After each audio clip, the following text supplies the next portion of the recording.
Angels and Ramp done, no less. Oh, welcome in, everyone. Can you guys hear me, by the way?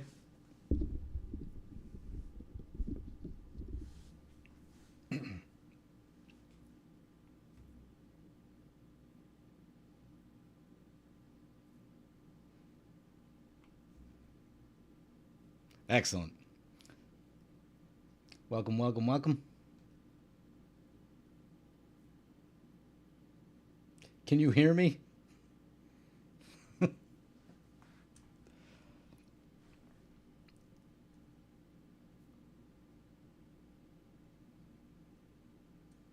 Any percent speed run to get? And let's go. All right, as the video title implies, we are rebuilding Angel Tribal today. So my goal here is to take the old Angel list, which can be seen right here, which hasn't been updated in 3 years, and make it a little more modern.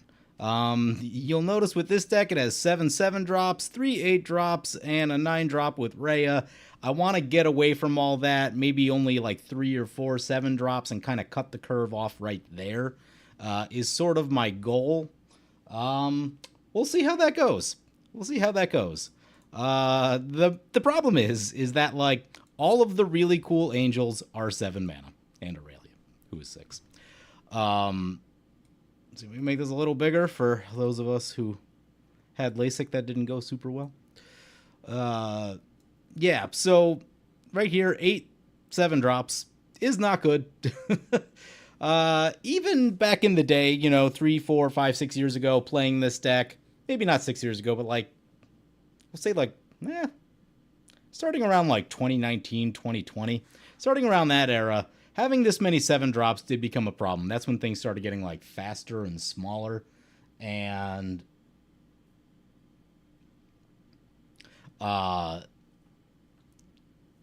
if someone's playing 3 spells a turn and you're playing 1 big angel, you're very much at the... That angel can do a lot, but you're very much at the mercy of if they have a Path to Exile or something. You may have just wasted an entire turn. So we're going to try to get away from that a little bit. Ooh, what's this guy? Herald of Eternal Dawn. Oh, I forgot about this thing. Oh, man. Well, we got to try to run that. But we do need way less 7 drops. We need so many less 7 drops. Hey, don't you insult my deck building website choice. All my decks are on tapped out, and I'm too lazy to move them anywhere else. Look, there's 385 decks in here. Do you know how long that would take?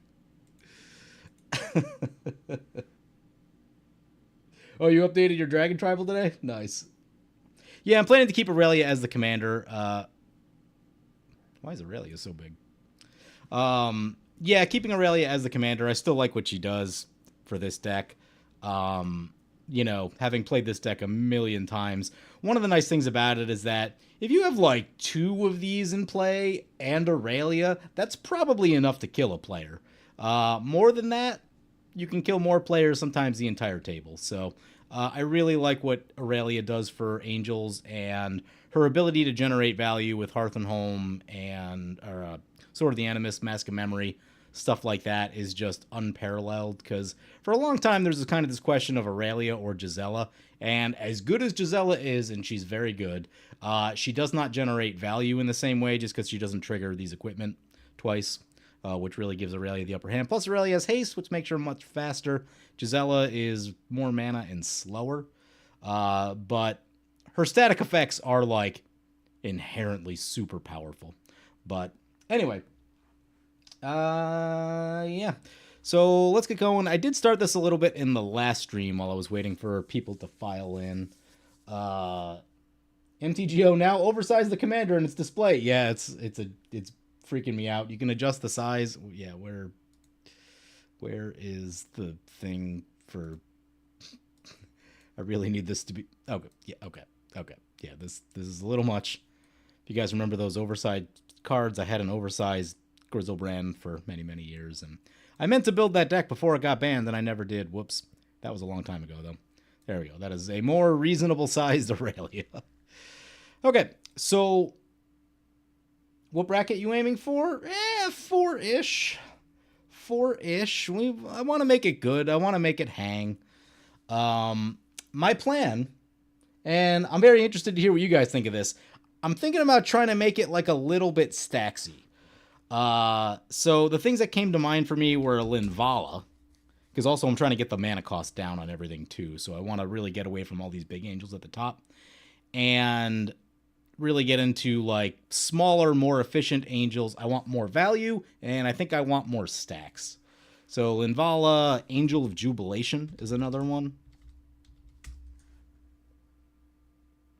Oh yeah, we can definitely add some dual face cards to the list too. Angel of Jubilation is an unbelievable card against like particularly decks that I hate, namely Marin. It's really good against like Marin and other decks that want to sacrifice stuff. So it's a card that I probably should have been running more throughout my Commander life cycle here.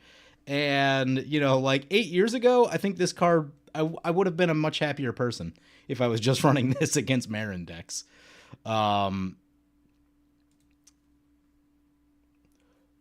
Angel of Destiny. Oh, yeah. Angel of Destiny is a match card, isn't it?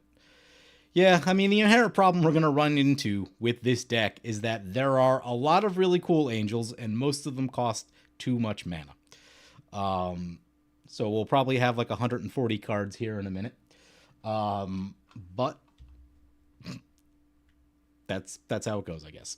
So, oh god, this list is so old. I was running Faithless Looting. Oh no! No one saw that. All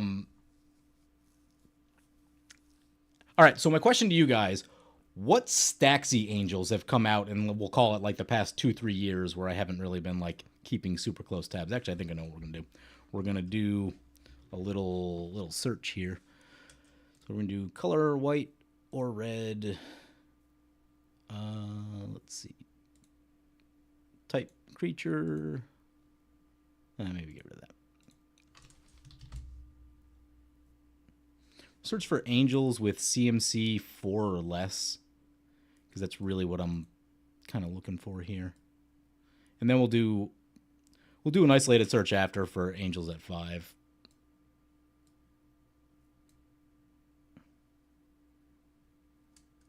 Flip bacon? Oh, Havison. My bacon is flipped very much, thank you. Is Flip Havison in here?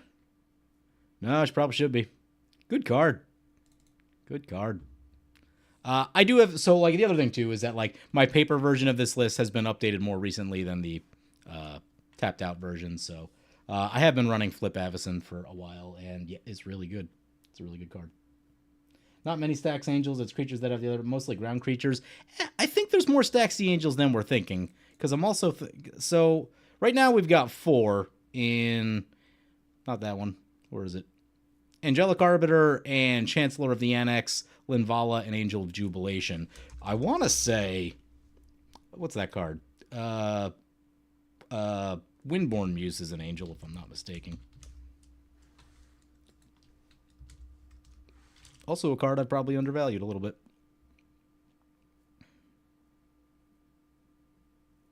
Spirit? Is it not an angel?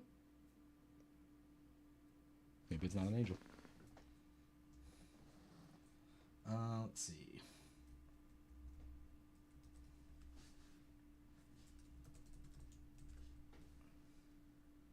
No, it's a spirit. Okay, not an angel. No Windborn Muse.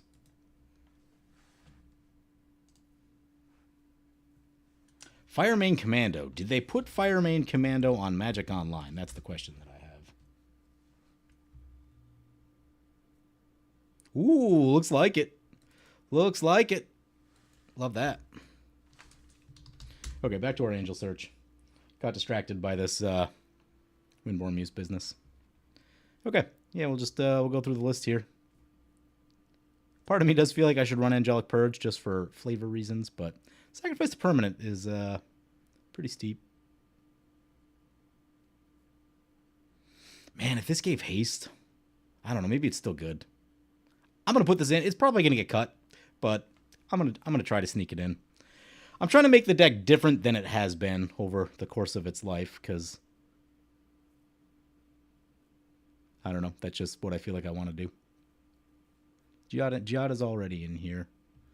Oh, you know what we should do? We should do not show version separately. Let's make this list a lot smaller.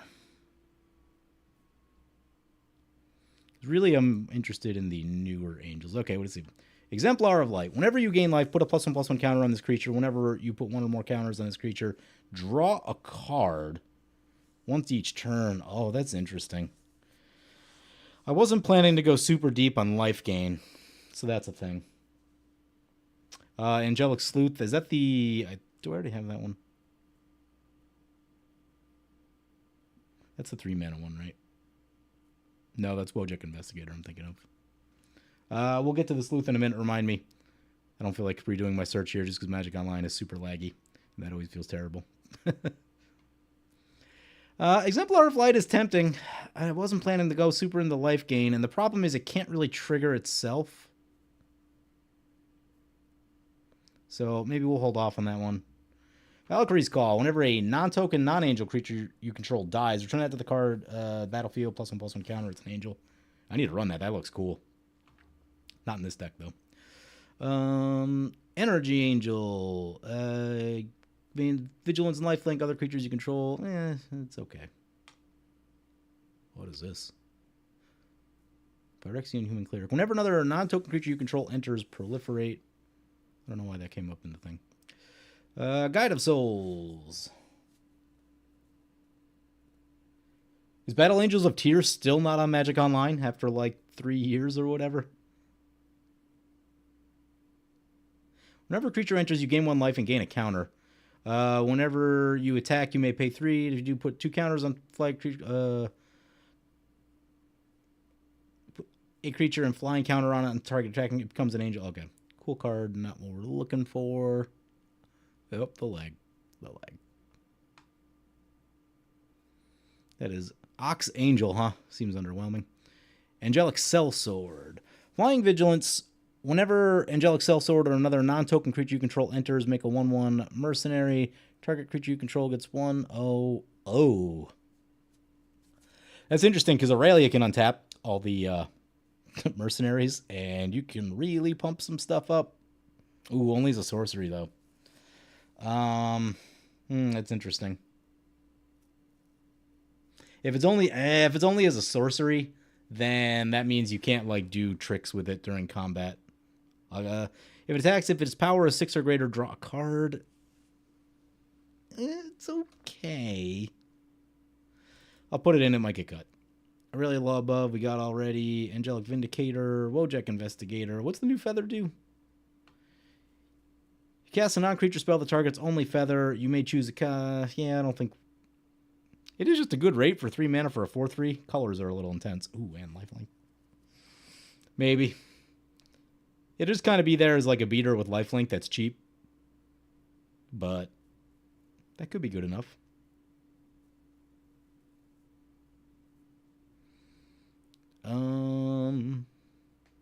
Merchant of Truth. Whenever a non-token creature you control dies, investigate. Clues you control have exalted. Oh, that's interesting. I've already got that added. Guardian of the Great Door. I'm doing okay today. I finally got the nap that I've needed for like 2 weeks, 3 weeks. I got surgery on my nose like a month ago, and I've been exhausted. Like, I didn't sleep for like the first 2 weeks after it happened just because my nose was all swollen and everything. But after that, I've had trouble like getting back into good habits, and I was in California last week, so just sleep has been tough to come by. So finally got the nap I needed, so I'm feeling all right today. Sarah Paragon instead of Sun Titan. Do I have Sun Titan in here? Sarah Paragon is really cool though. Do like that card. Additional cost to cast this. Tap 4 and tap lands, creatures, or... no, yeah, that's more of a standard card. Sanguine and Evangelist. Battle Cry enters... Flying Vigilance, you have hexproof like that. Whenever it's dealt damage, you gain that much life. That's kind of cool. Yep, sneak that in. Angelic Intervention. Target creature or planeswalker you control gains protection from colorless or from the color of your choice in the end of turn. If it's a creature, put a +1/+1 counter on it.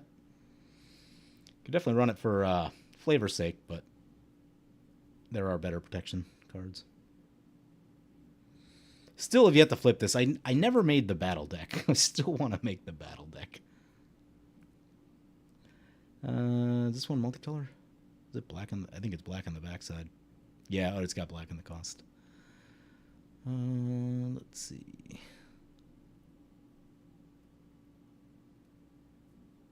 It's okay. Guardian of Girapur. Enters, exile up to one other target creature or artifact you control, return to the battlefield. Good for ETB shenanigans. There's the Commando. Basilica Shepherd. I thought we said 4 CMC, right?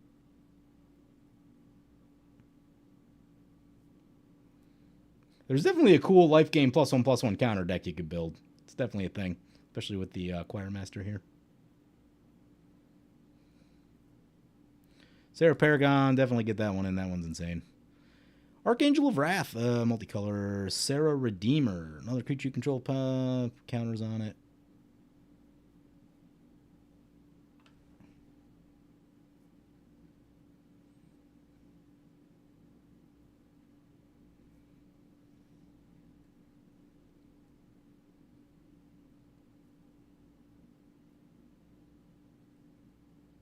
Inspiring Overseer.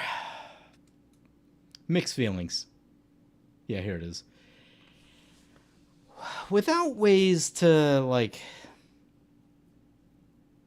Without ways to blink that, it feels underwhelming to me. Because there are a lot of cool angels, and this one kind of just says redraw. And I know that, like... I know you can do stuff with it. The question is it worth a card slot? And I'm not convinced that it is. Because I've been looking at it for a couple years now. And I'm like, I don't know. Drawing one card... we don't have a lot... I guess if we put a Hearth and Home in. Yeah, we'll try it. We'll see what happens. It might get cut. What's this thing? Lulu Loyal Hollyphant. Elephant Angel. At the beginning of your end step, if a permanent left the battlefield, put a +1/+1 counter on each tapped creature you control, then untap them. That's kind of interesting.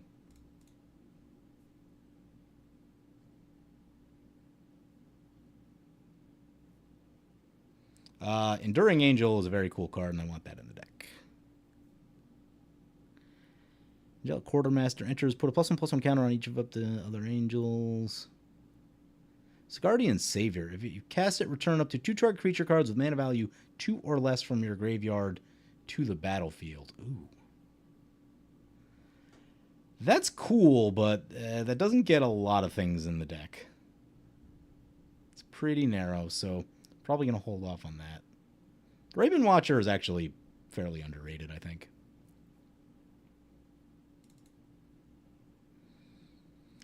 You may exile any number of non-angel creatures. Yeah, it's annoying that the protection angels don't protect other angels. That does annoy me. Okay, I think we're getting into cards that I know of.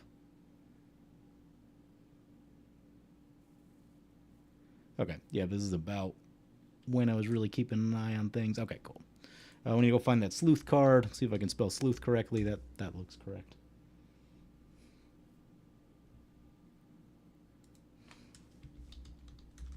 That was not correct.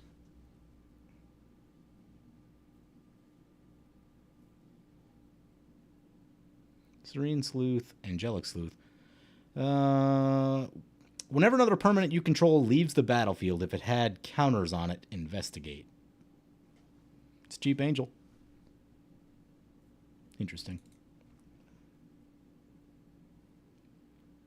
Angel of Invention for more bodies. Which one's Invention? Oh, is that the Anthem one? Maybe. Yeah, anthems aren't the worst idea, especially if we go like really low curve.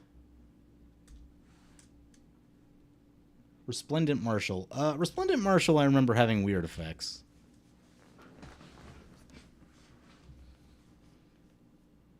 Let's get Resplendent Angel. That one's actually pretty good. Resplendent Marshal. Enters or dies. You may exile another creature card from your graveyard. Yeah, that was a part that always got me. If you do, put a +1/+1 counter on each creature you control other than Resplendent Angel. Yeah, I don't really want to be exiling my graveyard, is the issue. When it enters or dies. Like, if I can exile a land or something, I think it'd be fine.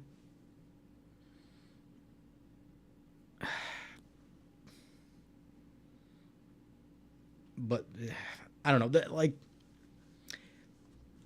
I'll put it in just because low curve angels are cool, and I think we can actually try like a really low curve version of this deck. Zamriel, that's a good question.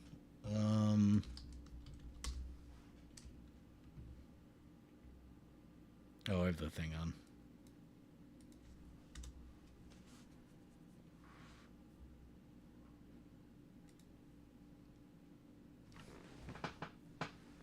I'm not seeing it, but I also haven't. I don't know if I spelled it right or whatever. Is Morphochroma too cute for this? Yes, I believe that Morphochroma is too cute for this. That'd be the other angel deck if you want Morphochroma. She's in there, and I've tried many times to assemble a Chromatron. I think I did it once. It's really difficult to do. Because also, if you get like 2 to 3 Achromas on the battlefield, the table usually dies. So it is tough to get all 3 of them, especially with Aurelia. Does Roaming Throne work with Aurelia, or do you need Vigilance? Let's take a look at Roaming Throne.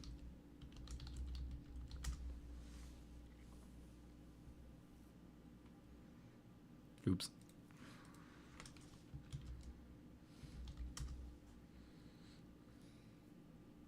Make sure you guys hit the like button, by the way, just so we get them sweet, sweet views and clicks.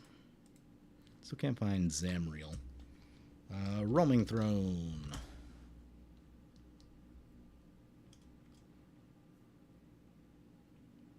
Choose a creature type.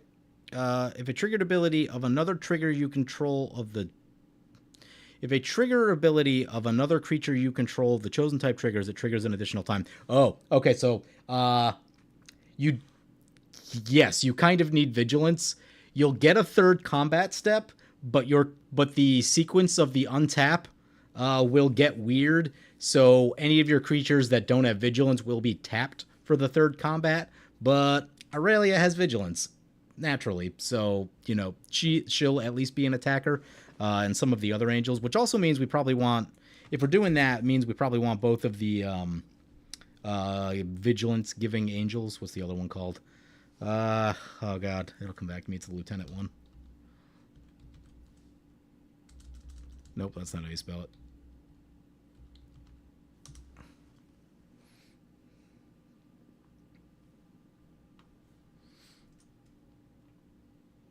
Angelic Field Marshal. Yep.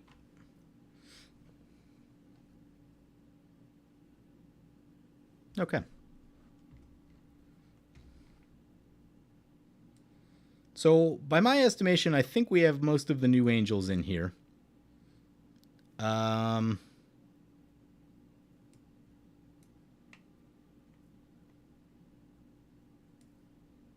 The next thing to handle is...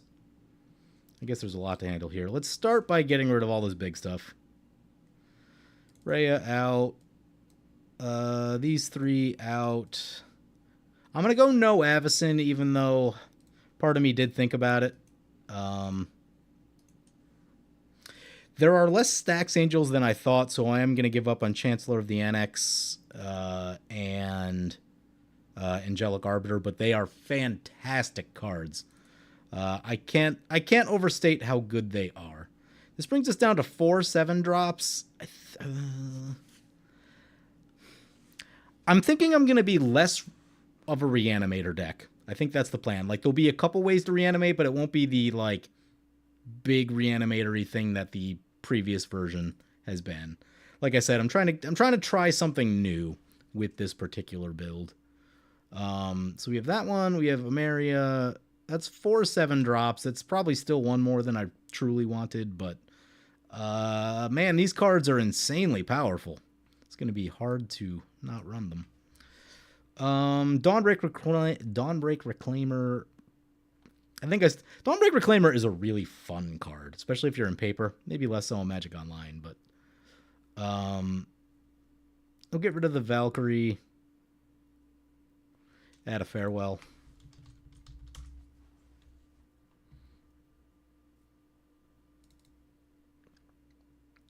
Okay.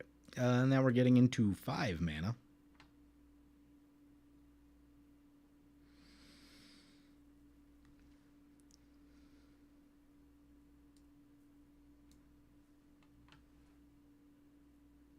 Angel of, oh, yeah, I meant to keep that one. Whoops. Wait. Angel of Grace. Am I thinking of a different one?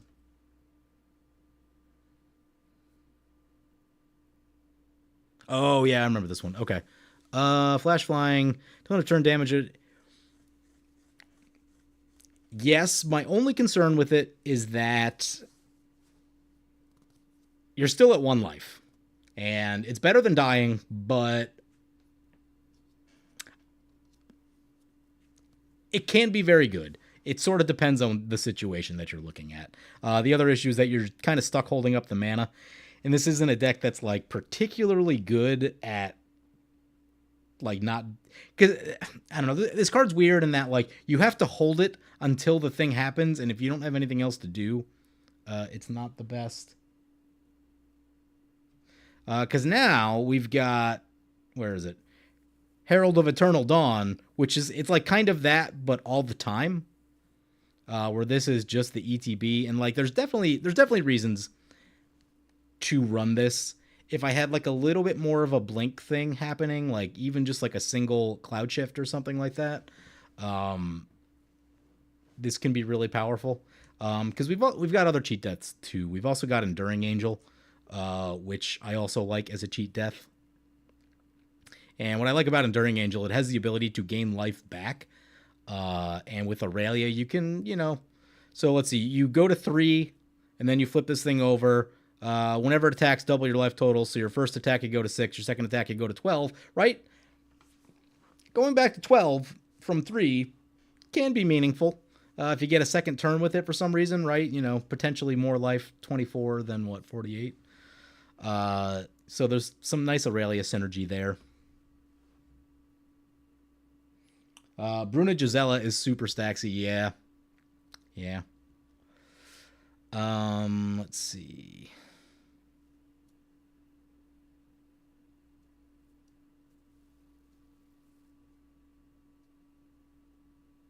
He's not an MTGO. Thanks for looking. Voltstorm Angel. Which one is that?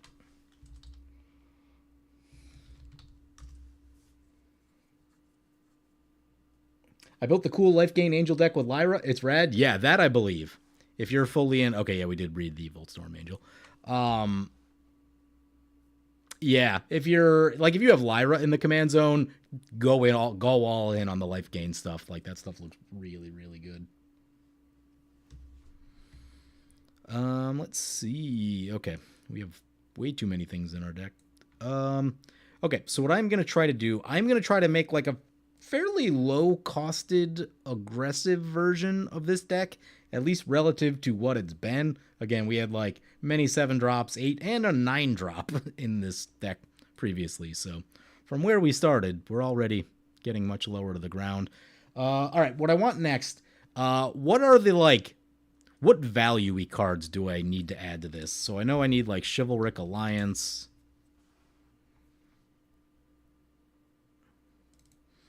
Horn of the Mark is one that I think is pretty good.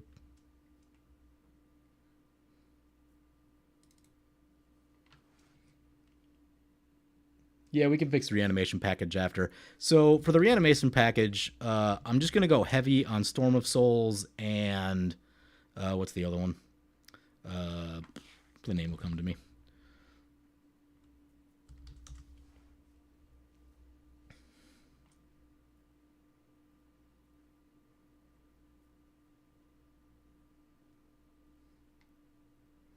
They use the word storm a lot in this game. Storm of Souls. The ascending one.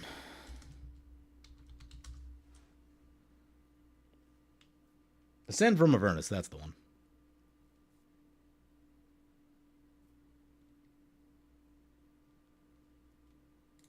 Oh, I clicked the wrong thing. The lag.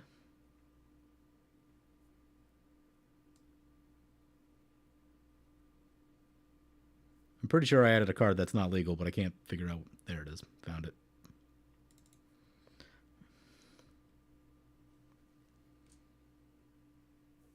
Yeah, I do want to get Pearl Medallion into the deck. Is it not in here currently? Yeah, that should be in here. Based on the colors of this deck, yeah, this should absolutely be in here. I think I also want a Ketra's Monument. I kind of want to get heavy on the cost reduction. Like, I'm trying to get to that, like, modern state of... Oh, it's already in here. Modern state of play where, like, you have that big turn where you cast, like, a lot of stuff. And cost reduction is a big part of that, usually. What other value-y bits do we need? Especially the card draw.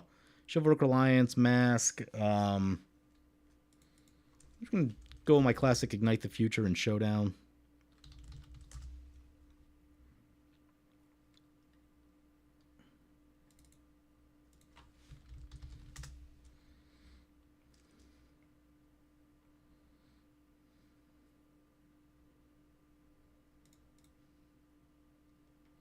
Oh, yeah, Faithful Showdown's a real Magic card, isn't it? Or Final Showdown, rather. Yep. Put that in here. Done some stuff with that. Trouble in Pairs. Good thinking. We're going to have so many 4-drops in this deck.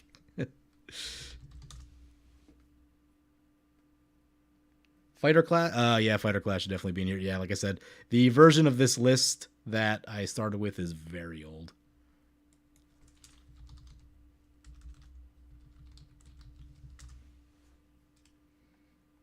What's the White Defiler? Ooh, yeah, the White Defiler could be interesting.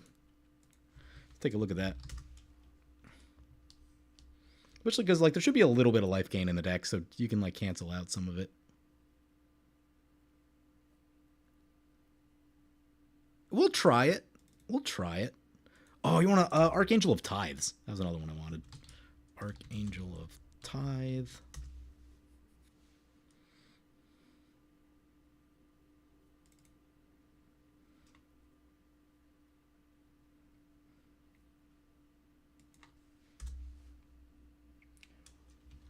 Restoration of Iganjo is an interesting card.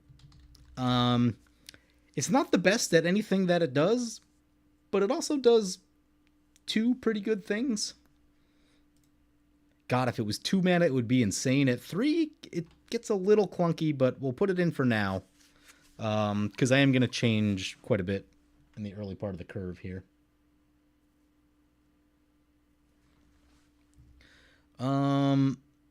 All right, question for you guys, because I haven't played a ton of Tribal recently. Is Vanquisher's Banner still a playable card, or like a good card? Because that's like kind of that's kind of what I've been thinking about, like trying to get to like this Vanquisher Banner setup where cast an angel, draw a card, play another angel, that sort of thing. I do want Rising of the Day in the deck. God, I want so many things in this deck. We're gonna be at we're gonna be at 140 easily. Easily. Yeah, let's get Rising of the Day. Let's get... We have Greaves in here. Greaves are in here. Flowering of the White Tree, I think, is another good one.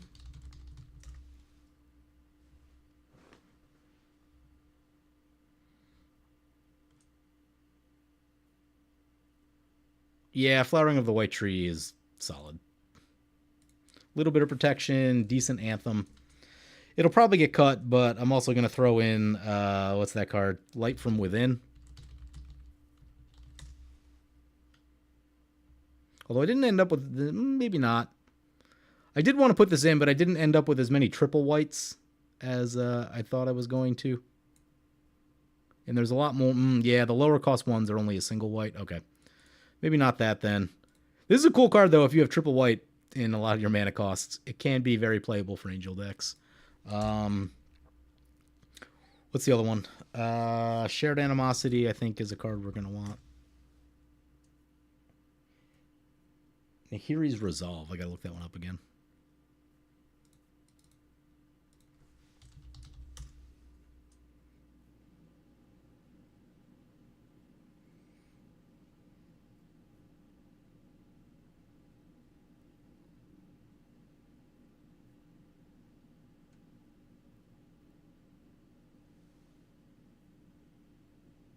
Want the new banner from Foundations? What's the new banner?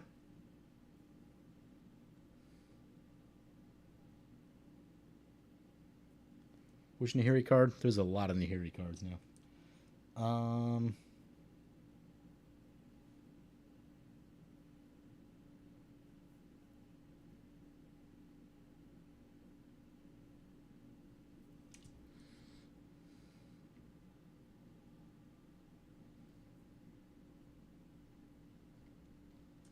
Okay, we're just gonna skip past that. Oh, Resolve. Oh, Haste, right? Ooh, yeah. Okay. Yeah, we probably want that. We probably want that. The equipment Glimmerlens. Yeah, Glimmerlens is gonna be good.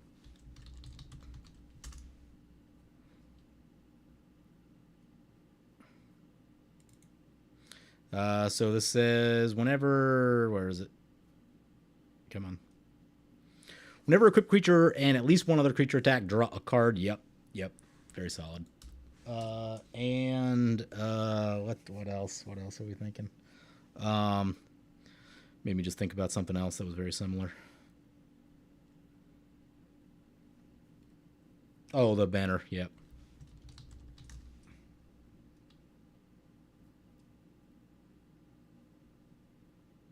Banner of Kinship.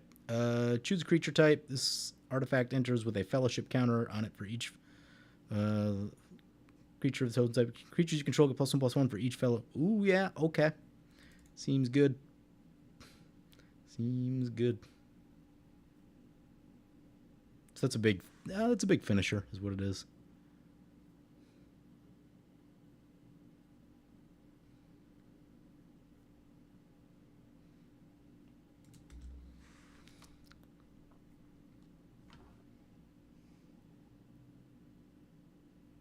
Yeah, I'm gonna try to play a game after we get everything put together here.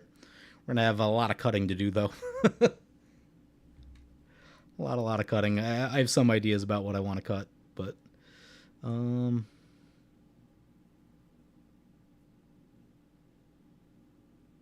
oh, Skull Clamp. I was also thinking about.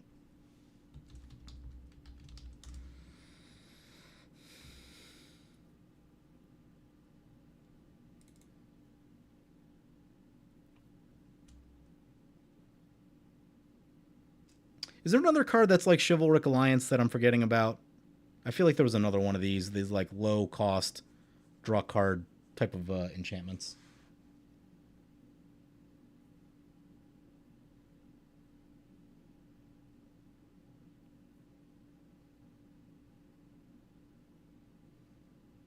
There's a new Flicker and then deal 4 damage to all creatures in Ether Drift. That sounds up my alley. Do you know what the Flicker card is called? Yeah, I guess I can type in 4 damage and see what happens.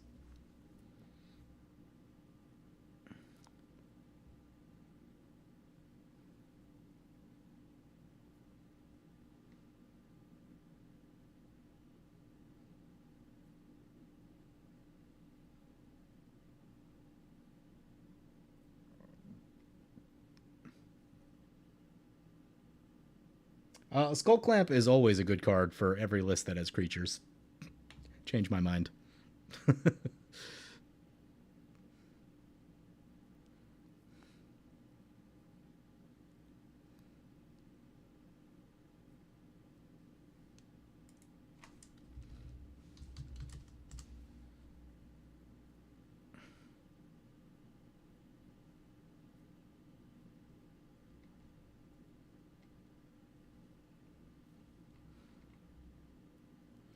Uh,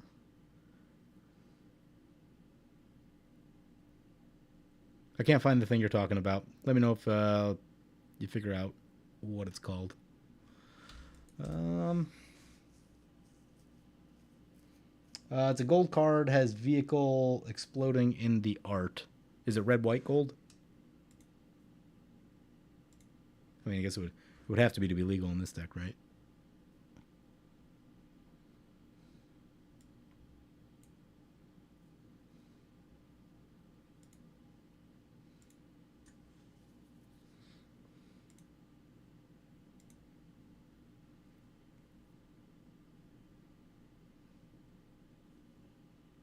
Explosive Getaway.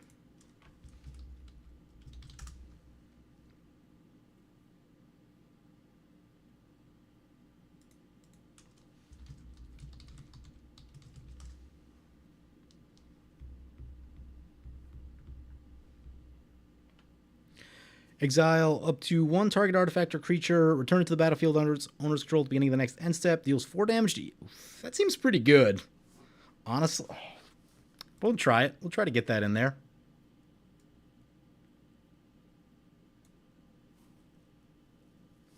Spectacular Pile Up. Okay.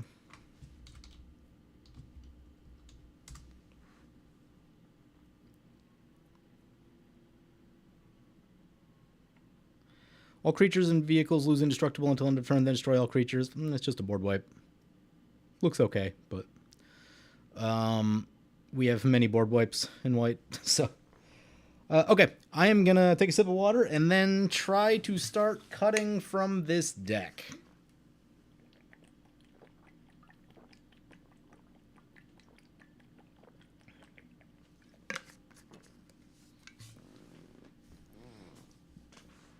Okay. Okay. We'll start with the 3 drops because there are a lot of 3 drops, and then I think there's a bunch we can get rid of. Burnish Tar, gone. Feldon, gone. I'm going to get rid of the wheels. We're not really like a wheel deck anymore.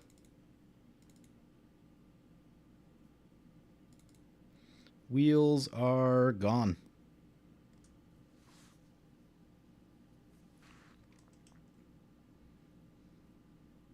Are we a wheel deck? Maybe we... All right, let's think about this. So if we're doing like cost reduction and low costed creatures, are we still a wheel deck? Because like wheels have gone out of vein a little bit in the game. Giving your opponents 21 cards is fairly dangerous these days. What do you guys think? Should we be trying to like wheel and then cast a bunch more stuff, or should we just be trying to like value on our own and not give our opponents resources?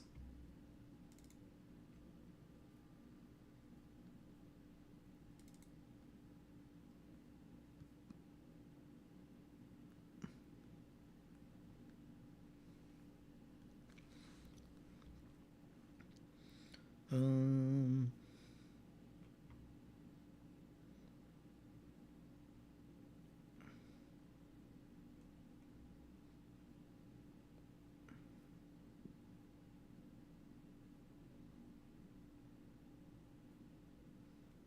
Giada.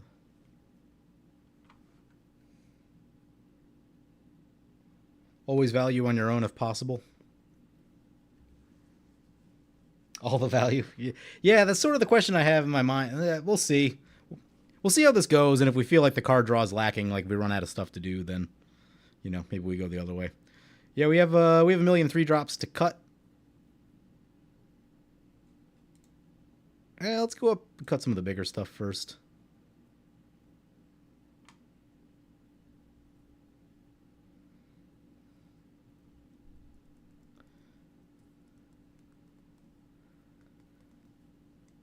Honestly, there's a few reasons this could get to 6 power, so we'll try to keep that because that seems like free card draw. Angel of Destiny, complicated card. I'm going to cut it for now. Just because I don't fully remember all the situations that get involved with it. I mean, we got to be cutting something here. All right, back to this Vanquisher's Banner. Is Vanquisher's Banner too slow and clunky? Angel of Destiny really wants a dedicated life gain deck. Yeah, that's what I'm thinking too. Um,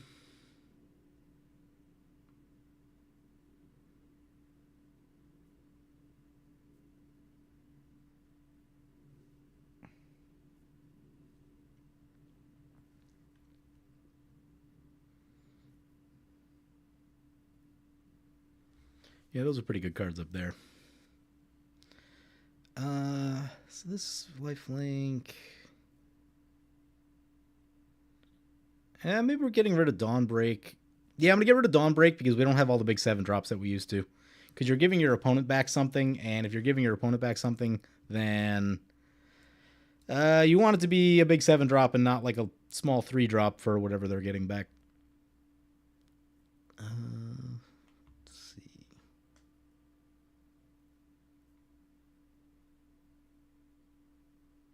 Nahiri's Resolve plus Karmic Guide seems pretty good.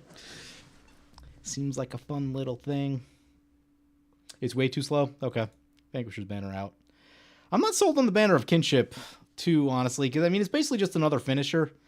For our sake, right? So, I'd expect that at any point we might have between 2 and 4 angels in play, right? So, like, unless the game goes, like, absurdly long. But, like, if you have a lot of angels in play, people should be dying, right? So, 4 is probably the high watermark for this thing, and I don't know, like, Achroma does kind of the same thing. 7 Achroma does the same thing, but synergizes with Aurelia more, where everything's just going to be big and disgusting. I mean, this is basically a damage card, right? Like, there are a lot of ways to get more damage in these colors, so I feel like we're okay without this.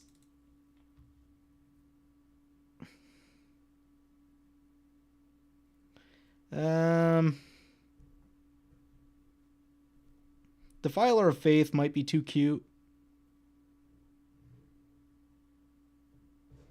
I'm feeling like it's too cute.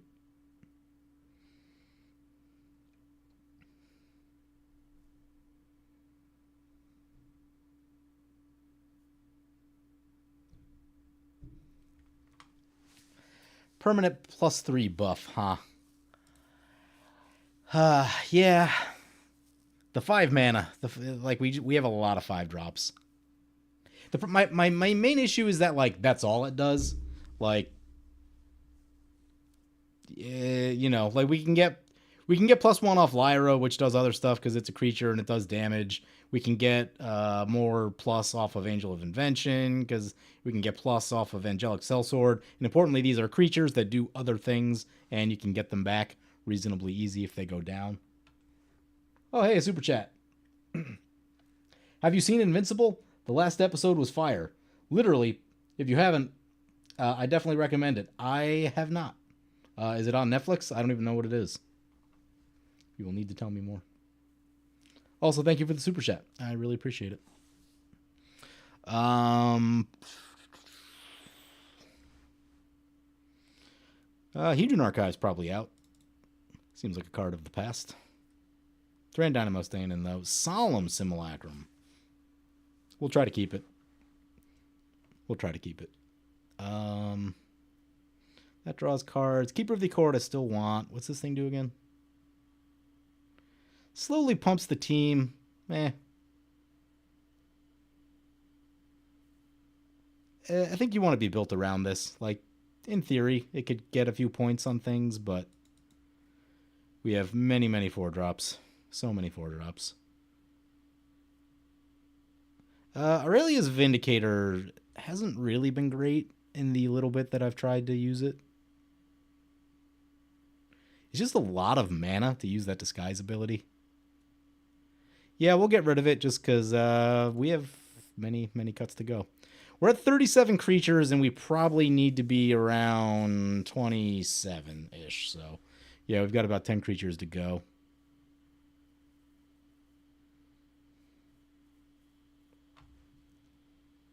You like Door of Destiny over Banner of Kinship? They both have their... Door of Destiny, you need to get in before you cast everything. Banner, you can kind of just slap down afterwards. Generous Plunderer.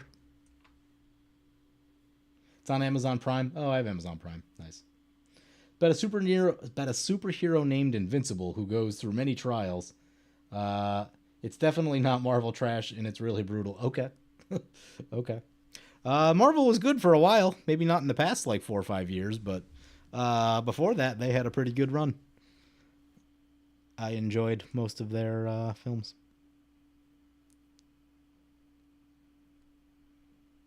That said, I haven't watched that much in the past 4 or 5 years, so. Post Endgame, I think I've only seen like maybe 2 or 3 things. Light from Within isn't going to make it.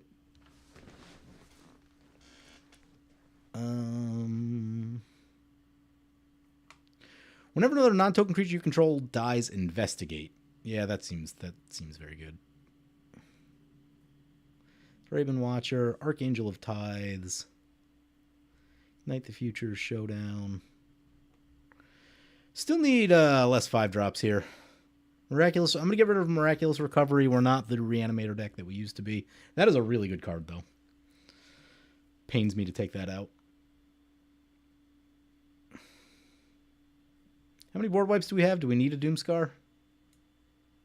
1 board wipe. Probably get rid of Hour of Rev. Yeah, we don't need Hour of Rev, Farewell, and Austere Command. That seems excessive. That's 3. Doomscar is 4. We have Explosive Getaway, which is kind of a mini one. I'll get rid of Doomscar for now. Yeah, we'll get to the lands in a minute. The lands really need a lot of updating also.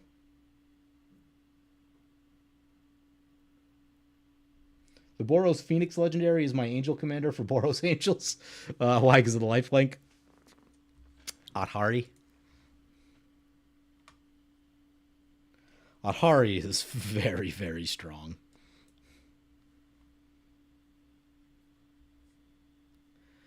Let's see. All right, moving on to down to 9 5-drops. Not bad. It's not bad. Wouldn't mind if we got rid of 1 more. I like all these cards though.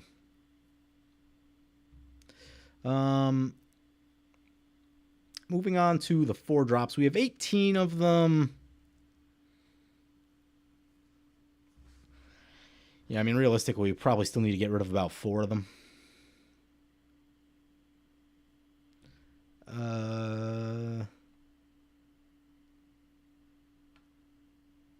I'm going to go no Solemn Simulacrum. Although, yeah, there are reasons it could be good. I'm going to add Hearth and Home in this deck, by the way. But maybe it's a little, like, it's okay. But it doesn't, it's probably not going to blow us away with value either. That's kind of the world that we're in.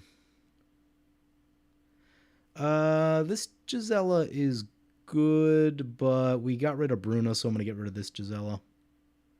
Like, she is very good, and you very much should probably run her, but I've seen what she does many times, so I'm just going to try some different stuff here.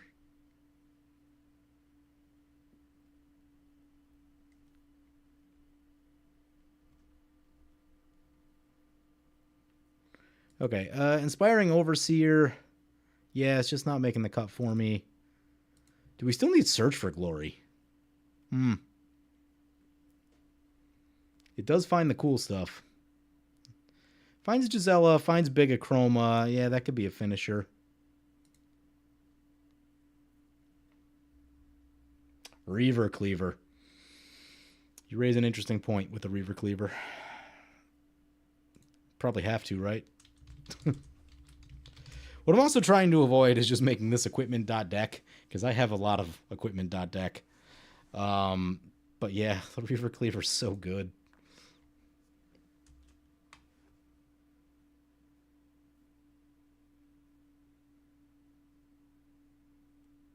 Still not sold on Fighter Class. Fighter Class is good, man.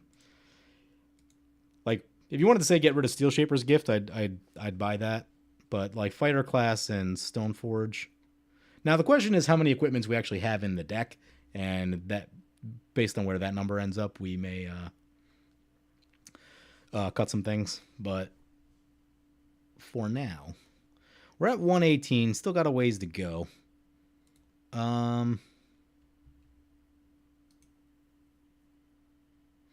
Angelic Sleuth. Whenever another permanent control leaves the battlefield, if it had counters on it, investigate.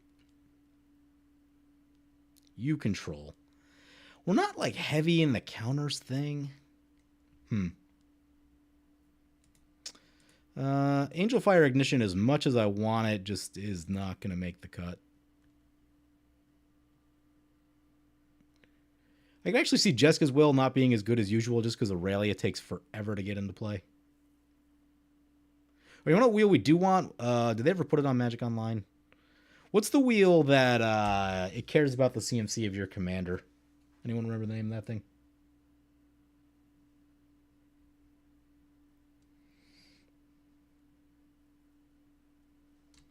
Sword of Wealth and Power.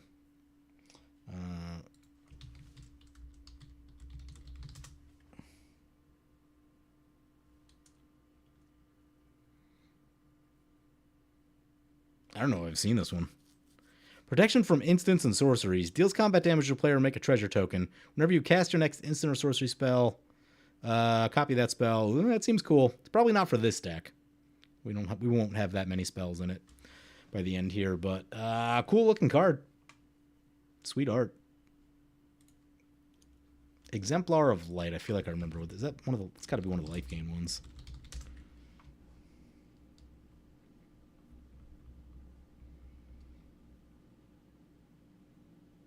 Whenever you gain life. Oh yeah, I looked at that one earlier. We're not. How much life gain do we have? Not that much. If we were the life gain deck, like if we were Lyra or something like that, it would be fantastic. But I just don't think we're that deck.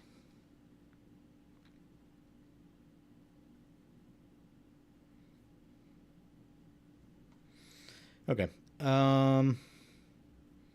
Take a look at these 2-drops here.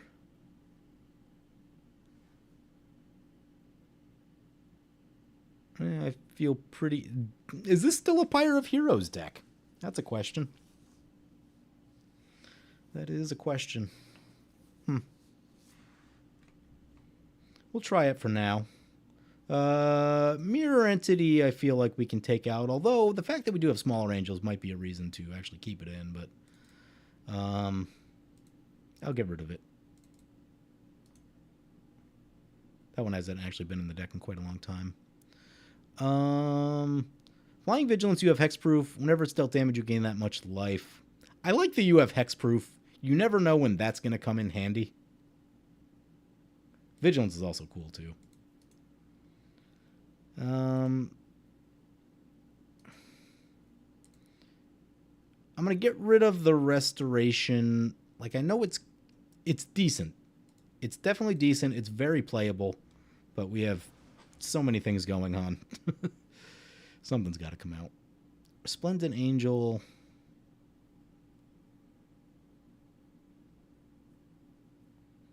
How do I feel about it as, like, basically just a 3-mana 3/3 flying? I guess if you have a lot of mana, you can give it lifelink.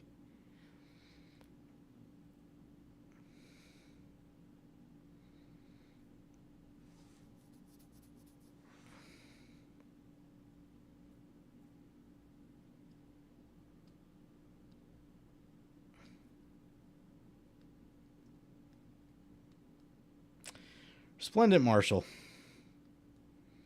Not completely sold on it. Imposing Grandeur, that's the one.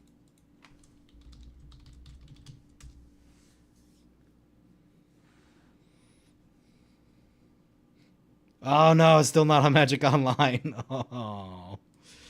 That card's so good for Aurelia, because most people have commanders smaller than Aurelia these days, so they probably draw 4, you draw 6. It actually, like, probably reduces their hand size. Caduceus. I know Caduceus does a lot of things. Let's see if I remember what they are. Quick Creature has lifelink. As long as you have 30 or more life, it has +5/+5 and indestructible and has prevent all damage. That is a really good card. I just don't want to add more equipment. We have so many equipment already. I don't want to become equipment.deck, which is like a really easy trap to fall into. And not even because it would be bad, just because I have a lot of that deck and I'm just trying to make it not that. So, Aurelia plus equipment, I hear they're pretty good. Brass Tunnel Grinder, that's like a wheel thing, isn't it? Do you have the new angel from Foundation that is a new Platinum Angel? I do. Herald of the Eternal Dawn. I have not played it yet, but it looks very, very good. Even better if we can get some Lightning Greaves on it.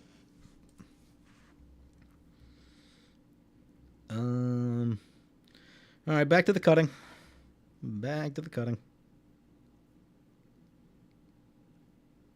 I think we'll be okay without land tax. There's enough card draw now that I don't think land tax. I still like Tithe. I like Tithe because it's like you can do it right now and get some lands. Land tax, you got to wait a turn.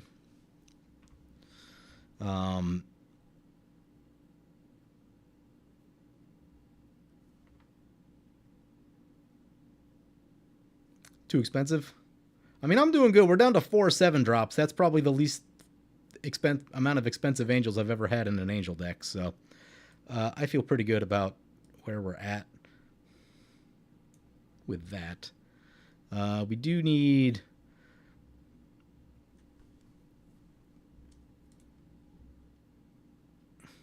We need less things.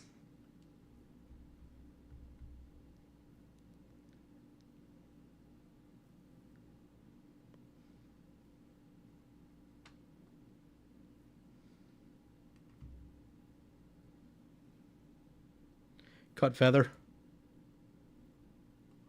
It's got lifelink. That's cool, right? Mana colors are a little intense. Cut Arcane Signet. Or is it not in here?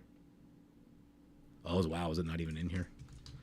Yeah, like I said, the list I copied this from initially was pretty old. And like, I didn't really adopt Arcane Signet until it got cheap, which I guess was still kind of a while ago now, but like, there was all that backlash against Arcane Signet, and I definitely bought into that. So it took me a while to adopt Arcane Signet into decks. I'm gonna cut Jesk as well. Like, it's a really powerful card, but it's less good when your commander costs 6 and comes in kind of late. Seize the Spotlight.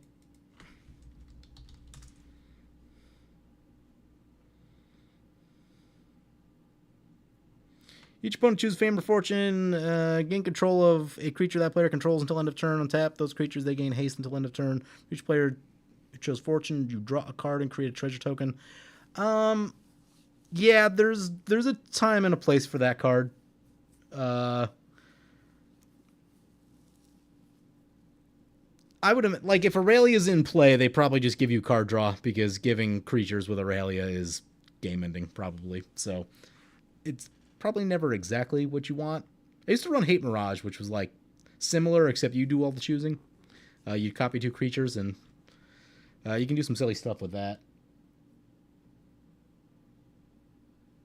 Yeah, also, if opponents go down, it's going to lose some value, but... Because I guess the other thing too is that, like, yeah, if you they're always gonna try to give you what's least good for you, which is sort of the problem with it. I mean, there's times where it can't be good. I think this deck has too much gas where I don't know if it wants to like mess around with this sort of stuff. So, you know, we very much just want to be like dropping creatures, get an equipment or 2, get Aurelia, swing away. Right, that's the plan. I'm gonna get rid of Angel of Invention. It's good, and it's very solid, but it's basically just there to be an anthem with lifelink, and I would like less 5 drops. So we are at 113.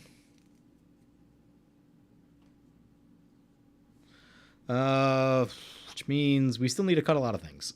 a lot of things. So yeah, we'll get rid of Feather. I'll get rid of Resplendent Marshal.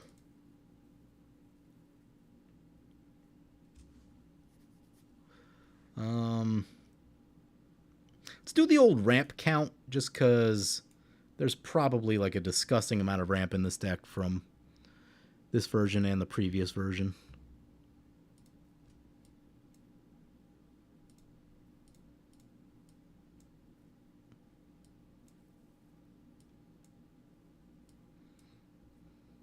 We could probably get rid of a few cards there.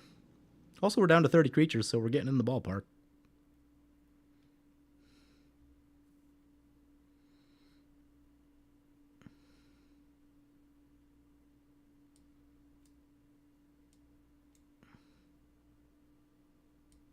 I kind of want to get Sword of what's the red and green one called? Forge and Frontier. Just because you can look at a lot of cards with that, and also like it gets you more land drops, which can be really good too.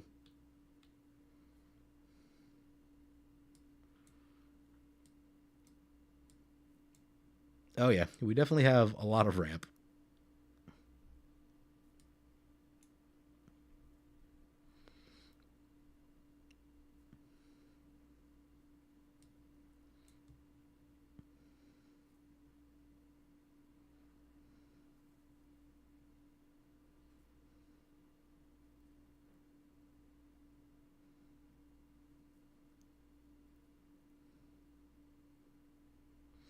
We're at 15 pieces if I didn't miss anything,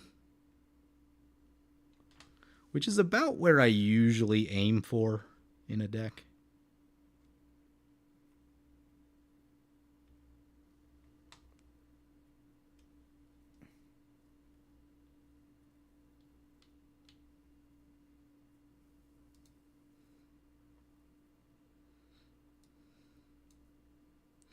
Let's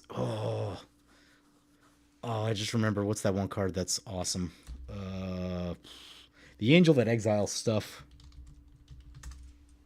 It is a 7-drop though, and we're not supposed to be adding those. But it also find lands.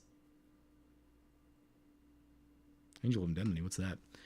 Return up to target permanent with mana value 4 or less from your graveyard to the battlefield. Oh, that seems good. Encore. Well, we can. I mean, we should probably be running this, but I don't want to add a 6-drop right now. Not looking to add a 6-drop.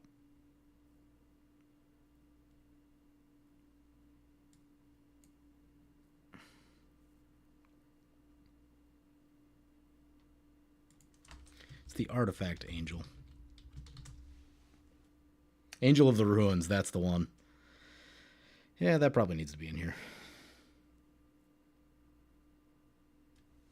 Finds a land or exiles a bunch of stuff. We did just add a 7-drop. Are there any 7-drops that I can live without? Can I live without an Amaria Shepherd? I really don't want to. But I'm going to live without an Amaria Shepherd. Like, you should run Amaria Shepherd because it's insane. But I would like to see some of these new cards. I'm also going to choose the removal over... do we want Chaos Warp? Sometimes you just need, like... You need something that, like, hits lands or indestructible. Chaos Warp still does that, so... I'm thinking so. We don't have Dismantling Wave. Probably want a Dismantling Wave.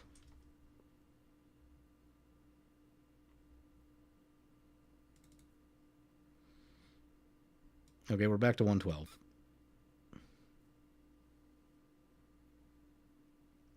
Dawn's Truce looks really cool.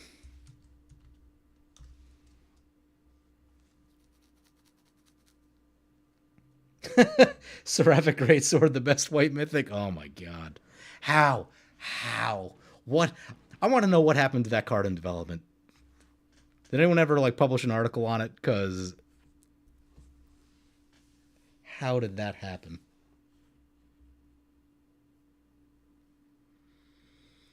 Gift a card. You and permanents you control gain hexproof until end of turn. If the gift was promised, permanents you control also gain indestructible until end of turn.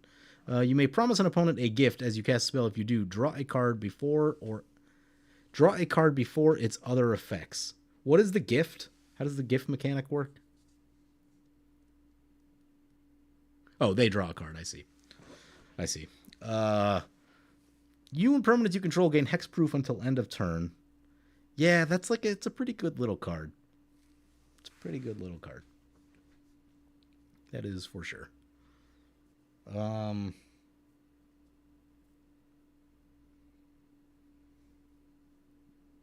Yeah, like if Seraphic Greatsword was like an uncommon, you'd be like, fine. Right. But yeah, the fact that it's a mythic, what? There's another mythic that bothers me too, since we're talking about it. What's the one out of? It's the one out of I think original. It's one of the Innistrades. Maybe it's the second Innistrad. The name will come to me.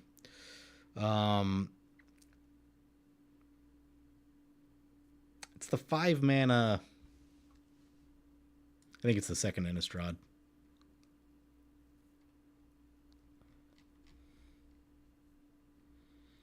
Let's see. One of the gods.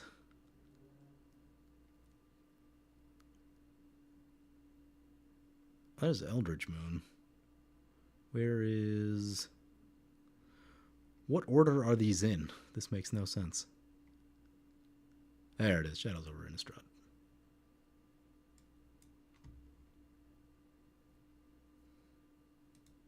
Nope, that's not what I want. Oh, the lag is real.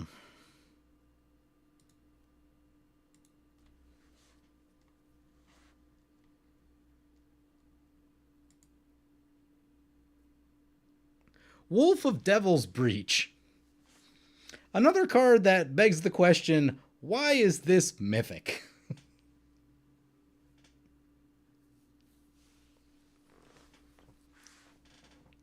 Whenever it attacks, you may pay 2 and discard a card. If you do, it deals damage to target creature or planeswalker equal to the discarded card's mana value. Like, and the other thing too is that it's an elemental wolf, which means like, for the most part, I mean, I guess there's werewolves in the set, but like, for the most part, it doesn't even like synergize with anything going on in the set. Because also, like, the discard mechanic was the vampire mechanic. I don't get this card at all, and especially why it's mythic. They removed being able to target players with it for sure. Yeah, I don't know. It just like it doesn't make any sense, right? Like this thing, at least I get. I mean, it's kind of a weird card, and you know, it was cool for like red deck wins back in the day. But it would give games and it would take games. That's fine. I can live with that. But like, I don't know. Nothing about this card makes any sense. It's a 5-mana 5/5 with like basically no other abilities. At least give it haste or something, right? Yeah, I get that there was madness, but this like one, if it's a madness card, it should be a vampire, right? Because that's the tribe that had the madness mechanic. Uh, yeah, was there any madness in werewolves or no? I don't remember. Most of it, everything I'm thinking of was vampires. Um, and then I don't know, like that ability, just like Nahiri's Wrath looking kind of bad over there too. Yeah, right. It's like I mean, it's kind of just Nahiri's Wrath on a creature that doesn't do anything else. Yeah, I don't know. This one's just always bugged me. When did this come out? 2016, almost 10 years ago. That's a long time to be holding on to that. I should do a short about this or something just to like air it all out and like maybe someone knows the story.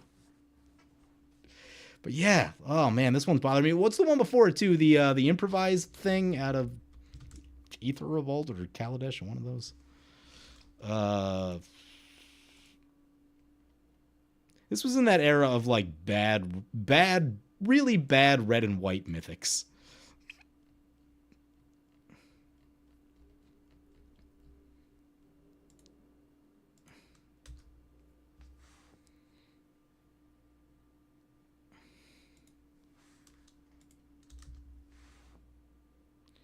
Improvise.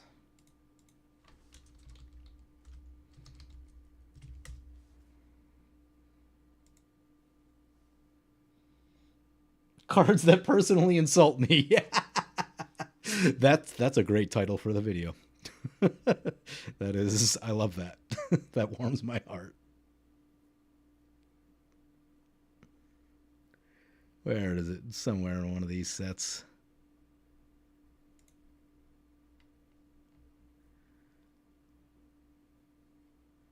Maybe it didn't actually have improvise. It's the mythic out of, where is it? All right, reset this. Why? I don't understand.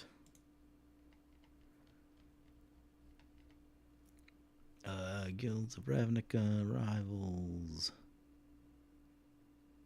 Kaladesh, Ether Revolt, Red. Why can't we choose the rarity? I just want to choose the rarity.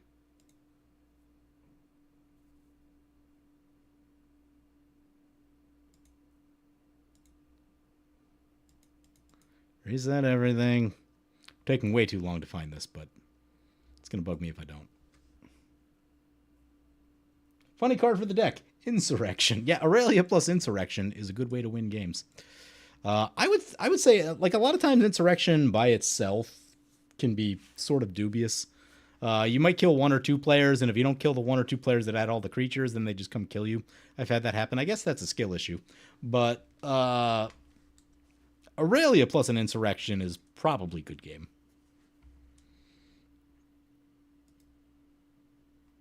Why can't I choose rarity any longer? Oh, there. Yep. Okay, mythic rare, red, set, Kaladesh, Ether Revolt.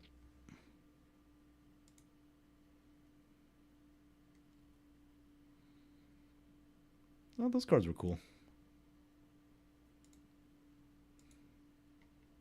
Maybe it wasn't a mythic. Maybe it was only a rare. Oh, maybe it was only a rare.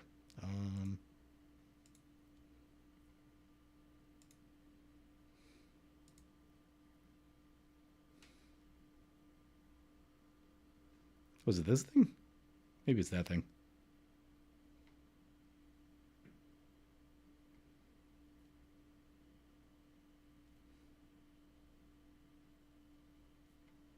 Yeah, I think it was this guy. I guess he's not a mythic. For some reason, I thought he was a mythic. But Free Jam Regent. Just like, why is this a rare?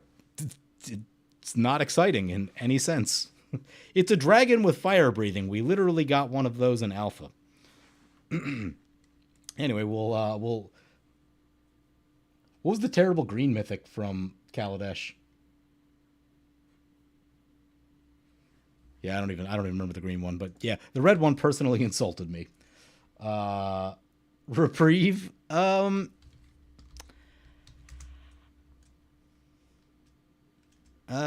me see.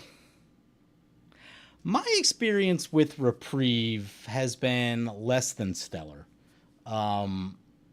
Because a lot of times, like, especially if it's cheap removal, they just cast the card again. Now, if you're trying to stop the big torment of Hailfire, sure. But my results with Reprieve were actually, like, not that good. If I wanted this effect, you saw there was a Tybalt's Trickery in here. I've had mixed results with that card too, honestly. Honestly, I think the best way to go is Lapse of Certainty. If you're wanting that sort of like, I don't want to die to a big spell kind of thing, I think Lapse of Certainty is the best option. Unless there might be some newer ones, but I don't know. This isn't permanent enough that I've had issues with it.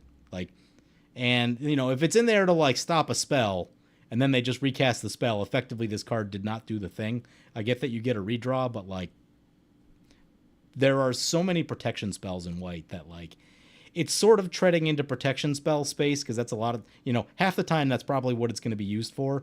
But you know, the other reason you want it is for the torment and the extra turns and, you know, that sort of stuff.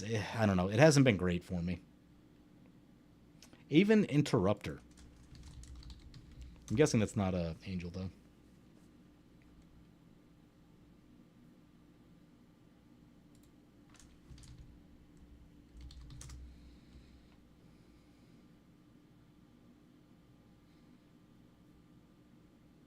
Flash flying enters, exile target spell. It becomes plotted. Its owner may cast it as a sorcerer. That's a better card. That is a better version of that effect for sure, because they can't just redo it that turn.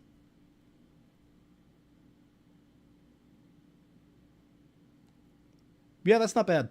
I would consider that for certain situations. Unexplained absence. Oh, what's that one do? You guys are making me.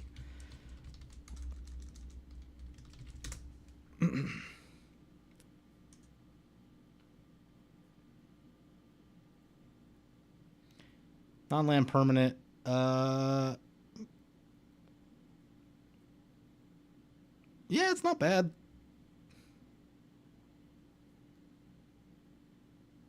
I'll try it. I'll try it over the Chaos Warp. Chaos Warp seems a little inefficient by today's standards. I mean, there's still times where, like, if you got to get rid of like a disgusting land or something like that, or something with indestructible, sure, but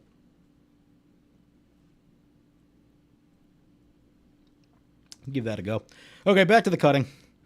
Next thing I want to do, I want to count the card draw in this deck because I think there might be a lot more than I'm thinking there is. Let's move all this stuff over.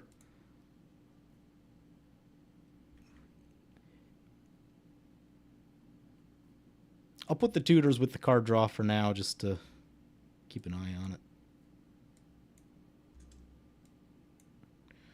So we'll do all this. I don't always do that, by the way. Usually I kind of separate them, but for right now, just because making piles in Magic Online is awkward.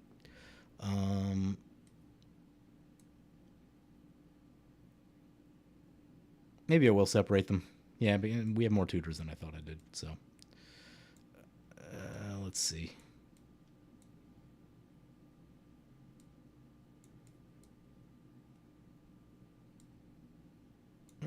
Come on. Come on. Okay. Let's try this again. Tutor there, tutor there. These two are both tutors. Those go right there. Okay. I feel better about that because I can see better about what we have going. What does the thing do? Potentially card draw with the clue tokens.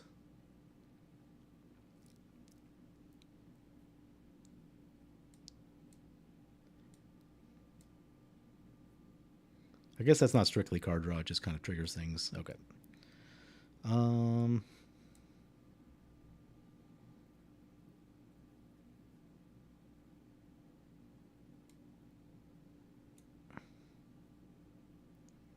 This one do you gain that much life?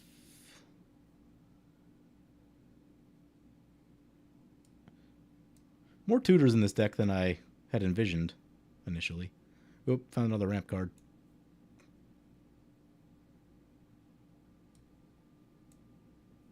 Wojcik Investigator has been like, sometimes it's really good and sometimes it's not. Kind of interesting in that way.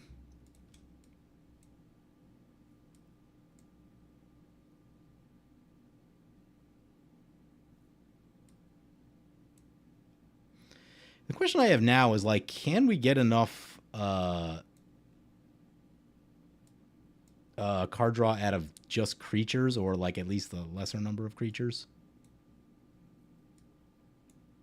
The problem is they're all like fairly conditional. Like they don't just straight draw. Like things have to be set up for them to work, which can, you know, sometimes your opponents stop those things, then you don't get to draw.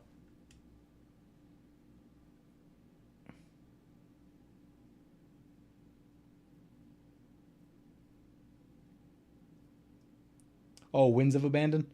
Winds of Abandon is a very playable card that I definitely run in a lot of decks. We do have a lot of board wipes already. I don't feel like I need another. Oh, Esper Sentinel. Yeah, that is a card, isn't it? Only at 112. Trying to settle back at bracket 3.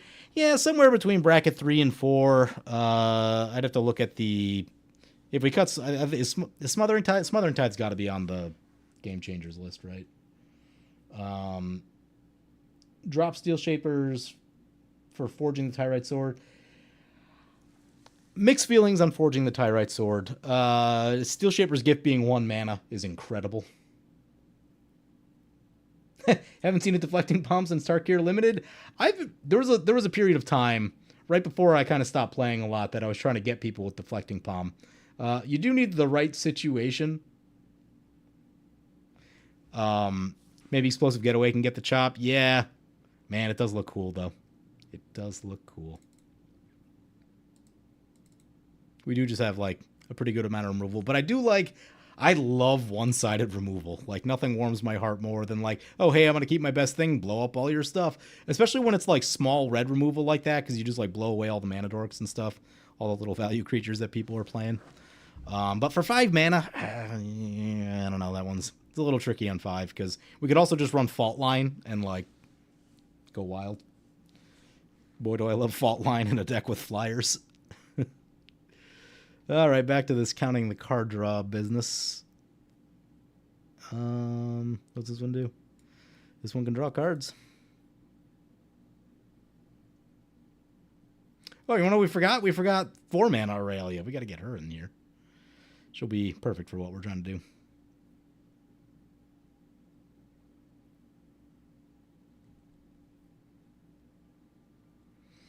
$14 pieces of card draw. We can probably actually ease up just a touch on the card draw. I'm still waiting to, like, really truly live the dream with Horn of the Mark. It'll happen. It'll happen if I play it enough. Yeah, maybe we're going 14 pieces of card draw. Doesn't mean we probably got to cut a ramp thing somewhere, though.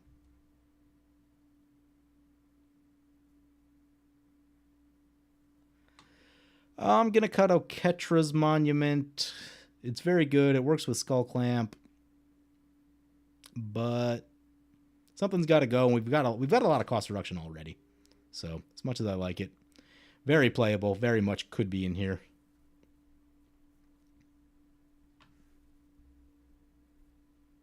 Oh yeah, Ancient Tomb's on that list, isn't it? Yep. I gotta switch this over to one of the other versions.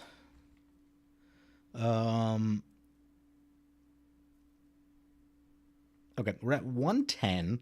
We have 30 creatures. We probably need to get rid of about 2 creatures, and I would feel good about that. Let's count up the removal. Make sure we're not overloaded there either.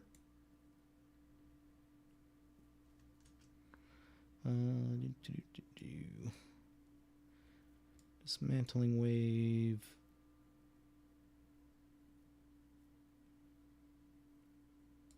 Farewell. Austere Command.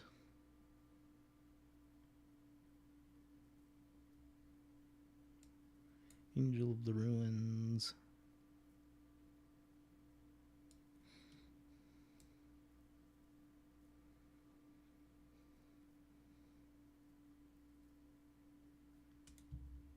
Swords and Path. Final Showdown. Yeah, we're at 10 pieces of removal. That's about where I want to be. Would I love one more? Absolutely. But yeah, we still got to cut a bunch of things. I'm worried about the clunkiness of Nahiri's Resolve. Like, it does seem very cool, but given that, like, it's going to be in the same mana cost with a lot of our creatures, does seem difficult. Does seem very difficult. So I'm going to cut that. Because ideally, like, you get a Rising of the Day down nice and early, then you just kind of go to town. We should get rid of 1 card draw spell, I think. I'll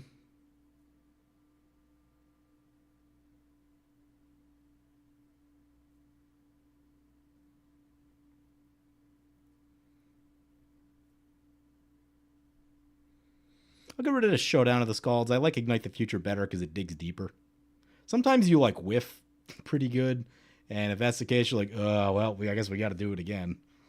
So that can happen. Maybe we get rid of a piece of ramp also.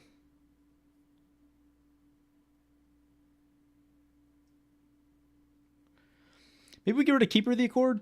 Yeah, let's get rid of Keeper of the Accord. I love Keeper of the Accord, but if we're going to have Sword of the... Oh, I didn't even put Bitterthorn. We got to put Bitterthorn in.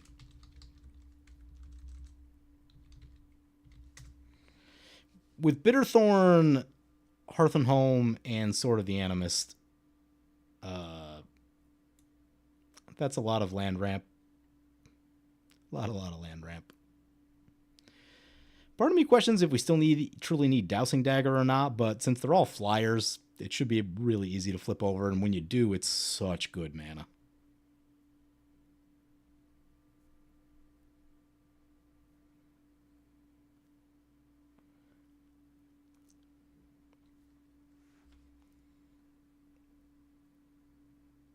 All tutors are game changers, right? I don't think they are specifically, unless they change something and I haven't been keeping up. Does anyone know if that's true? They just say fewer tutors. They don't say how many, right? Yeah. Pyre, would you remove? Maybe?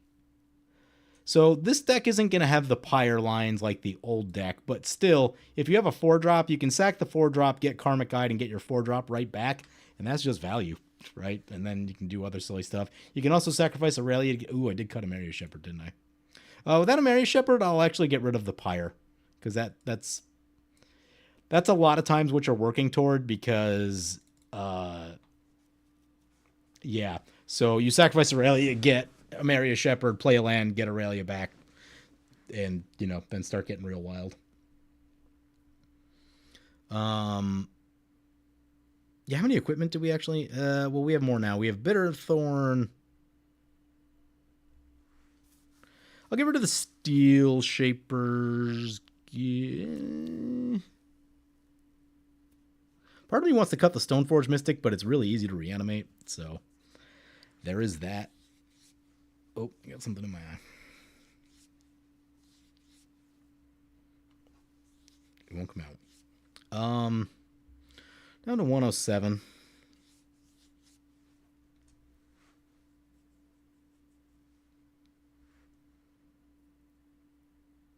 You know what? I'm going to cut Ignite the Future. It'll probably end up back in the deck at some point, but we have a lot of this new card draw, and I want to see a lot of this stuff in action. And part of me also thinks that, like, those cards will be good enough. I'll cut the... So part of me is thinking about the dream of, like, Steel Shaper's Gift into Glimmer Lens on 2 into 3-drop attack draw card. Yeah, maybe that's not as good as I think it is. Okay, we'll cut the Steel Shapers just because Fighter Class and Stoneforge are easier to get back and they do other things. Steel Shapers, while it is brutally efficient, we don't have a great way to like interact with it more.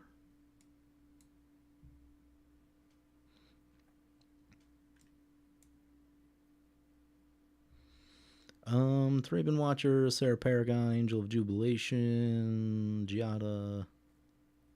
Giada's like technically a ramp card also. Linvala.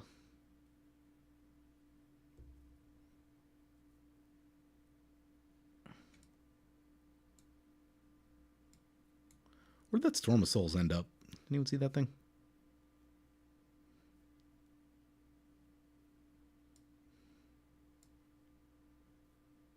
Thought I added it. 105.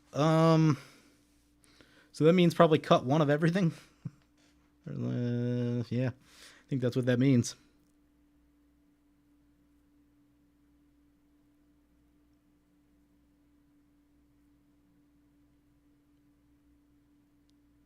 Is Resplendent Angel doing enough? It's kind of just a 3/3 until the late game. It's decent. Those 4/4s though, you get those 4/4s. Those are very good. But it is slow.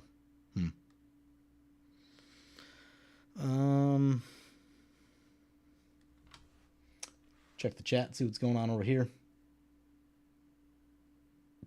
Oh yeah, Archaeomancer's map. Oh yeah, we can't not run Archaeomancer's map. Yeah, we'll run that over the Thran Dynamo. We don't need Thran Dynamo as badly. Because we're not overloaded with 7 drops like usual. It is still just really good though. It does just give you like a lot of mana.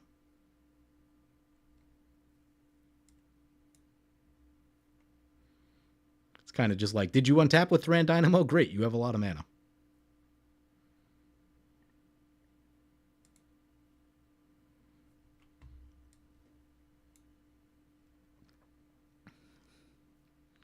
We're back to needing to cut a ramp card. Um,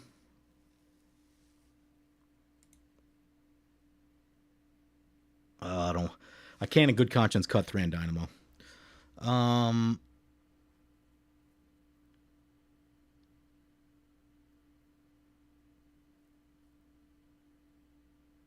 yeah, all these cards are good.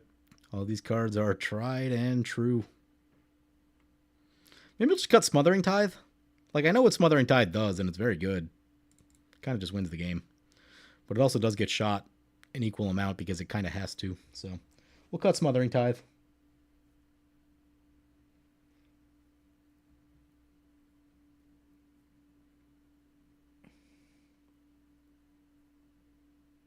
Fault Line is gas. Yeah, no, I love Fault Line.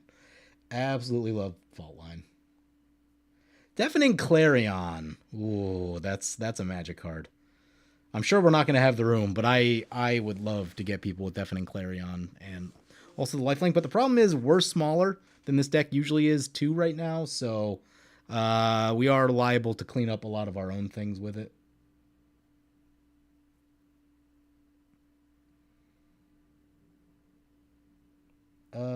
Pyre.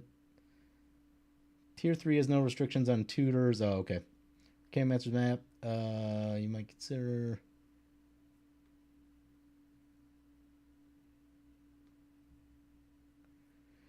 Yeah, I just cut the Smothering Tithe just because yeah, it's a game changer and like everyone kind of knows. Hey, Danon, how's it going? Um, you ever get messed up by your own Angel of Jubilation? It's happened. Not a lot, but there's one time I can recall that it happened. But generally, it's very good against everyone else. And like in Gilded Lotus on any decks that need a lot of the same color pips, yeah, Gilded Lotus is still a magic card.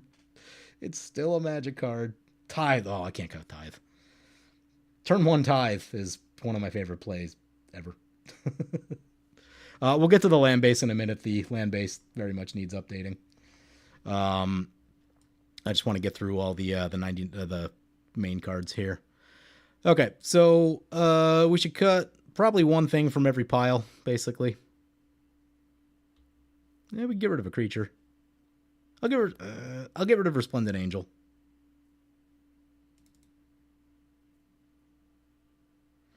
What is this finding? This is going to find Achroma or Gisela, most likely. Which seems, yeah, or maybe Lyra, but yeah, almost and definitely Achroma or Gisela. Okay.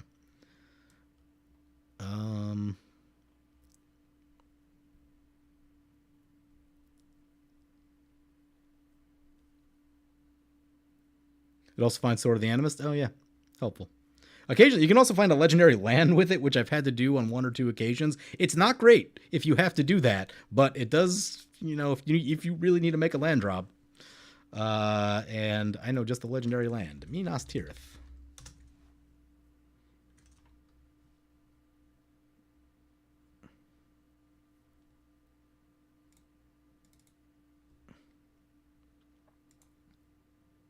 Oh, we're at 37 lands. We can cut so many lands from this deck.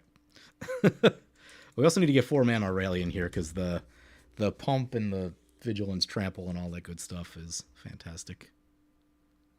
Also, this thing just tends to, this thing tends to eat removal so hard. Of all the times I've played it, it like rarely survives. But if it does, it's disgusting amounts of damage. Okay. What ramp card are we cutting?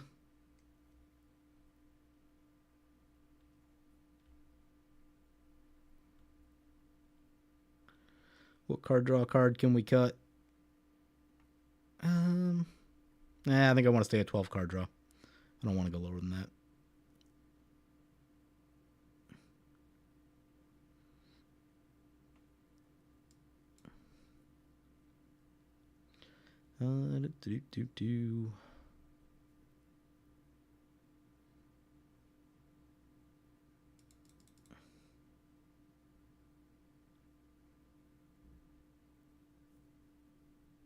Yeah, maybe we cut Path to Exile. Got a lot of creature board wipes. Feel okay about it. I cut it from a lot of decks anyway. You could combine a ramp and a card draw spot with Smuggler's Share. I know, but I really like the ramp and the card draw cards that I have. Like, these are like the cards I can't leave home without, basically. I just, like, need them. They're my emotional support ramp cards.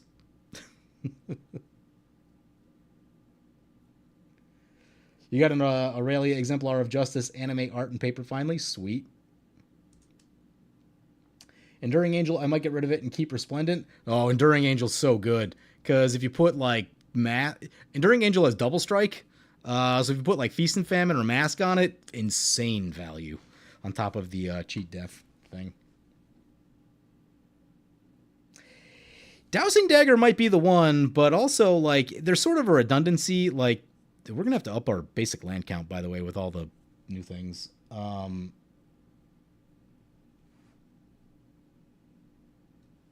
going to cut Animist just because it overlaps. Like, there's only so many basics in the deck. And, like, I find that Bitterthorn is kind of easier to get going, generally. It's harder to equip, and that's annoying, but I guess we also have Fighter class.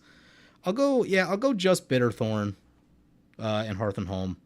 Because, yeah, like, you can only pull so many lands out of the deck, and we don't have, like, that many basics. Yeah, Great Train Heist is very solid. I'll read it again. I know it's a good card, but I'm sure that we're not going to have room for it. Trying to go down in cards. Yeah, extra combat. Creatures you can go 1-0 first strike. Choose target opponent. Whenever creature you control deals combat. Ooh, make treasures, huh? Oh, that is tempting. That is very tempting. Whenever creature you control deals combat damage to a player this turn, create a tapped treasure token. Is that for each creature?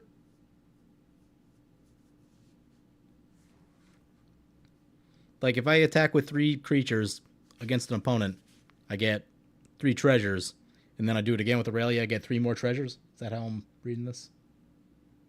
Yeah, I know the extra combat's covered in the zone. I'm kind of thinking about the mana ramifications. Because even though we have the extra combat in the zone, like, a lot of times you can kill one player if you have, like, Aurelia. I mean, I guess you probably aren't going to have the mana to go Aurelia plus this thing with all of its modes, but... Each creature, each combo. Oh, yeah, that's pretty good. We'll come back to that. It's probably not going to make this initial version of the list, but ooh, that is. It does a lot of things that I like. That is for sure. Okay. So we're down to 14 ramp. We're 12 card draw still. 3 of these. How many, like, enchantment-esque type things do we have? Do we really need Roaming Throne? I think I can live without it, because it doesn't, like, you get a third combat with Aurelia, but it's a little awkward. I feel like it works better with, like, things that, like, directly value on ETB, and, like, some of our things do, and some of our things don't, so I'll just cut that. 103, we can definitely get rid of a land, maybe 2. We need way less mountains, that's for sure.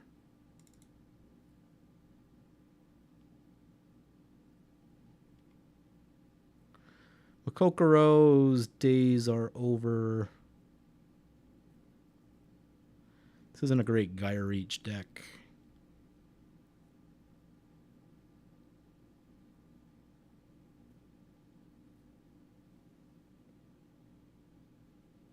Oh, the treasure tokens are tapped. Okay. Yep. That is good to know. That's a homeward path. Still, people don't run theft as much as they used to. But based on the era that I came up in, I can't bring myself to not run Homeward Path. Okay, what changes to the mana base do we need to make? I know there's a lot of, like, newer lands that I am not running that I probably should be. Boros Garrison. What about also the dual face lands? We should get those as well. Surveil land. What's that? Is that the Parlor?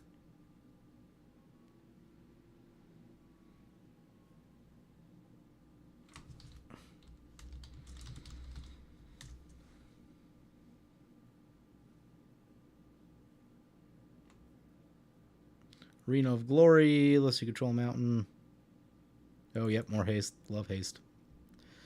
Love haste. Get rid of Boros Garrison. Monumental. Take a sip of water.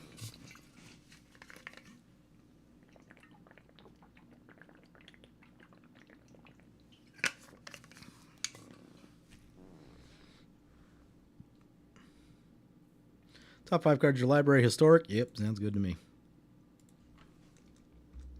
Demolition Field.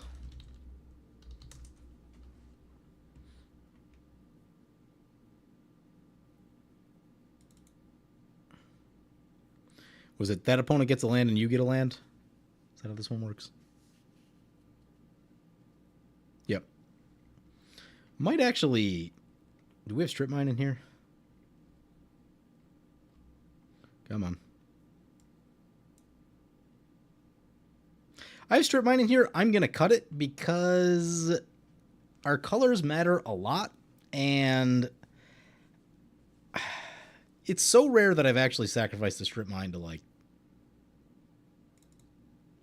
Yeah, it's just rare that I do that because I don't like going down the land count, right? It's pretty painful.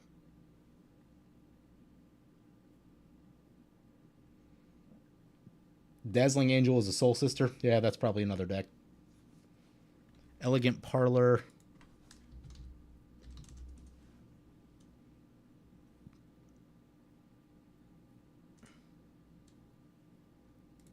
Okay, got that one. Tajiri Shelter, I have Volakut Awakening. Which one's Volakut Awakening? Is that the cycle? Yeah, maybe we could use that.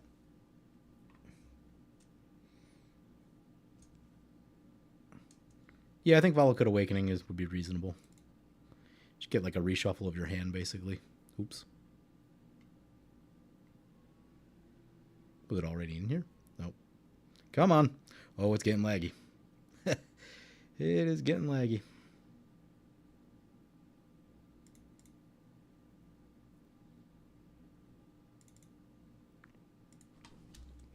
Let's see. Alpine Meadow.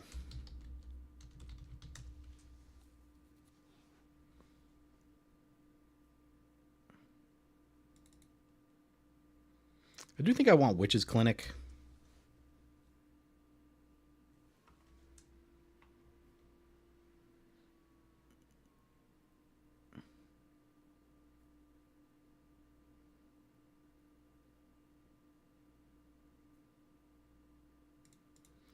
You just never know when you need some lifelink somewhere.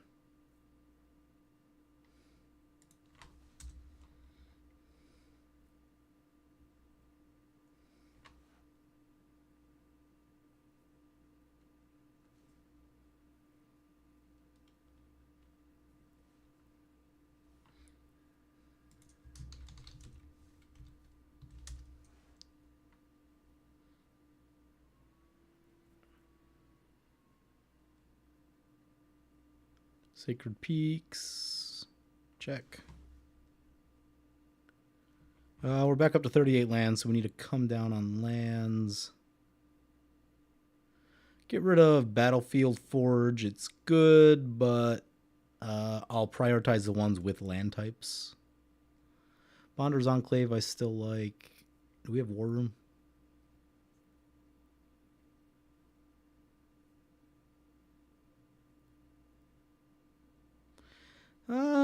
Temple's okay, but I feel I'm going to cut the Temple.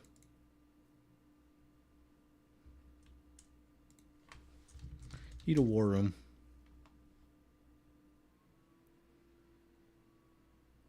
I don't typically run Cavern of Souls. It's always been like very expensive, and like you can. It's just like one of those personal choices that I don't know, because it's always been, for most of when I played, it was very expensive because of Modern, so I just never really bothered with it. And like, more often than not, your creatures aren't usually the thing getting countered. Every once in a long while, like if it's Aurelia, sure, maybe, but most of the other things typically don't. I don't know. People don't run that many counter spells anymore either. Fountain Port.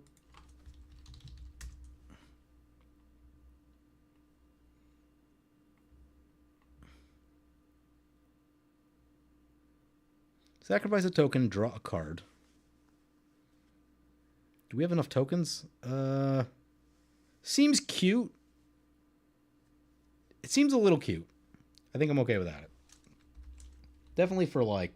Yeah, exactly. I don't want to run too many colorless lands because we have so many white pips in this deck. Like, just a disgusting number of white pips. So, yeah, I don't want to get carried away with that. Also, like, the basic land count is lower than I want it to be because of all the swords and stuff. Like, Hall of Helios Generosity is even questionable. Honestly, one of the problems is, like, in paper, I don't have that many fetches. So, like, when you have all the fetches, and even I think I cut a lot of the red ones only, you just run out of slots for basic lands and stuff.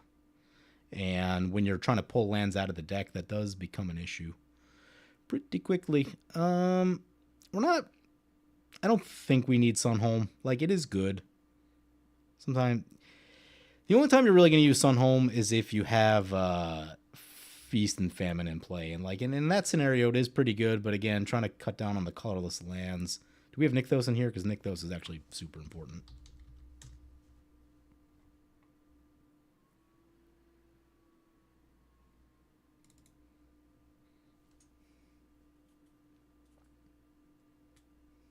Three Tree City.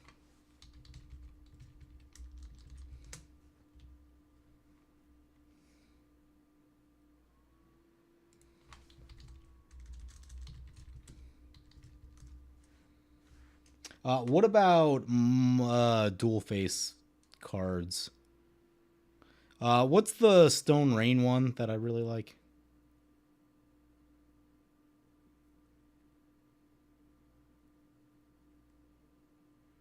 Oh, yeah, okay. Yeah, Three Tree City. That's a way to get extra mana. I like that. Once again, need to cut more stuff.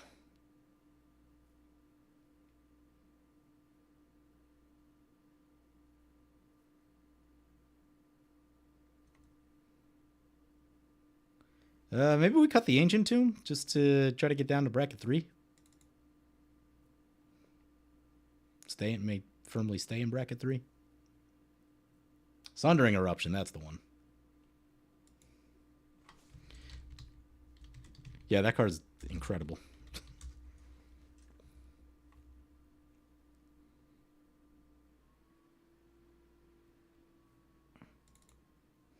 Are there any other of these that are very good that we should be thinking about?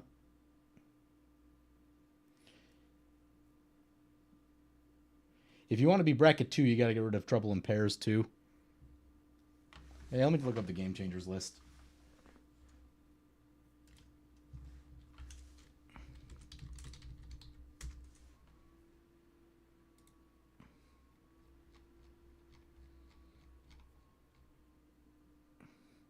Smothering Tithe gone. Ancient Tomb is gone. Trouble in Pairs is on there.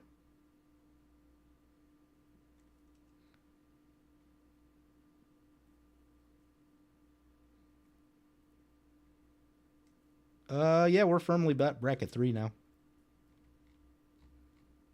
Yeah, probably almost bracket. Probably like a fairly nasty bracket 2. Few tutors, no game change. No game changers. Okay. Which ones? I still have Trouble in Pairs. Oh, wow. Yeah, that's interesting. So, and this is more so outside of the scope of this deck, but like, so what do we have? We have, if I cut Trouble in Pairs, this deck is firmly bracket 2. My feeling is that this is a very nasty bracket 2 deck. Yeah, we'll try it. We will try it. Because I have a lot of thoughts about the bracket system. I have a video that I recorded about 3 weeks ago. It's kind of out of date now, so I got to do it again. But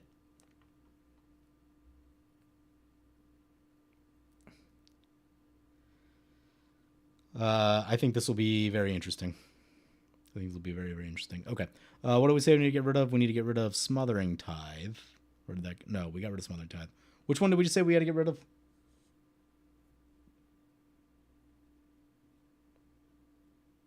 I would argue we have too many tutors to qualify as bracket 2. I've only got 3. And they're like fairly limited. They're equipments and legendaries, so...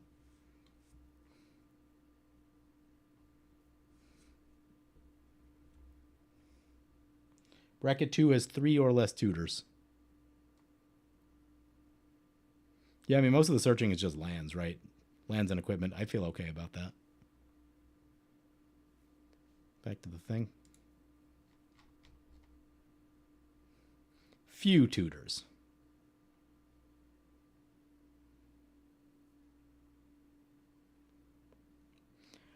Three is few to me. Above 3 feels like more than few. More than a few, but...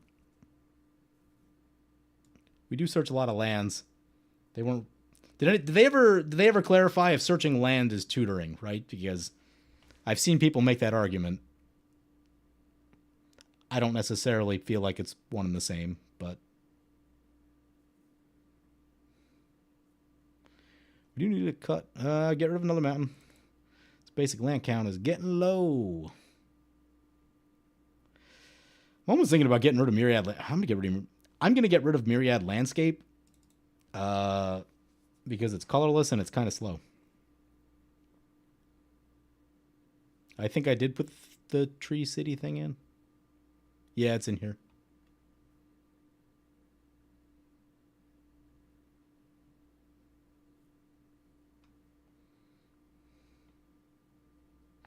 So we've got 35 plus, I think, 2 flip lands. Seems fine to me. We're at 103. Okay, let's cut some stuff so we can get this game fired up.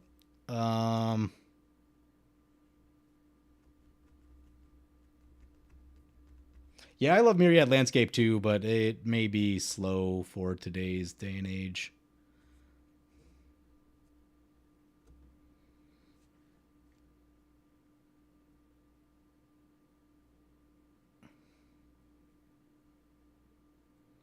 Okay, I'm going to go back to CMC and see what we can get rid of.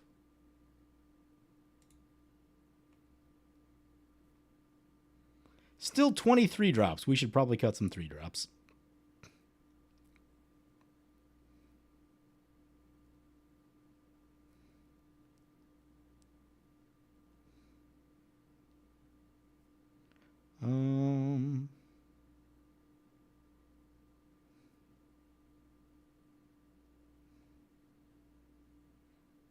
Those 2 are lands. Oh, so there's 3. Okay. Which means we can get rid of another land. I'm going to get rid of Flamekin Village. What's Arena of Glory do? So that one can come in untapped.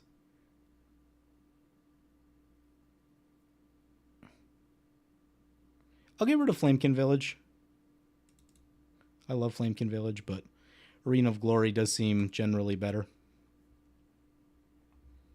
Oh, we found the Storm of Souls. Is there a 7-drop that we can part with?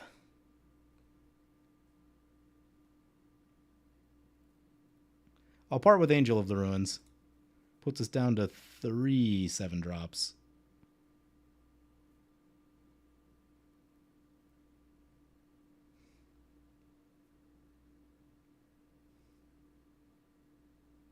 Ferocification?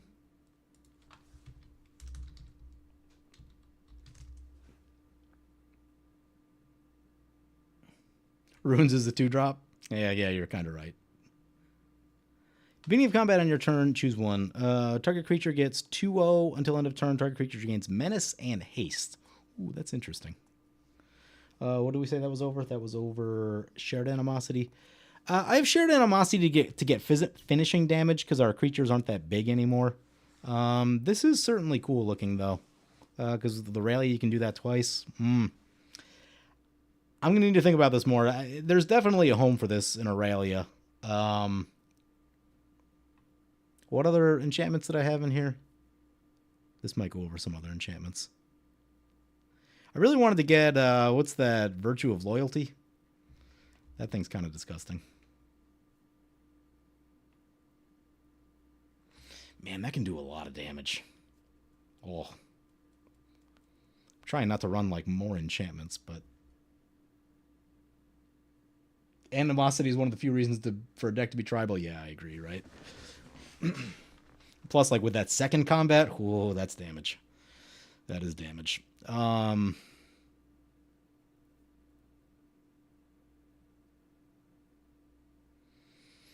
going to get rid of Angelic Skirmisher. Like, it's very good and probably will come back in at some point, but for the sake of trying to get low on this mana curve here. Down to 101. We're at 37 lands.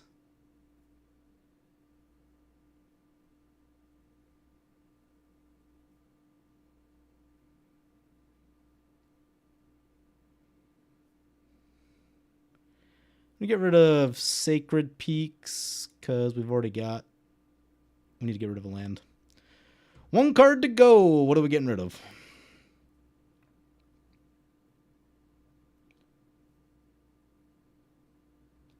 Storm of Souls for Ghost Vacuum. What's Ghost Vacuum do?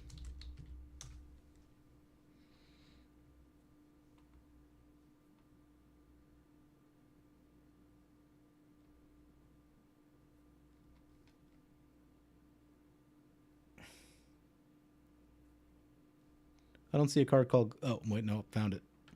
Exile target card from a graveyard. Pay 6. Put each creature card with Ghost Vacuum onto the battlefield under your control with a flying counter on each of them or 1/1 spirits. They kind of do the same thing. This one's just slower. Storm of Souls sort of happens all at once. This being an artifact means you can get it back, but it means you got to tap it a bunch. Mixed feelings. Mixed feelings. I might just cut Storm of Souls altogether. Like, it's good. Nah, maybe it's too good. It might be too good.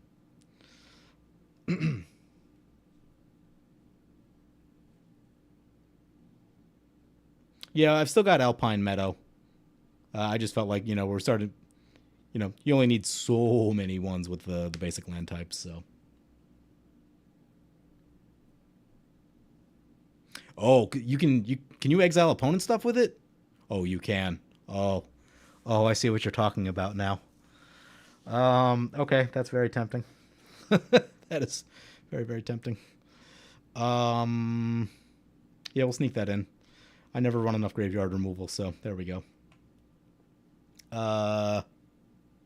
We'll cut the Storm of Souls, like we just talked about. We need to get rid of one more card. Should probably be a 3-drop.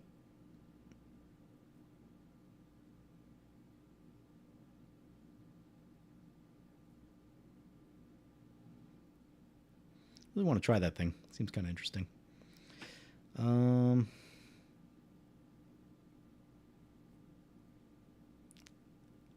going to get rid of the Reaver Cleaver. Like, it's insanely good. But there's also that chance that you spend a lot to, like, not get that much damage because we don't have, like, double strike and stuff like that. I don't know. Sometimes it's good. Sometimes it can get a little... Sometimes it takes a few turns to get going. Where Feast and Famine is just sort of immediately good all the time. Anyway, we finished all that. Now, we finally get to play a game. How long have we been going? 2 hours. Only took 2 hours to... hopefully we can find a game because it is starting to get a little bit late.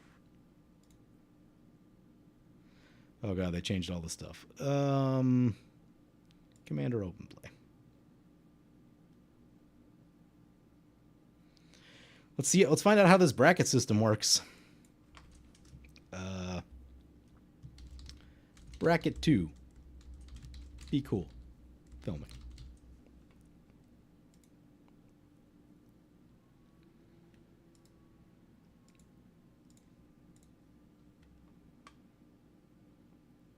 Rising of the Day is for the creatures in the 99 that don't have haste. Because I've noticed the problem a lot where you're like, oh man, I really need my creatures to have haste right now, and they do not. So that's what Rising of the Day is for. Funny enough, you can actually run... Oh, crap. Okay. Yep. Thank you. Did I not get rid of that? I thought I did. What card did I just cut right before this? Someone run the tape back. Add in whatever we... Oh, I cut the Storm of Souls, didn't I? I'll bring Storm of Souls back.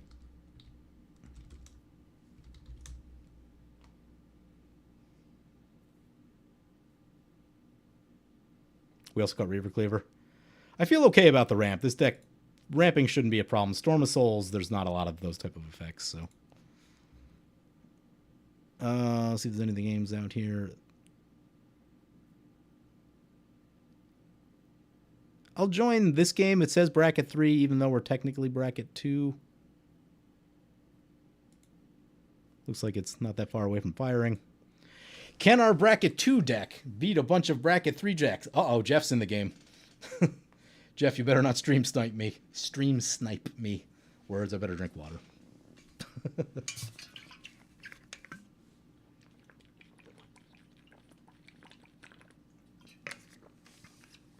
God, the amount of choices you have to make in a deck now are disgusting. I will say that Trouble in Pairs was one of the like more consistent card draw options.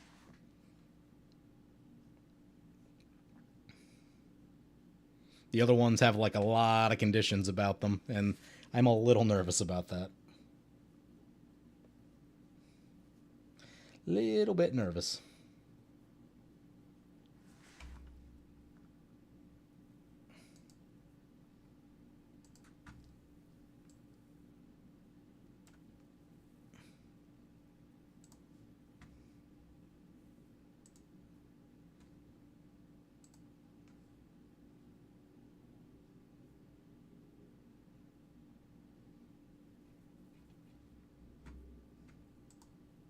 Okay, game time. Soul Ring, Fighter Class, Hearth and Home. Yeah, that all looks like goodness to me. The only thing we're missing is a creature, but we have a lot of them, so... Ooh. One thing to note is that we do not have white mana in our hand. Should we mulligan this hand on account of that? Ew.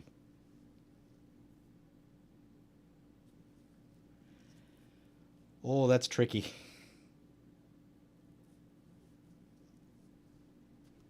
I think I'm gonna mulligan the hand. Because we go land Soul Ring. Next turn we cast the Hearth and Home, and then we just kind of like get stuck until white mana shows up.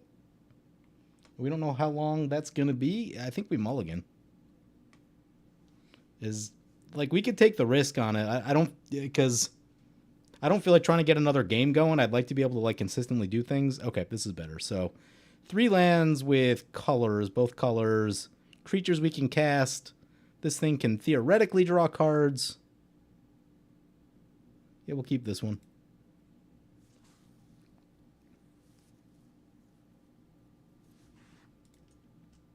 Karthus. Oh no. Feldon. Oh, Nethroy. Yee.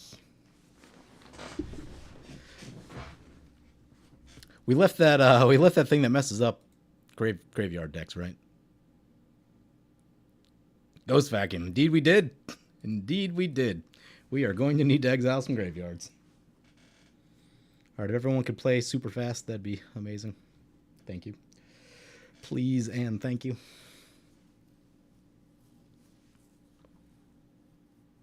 Oh, we're last. Gross. Yeah, I mean, that Soul Ring start is super tempting, but pretty much a 50-50 chance of whether we get stuck or not, of like, how long does it take to find that white mana? How long does it take to find a creature so that we can start using the sword? Ghost Vacuum gonna put in work? Yeah, we just gotta find it. I cut the Enlightened Tutor, so that's a thing. Oh yeah, two Reanimator decks. Gotta love Flamekin Village. I have cleaned out my LGSs of Flamekin Villages multiple times.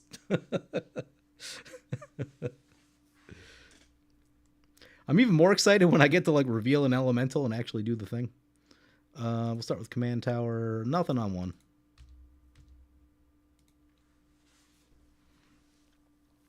Teferi's Protection is insanely strong. Probably not the card I wanted to see just yet. More of a mid to late game kind of thing.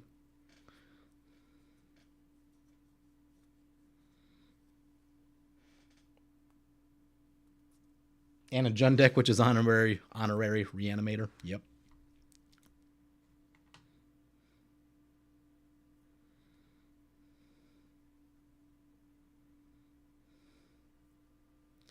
I do have questions about this card because I don't know that we necessarily have enough things with counters on them to really investigate consistently.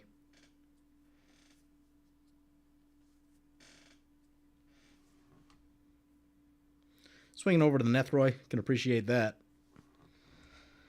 This could be all kinds of disgustingness.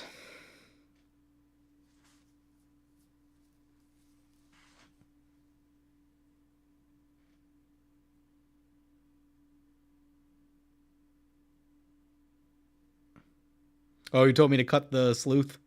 Yeah, probably. Probably. But hey, if we find a sword or something, it'll be great for carrying swords. Yeah, and that's a question. We could probably look at some of the other 3-drops that are available. I do wonder if this thing is a little too cute.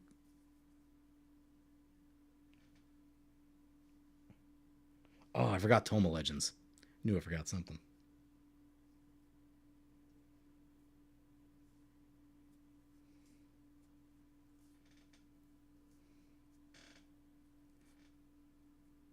Is Urza Saga a game changer? It is not currently on the game changers list. I don't typically run it. You know, some of those cards that are just like, it's always the like ubiquitously good, expensive colorless cards that I'm like, especially the newer ones they printed. I'm just like, I don't know. I don't adopt them for some reason. That being one of them.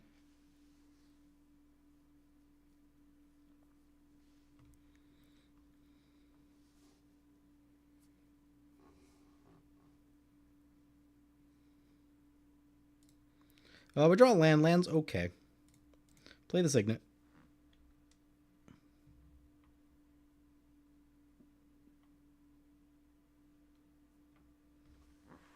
What is my opinion of Gold Warden's Gambit? I gotta look that one up.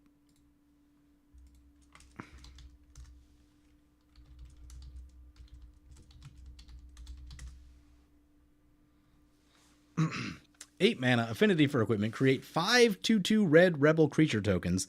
They gain haste. For each of those tokens, you may attach an equipment to them. Yeah, I mean, it's probably not the first thing I would run, but if they're winning games with it, why not, right? Like, it's got the finishing type power to it. My thing is, you know, I would just want to be in the deck that wants to run that. So definitely an equipment deck. I guess it's a reasonable backup to, like, if you're playing Voltron or something and people keep blowing up your commander. Okay. Yeah, I can see its use cases. Seems solid to me. Good question. We should check to see what the thing got. Collector's Vault.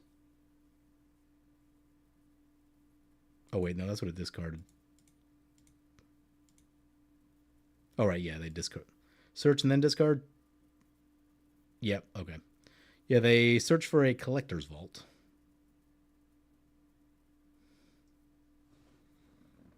Draw a card, then discard a card, create a treasure token. Man, that's not bad. Mana Vault, use the Mana Vault, get the thing. Yep. Yep.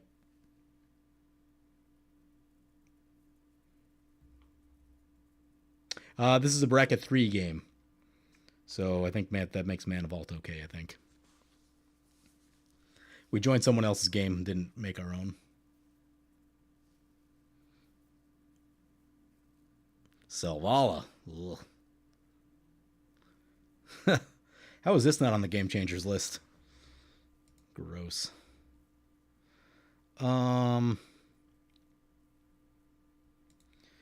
Yeah, I think we just we go for the more mana efficient play, I think, of Archangel of Tithes. And then next turn we can slam Lyra. Ooh, we get the thing? Do we get to draw?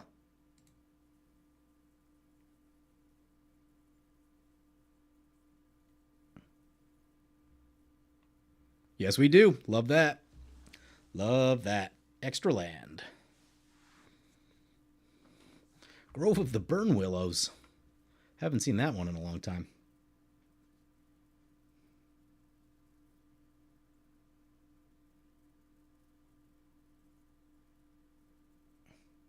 How will you unchange the game now that he's changed it? I don't know what you mean. Welcome in. Open the way. What is this? Reveal cards from the top of your library. To reveal X lands. Put those onto the battlefield tapped. Seems good. I think we're going to be looking at some dragons real soon. real soon. As long as we keep this untapped, then it'll be annoying for them to attack us, so at least there's that. Oh no, is it the Grove combo? I don't think so. It's a Dragons deck. I mean, unless there's something new that I don't know about, but are there new Grove combos? Because the one I'm thinking of is Punishing Fire, which is, you know, a modern thing 10 years ago. And by 10 years ago, I mean probably 15 years ago. A long time ago. God, yeah, that was like 15 years ago almost. Woo!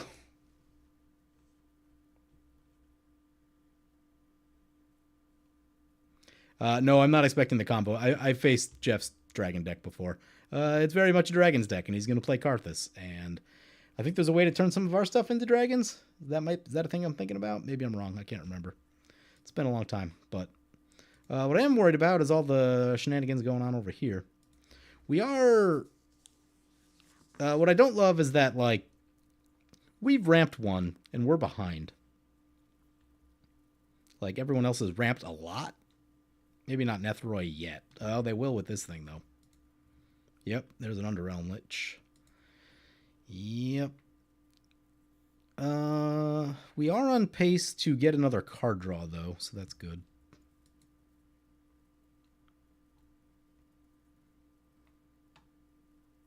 Because we need to dig our way into some things.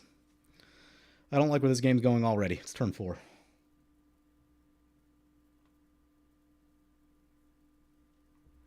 Demolition Field, another land.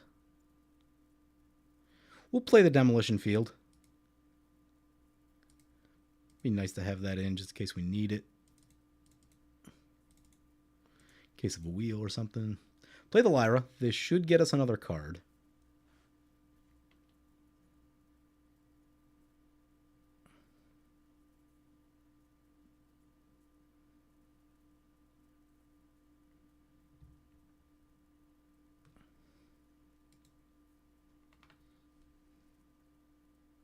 Thran Dynamo would indeed help a lot here. We left it in, right? Yeah, it's still in here. Feast and Famine, also good. Reaver Cleaver got cut.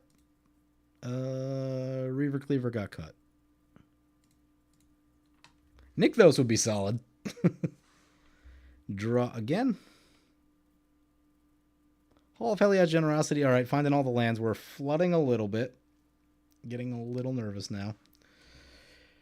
Attack with lifelink or hold back so that they don't have any dragons yet. So we'll just get this damage going now. Chip away. That is the one problem with this card. Once you tap it, it doesn't do a whole lot.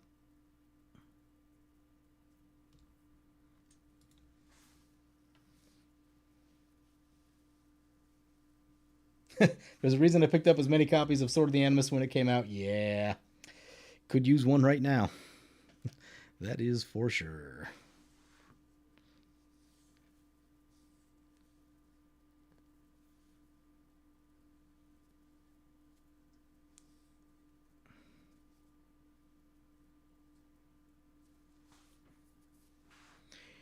Yeah, this deck building exercise, though, has raised additional questions about the bracket system for me because, like, I mean, by and large, we're not having a great start right now, but, like, ooh, Siphon Mind. Gross.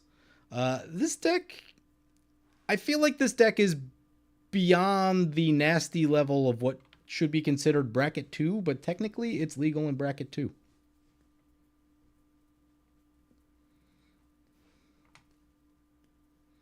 We'll get rid of the planes.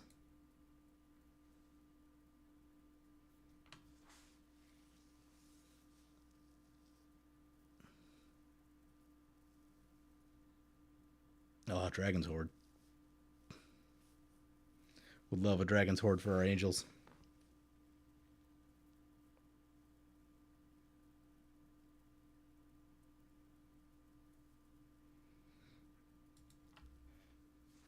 Bracket 2 and 3 are mostly normal player, just normal 7 without as much combo. Oh, power level 7 without as much combo. Yeah.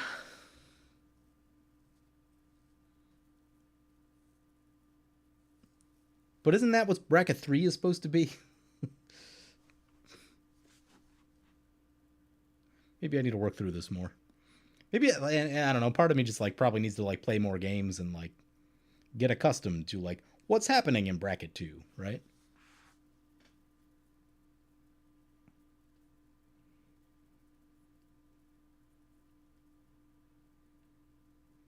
Friend of mine took one card out of his Lathril deck. It became bracket 2, and he won 3 games in a row versus bracket 4 decks. Yeah, that's my concern. That's exactly the point that I'm trying to get to. I'm gonna have to remember that example. I'm gonna take a little screenshot of that.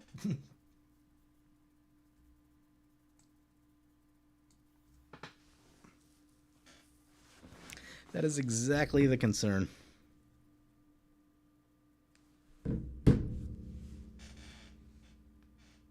You're cool cutting Soul Ring from bracket 2 as well? Yeah, I could, right? Like, someone always gets really ahead when there's a Soul Ring. Oh, let's see what kind of nastiness the Feldon deck has here.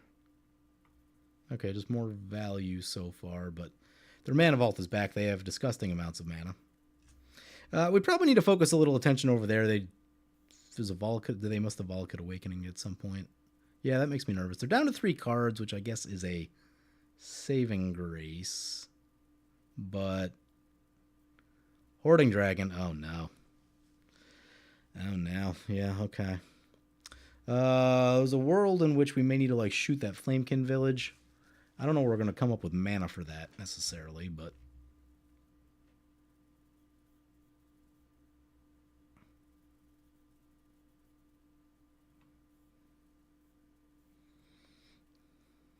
there's the Feldon. Well, they won't be able to do it this turn.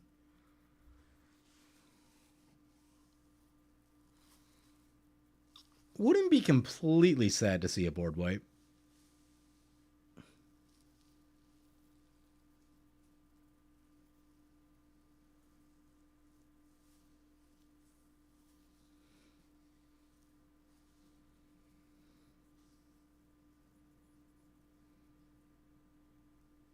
You've been cutting Soul Ring in any deck with a commander that costs less than 5. Colors of mana remain more important until like turn 6. Yeah, that's really kind of a like a play group type of thing, right? Soul Ring is just inherently stupidly powerful because even if like your commander's cheap, it still lets you get like signets and other things down super quick. So it's really more of a power level question. Like, do you want to take away? Like, if everyone else agreed to not run Soul Ring, I would also cut Soul Ring. But until that happens, which it probably won't, I'm going to continue running Soul Ring.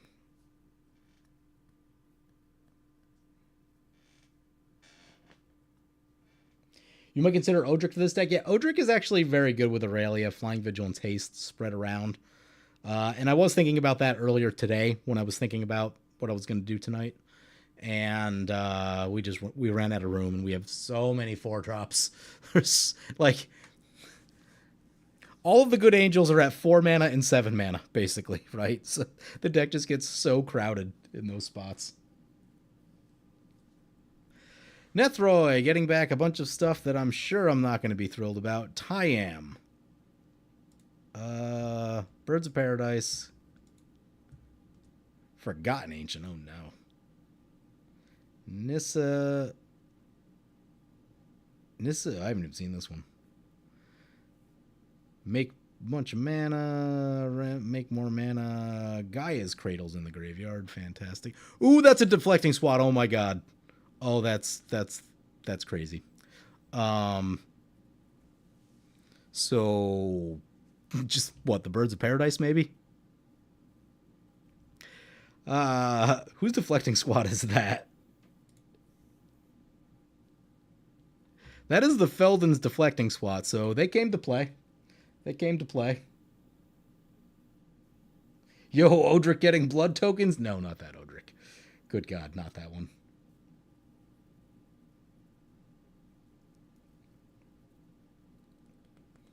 Yeah, Iganjo, like as good as Iganjo is, it doesn't really fix what's going on right now. Like we've already ramped one and it was a signet.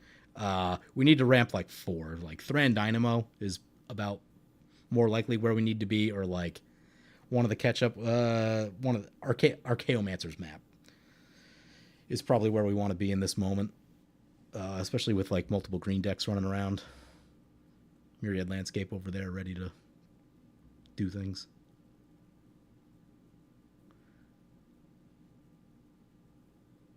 Something about that didn't work. All the things came into play. It's not great.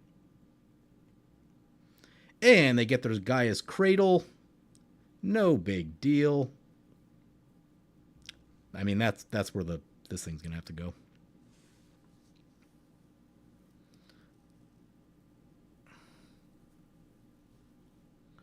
Cool. 7 mana. Casual 7 mana. The more I play against Soul Ring openers, the more I lean toward the position that Soul Ring does not belong in Casual Commander. Yeah, right. There's the altar. Fantastic.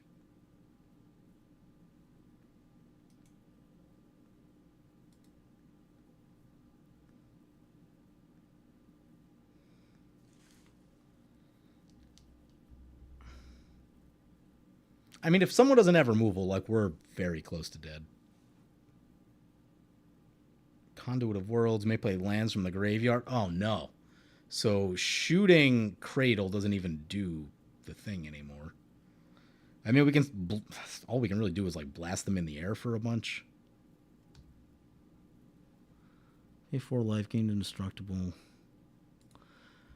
Oh God.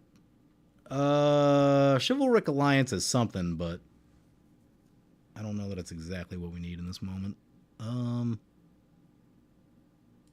It's probably a little late.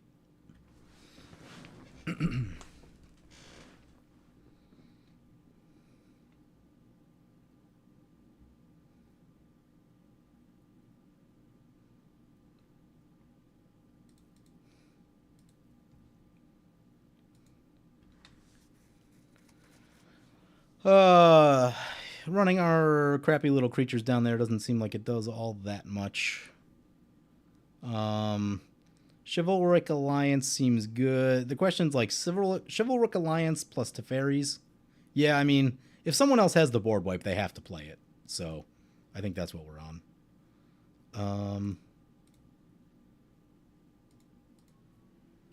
It's got to be the same opponent, right? There's a Forgotten Ancient trigger. Yeah, I think we're gonna have to pray that someone else has the board wipe or that we rip a Blasphemous Act off the top. No, it doesn't matter who we attack.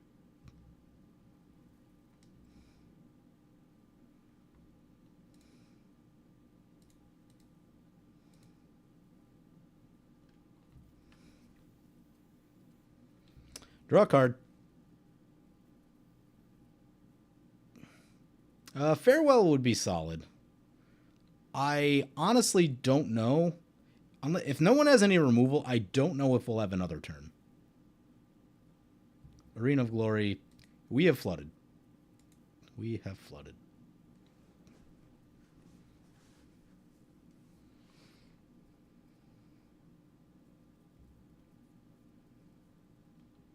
Block with the birds.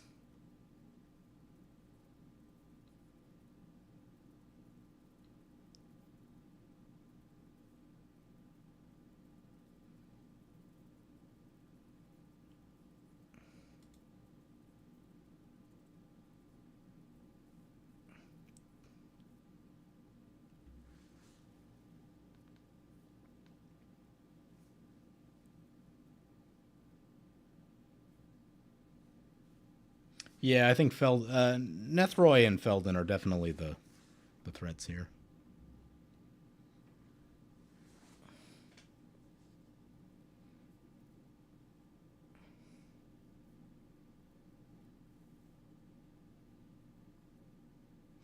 Tithes, once it becomes tapped, no longer does anything, which is unfortunate. Which means if you want to attack with it, you need to give it vigilance, which is kind of annoying. In today's day and age, they would have put vigilance on it, or just not put that text on it. Really? Aura shards? Good God. I don't even know what happened, honestly. I don't know how they just got an instant speed aura shards.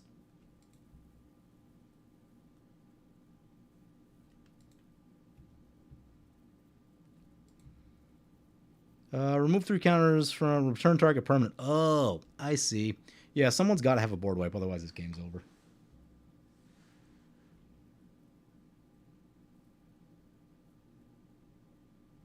No, they didn't have to pay for the block because it says as long as Archangel of Tithes. Oh, wait. As long as it's attacking, creatures can't block. Oh, yeah, they did have to pay for it. Excuse me. Sorry. Was operating out of memory. My memory's kind of rusty because I haven't played in a long time.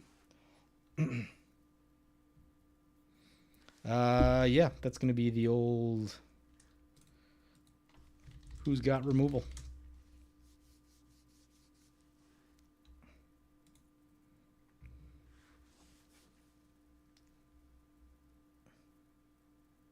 Don't know why I'm watching this on my phone and browser. It's funny with the second delay between the two.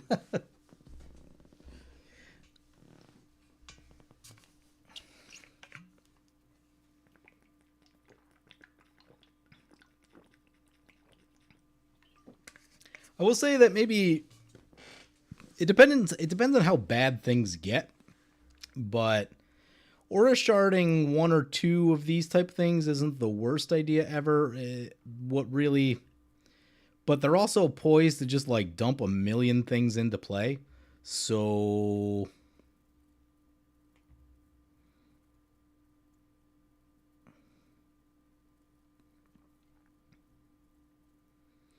no one may have any artifacts or enchantments is a thing that could happen.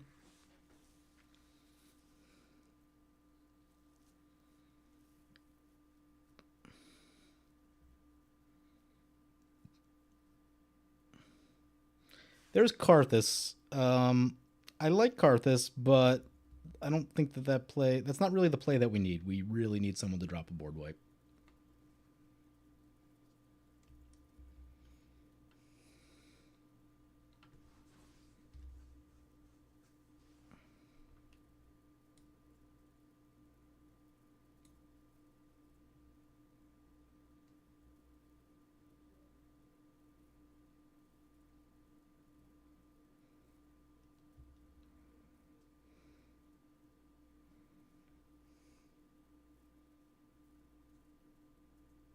Use the demolition field before draw to thin... Maybe. I'm going to leave up the Teferi's Protection for now, because we're really just hoping someone has a Blasphemous Act or something to slow all this nonsense down. But potentially, a shuffle isn't the worst idea ever either.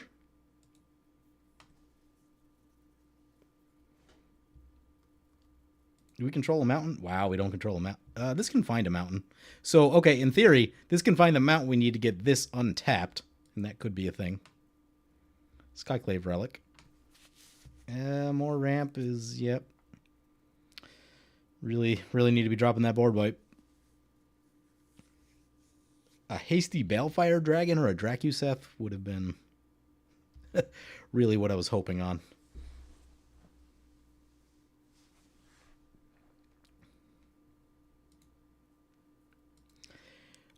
That's an Exalted Karthus going their way. I mean, that's 8 commander. That's something.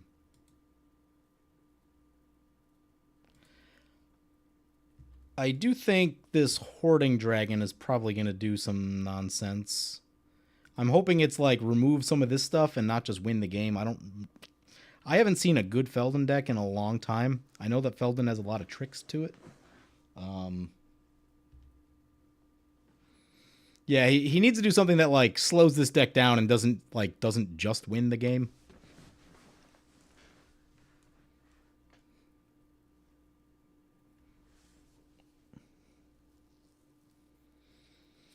Maybe something like a meteor golem.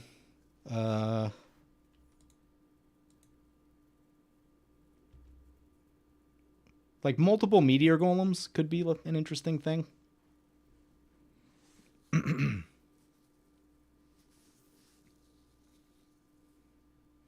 Rogue's Passage. Chain reaction? Would love to see a chain reaction.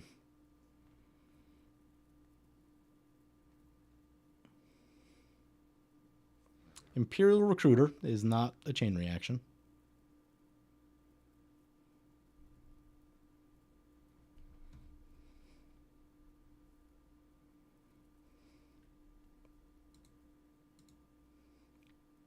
Kiki combo? Is it a Kiki combo deck? Is Nethroid Chose or a target? I'm feeling like it's Choose. Oh, that text is very small. If you cast this spell, mutate cost.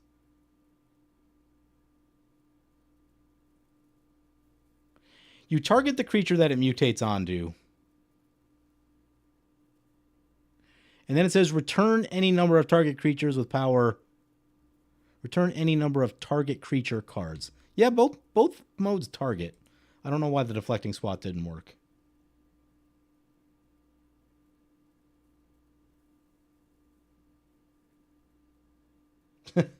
Yeah, if they fixed anything about Magic Online, I feel like it would break it completely.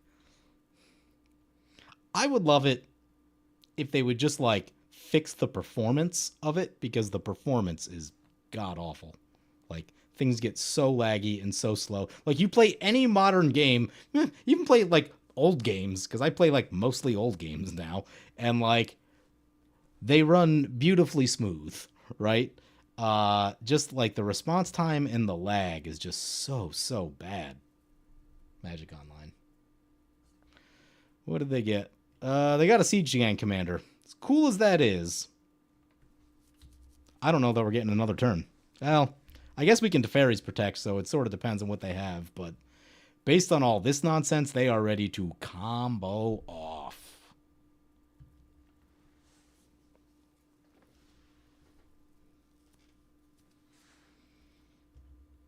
They're down to 28.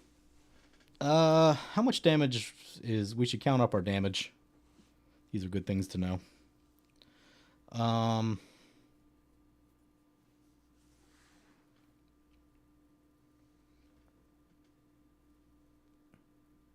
That's 9. Plus 4 is 13. Ooh, we have 26 damage in the air.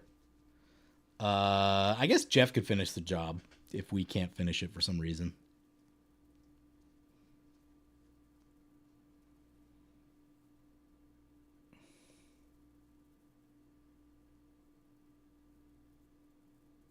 I think I've seen SWAT struggle against spells with multiple targets on MTGO. Or maybe it was a misclick issue. Yeah, both of those are very, very possible. Tough to say without asking the player. You started to play League of Legends for the first time in years, and second game I was on like a second delay with inputs. That was not fun. Really? That game is usually reasonably smooth. The Necro Bloom, I'm sure, is terrible for us. Yeah, I was just thinking about the, we can discard a thing to make 2/2 knights. Problem is, they do have a lot of ground creatures, so I don't know that creatures on the ground are going to get through necessarily. Now, if a board wipe goes off, different story. Okay, Aura Shard's taking down its first target, going to be the Collector's Vault.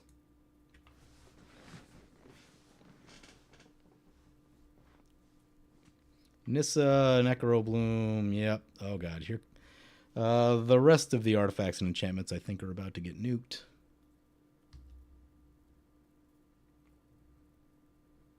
Aura Shards again.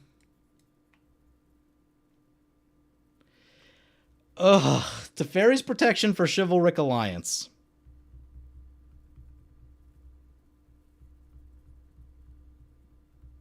I feel like we have to, because, like, we just don't have enough cards to, like, do the things we need to do.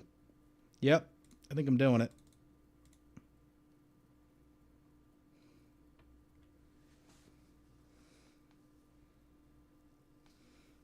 Because also, like, there's going to be more creatures after this, so... Oh, I think we're just going to lose it anyway. Yup. Yup.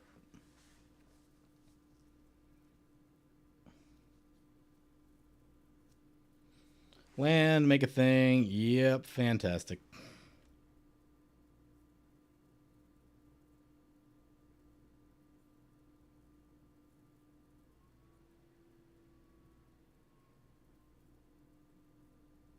I love lands decks, by the way. Yeah, no, they can shoot all the artifacts and enchantments for sure.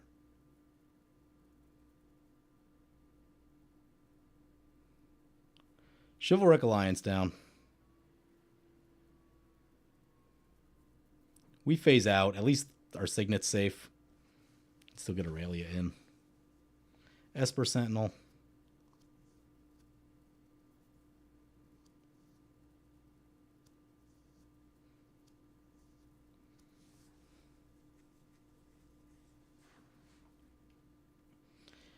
Takes down the Dragon's Horde. They haven't even used their Cradle yet.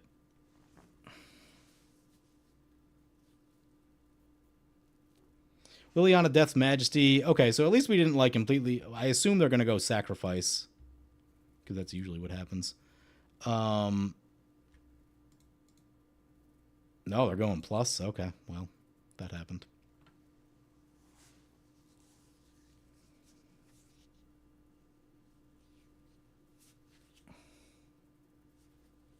Yeah, lands decks have been consistently one of the strongest things in the format, especially since Windgrace got printed, because Windgrace is just OP. But yeah, because lands decks are super difficult to interact with, and like now there's so much redundancy and like ways to bring your lands back, and the lands are so powerful, and like yeah, it's all a thing. I mean, really, I think we're hoping on like a farewell off the top.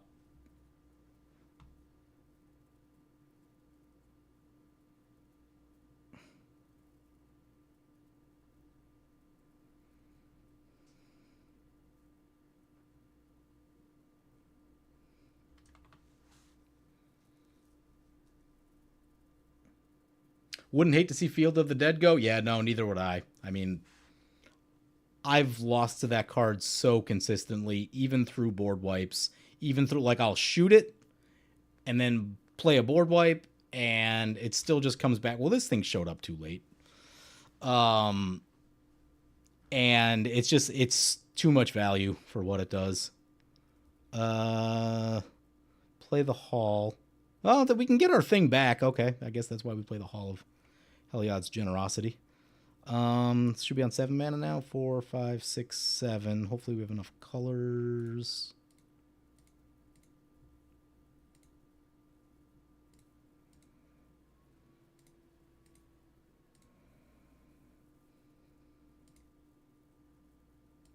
Yeah, I think the plan is just swing away.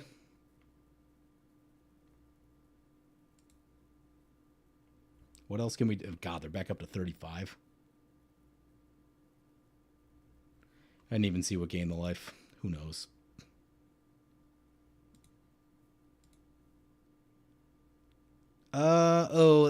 Maybe we should wait on this because the Aura Shards is still in play. Sarah Paragon.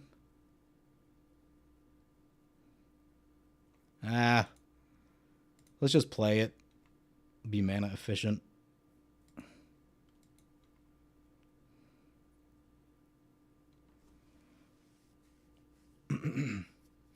Hope that Jeff can find some... Yeah, it gives all his dragons haste, so if he has, like, any other dragon...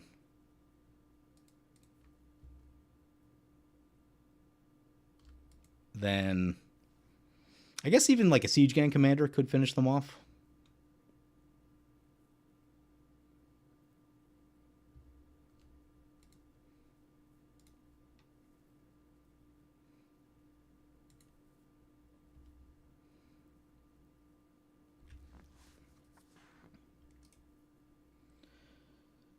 Send them.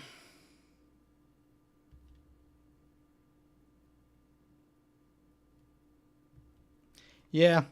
I mean, I'm glad I played this game, but, like, This was my concern with the bracket system, is that, like, this is a fairly disgusting lands deck, and should that be bracket 3?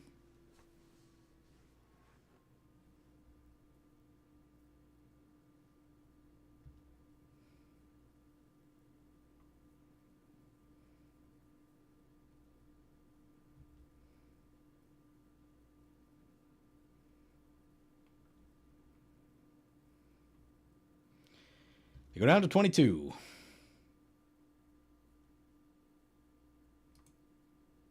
Do it again.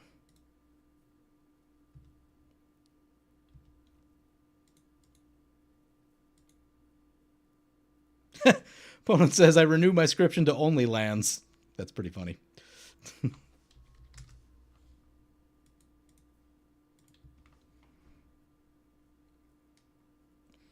We're going to put him low.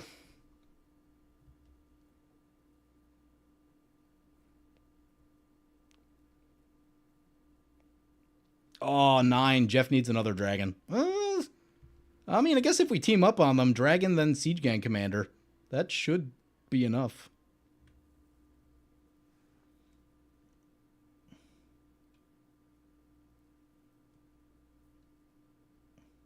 Is Field of the Dead on the Game Changers list? Because that definitely should be. Yep, Field of the Dead is missing. I gotta make a list of these.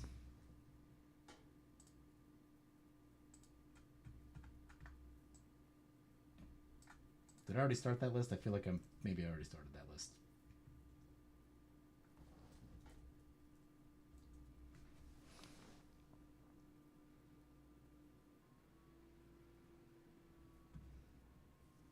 Did I save it is the question.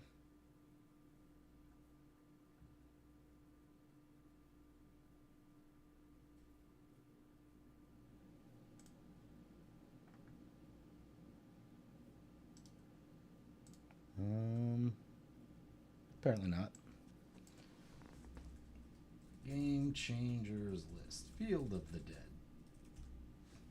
There's a question. So what other cards that are not on the Game Changers list should be?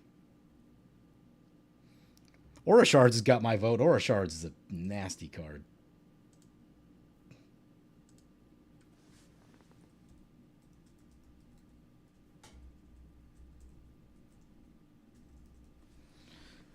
Sorry, back to this. Cool, last March of the Ents. So much fun. Wait, is that Jeff's? Oh, that's Jeff's. Okay. And no love for this card. That should also be on the Game Changers list.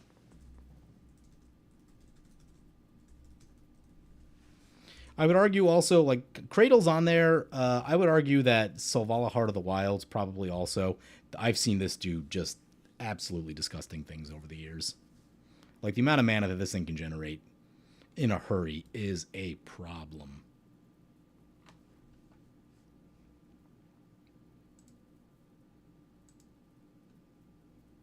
Cabal Coffers? Yeah, Coffers wasn't on there either. Very surprising. Mishra's Workshop? I don't see Mishra's Workshop enough to, like, worry about it. Shieldred? Is it? One sec. Well, there's a lot of dragons in play now, and I very much wish our thing was untapped. One of the... Ooh, that's the Balefire.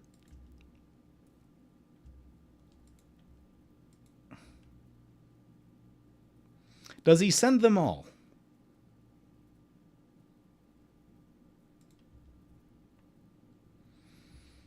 Yep, he hit pretty good there.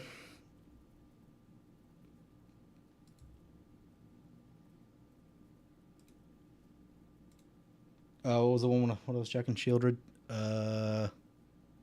No, it is not. Tergrid is, though. What's his name?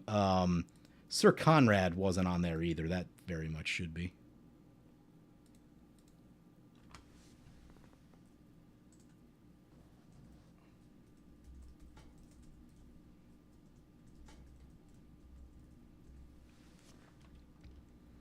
Opponent's going to mill with Tyam and start doing stuff.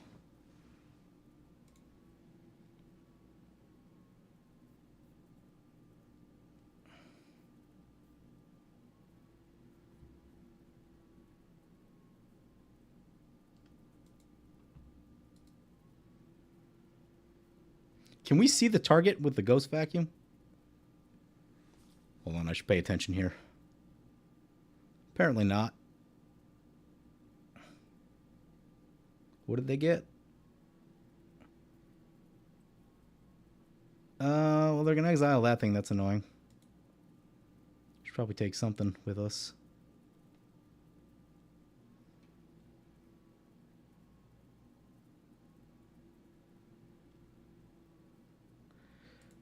Fiend Artisan feels like a worthwhile target.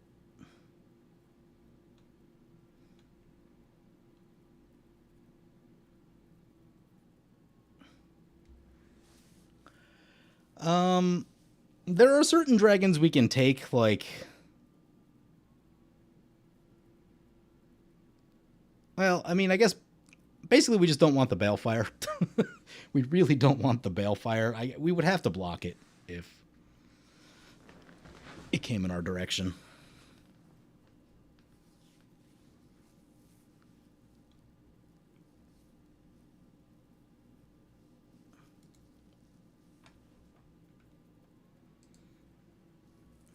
Urza's Saga. Yeah, Natural Order is an interesting one. Like, you could convince me of it, but I would also say that there's probably higher priority things.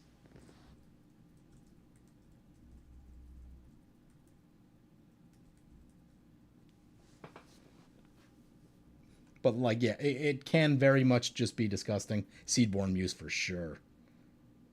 Burgeoning Mixed Feelings. I mean, the problem is they usually go in lands decks, and lands decks are inherently OP. I'm not sure that that's a burgeoning problem itself. Burgeoning is good, but it's the card draw that follows it up that becomes the problem. The Free Kodama, yeah, I have no love for the Free Kodama. I mean, that card's pretty busted too. It's maybe not the first thing. I don't see it all that often, but when you do, it's always a headache. But yeah, I mean, that card like combos with a ham sandwich basically. So.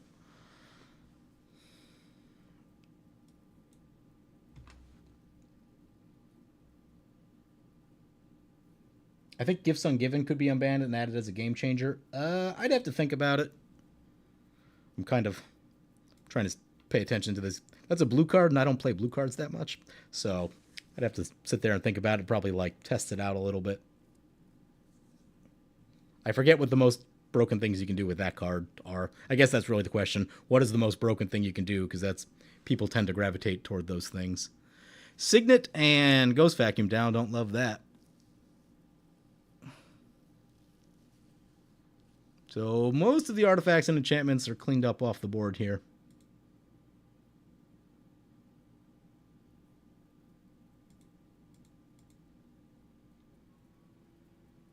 Really, he has an Odric Lunarch Marshal?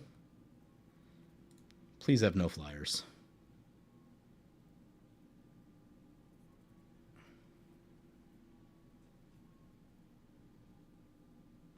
Wow, we weren't even able to get rid of the Fiend Artisan?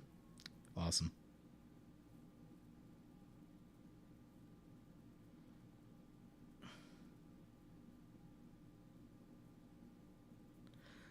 One saving grace, they still don't technically have any flyers.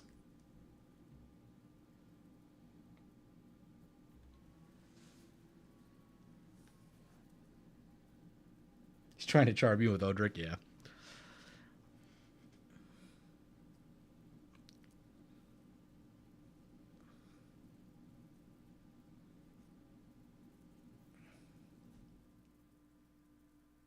The Great Henge, yeah, no, the Great Henge definitely deserves a spot.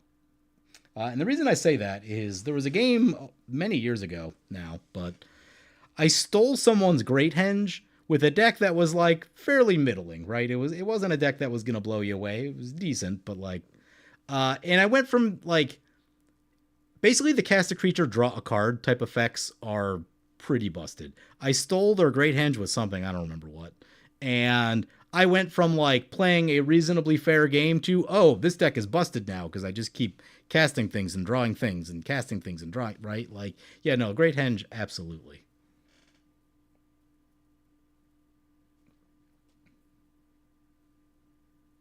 And it was like this very strange feeling for me of like, oh, my very fair deck is now busted because of this one card. Yeah, no love for Abzan here, especially lands. Especially lands.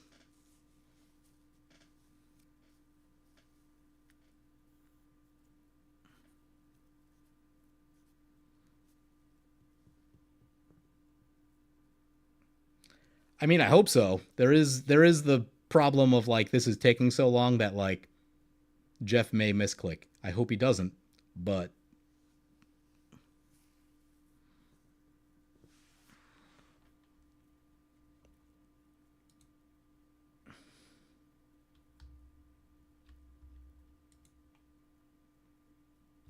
targets the Skyclave Relic, which is in fact indestructible. One of the nice things about it.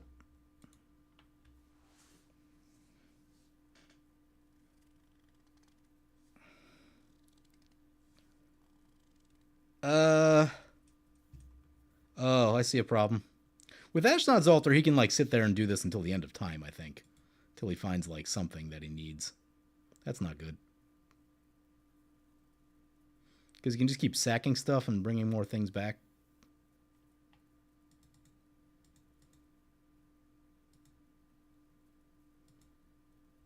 Oh, opponent asks, do you win by combo? He says, nope, trying to stay alive. But like,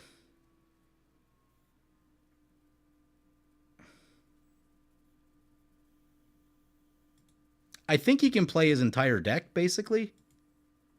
Because maybe not. Does he needs counters? Maybe he needs to not run out of counters. Okay, yeah, there's 4 counters left on Forgotten. There's 4 on there. Maybe that's the saving grace.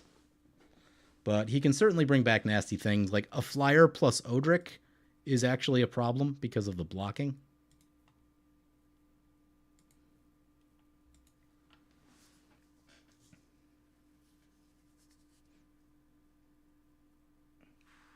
Yeah, like I don't even care about Abzan that much. I don't love lands decks, whatever colors they come in, right? There's mono green lands, there's Jun lands with Winggrace, there's Abzan lands, right? Like lands decks are just not fun.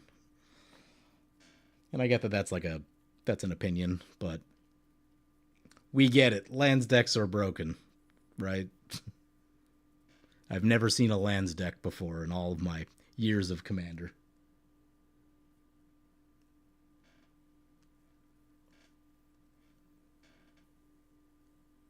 Blue, white, and white, black are your taste? Love control decks? Yeah.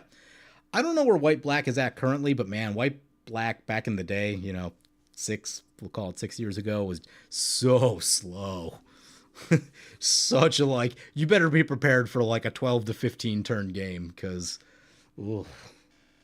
unless you were like directly going for like one of the very few combos in the color, at least the ones I could recall.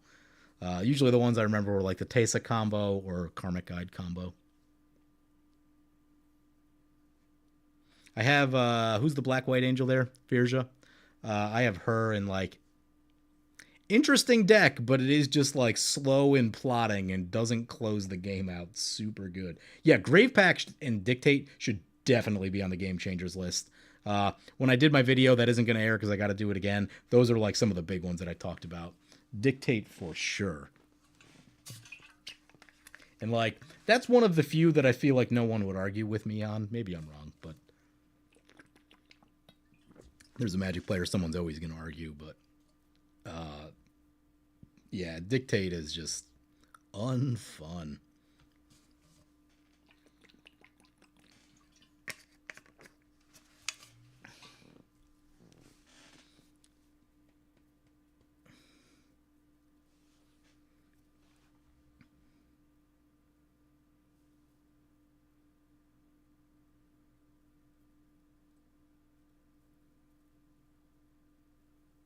Isochron Scepter, yeah. Isochron Scepter is interesting. If you're not doing the dramatic reversal combo, it doesn't bother me that much.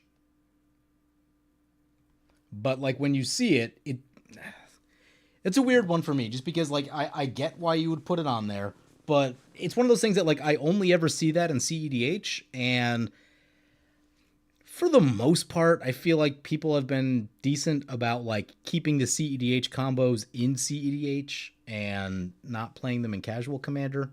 Since CEDH has gotten bigger, it sort of gives you a container for all of that type of combo. Um, Mixed feelings. Mixed feelings. Like I definitely get the argument to put it on, but just the fact that I don't really see it being used super brokenly in casual commander. Like I see it as a win condition for CEDH, but because like same sort of thing. Like Thassa's Oracle, same idea in that it is the CEDH win condition. For the most part, I haven't really seen it in casual commander that much. Like every once in a while it shows up, but usually it like I can recall one instance of it in a casual game, but it wasn't like it was super fast. So I'm sure I was annoyed about it at the time because it's an easy thing to be annoyed about. But um, yeah, I don't know that. Again, it's do you include the CEDH combos? Right. I think that's sort of the question. Pure Steel Paladin is a really good card, but I don't think Pure Steel Paladin is in danger of warping the format. Like it's a great card, and I've done some things with it, but uh, format warping it is not.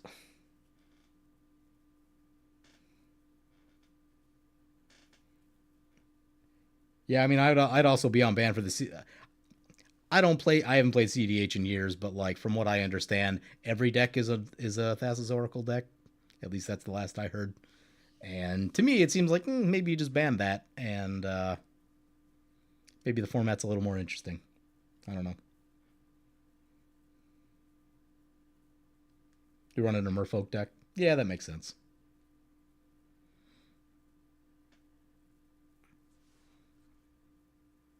I mean, they have to run out of counters eventually here, right?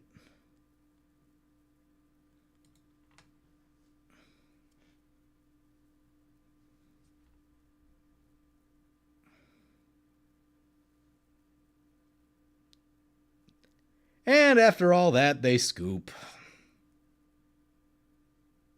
And now we get blasted by dragons. Wonderful. Fantastic.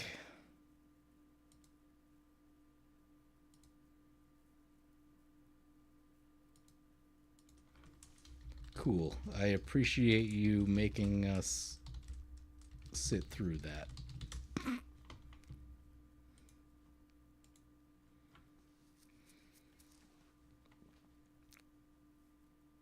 Here come the dragons.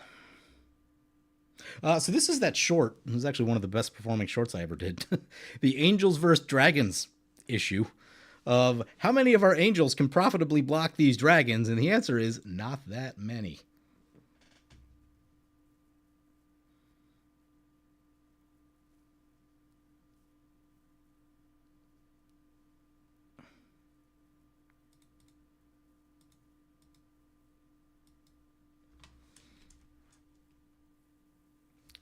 I actually don't have the win.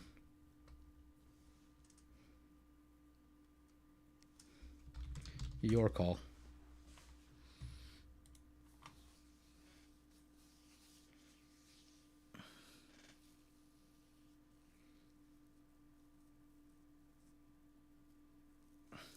Here they come.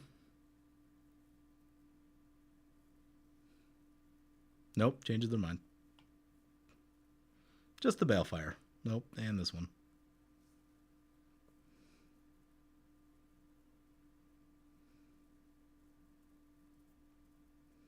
And that one.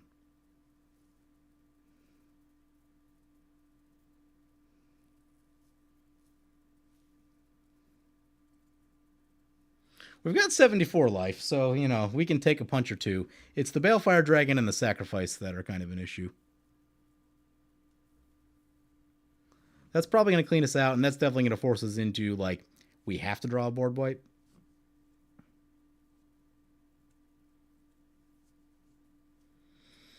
If we didn't burn the Teferis, we'd actually have, like, a reasonable shot here, but we, in fact, burned the Teferis, so.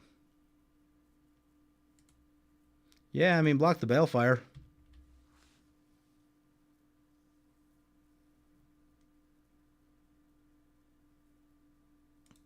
We get hit with Wasatora. Lyra goes down.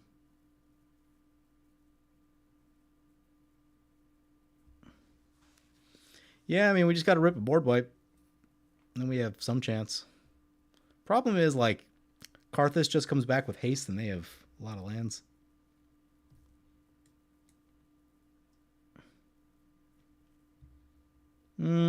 Sundering Eruption isn't what we were looking for.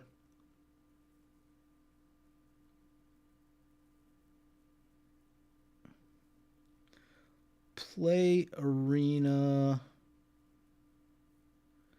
Does playing blockers make sense? I don't think that it does.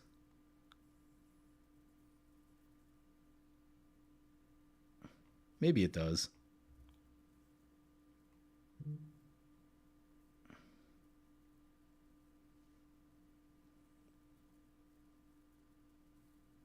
Notice without Vampiric and Demonic, you got to run more board wipes. Yeah, that makes sense. That is a thing. Yeah, this thing can gain more life. Yeah, run this thing out as a blocker. And then I think we also Demolition Field to shuffle the deck.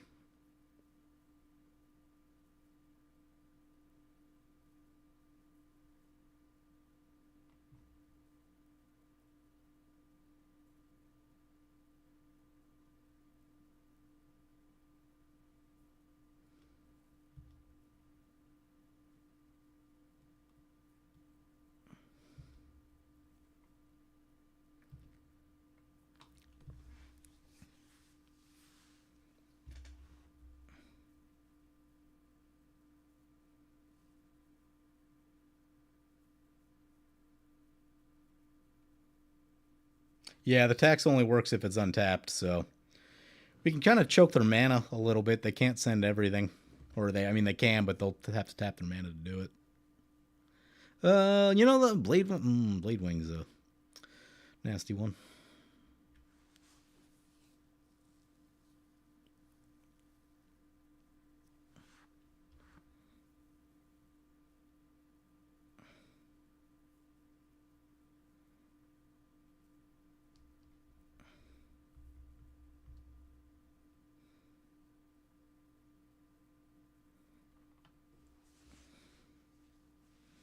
There's also a world in, like, if they might forget and, like, tap out all their mana and then not be able to attack, that could be an out.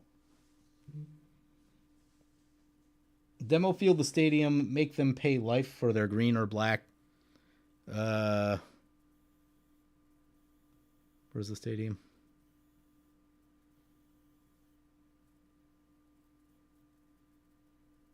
Okay. Yeah, I mean, I'll shoot it eventually. I don't. I'm gonna do it at the end step just in case they play a land that I think they already played one, but just in case they get like a nasty land somehow.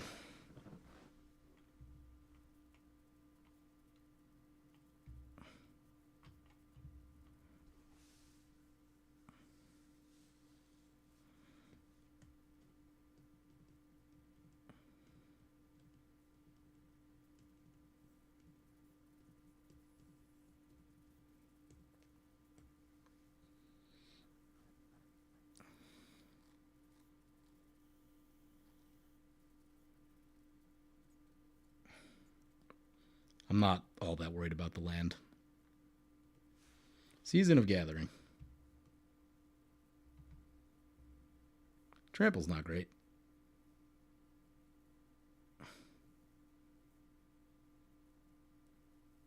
Ooh, and more card draw, probably. Yep, now they all have Trample. Awesome. They only have 4 mana, so they can't attack with all of them. Oh, and they're tapping more stuff.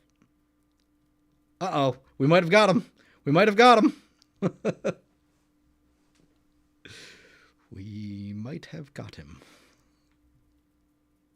Let's bring in the land tapped or untapped. Untapped. He just made a boo-boo. He's got 1 mana left over here, which unfortunately can still be the Balefire Dragon.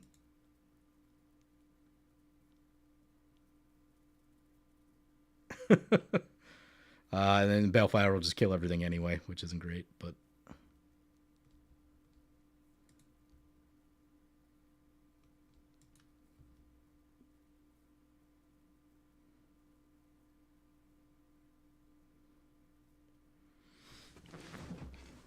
Oh, we're gonna need something big. Farewell. I think even a regular board wipe would do it too, but...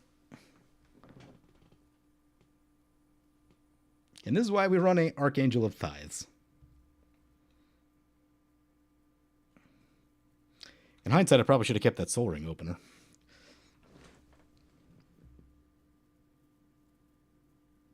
Ooh, just the Dragonhawk, huh?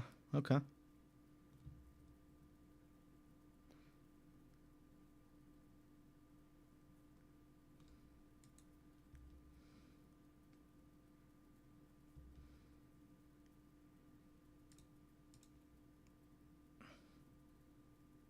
Yep, shoot this thing.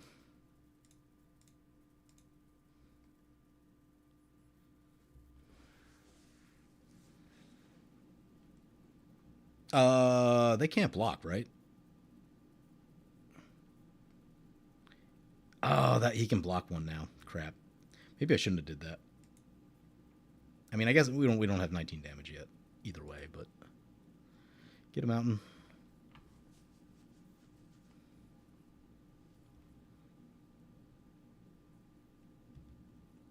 Take the shot for 9.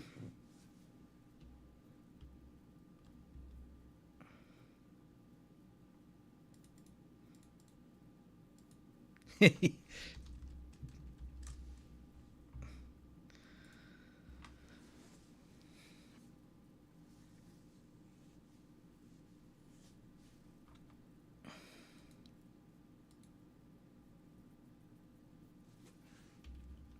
feel like this card's crazy. There's a lot of text on it, so I never feel like reading the whole thing. X is the number of creatures with 4 or greater. You may play those cards until your next turn. At the beginning of the next end step, deals 2 damage to each opponent for each of those cards that are still exiled. Okay. So it's like the Chandra ability. Nope. Aurelia is not good enough. We're at 21.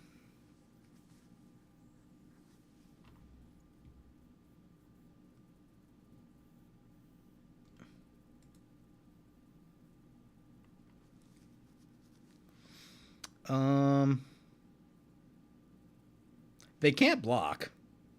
So if we cast Aurelia, that's 5 plus 3 is 8. That's 16. Oh, we're a little short. We're a little short. We needed another creature.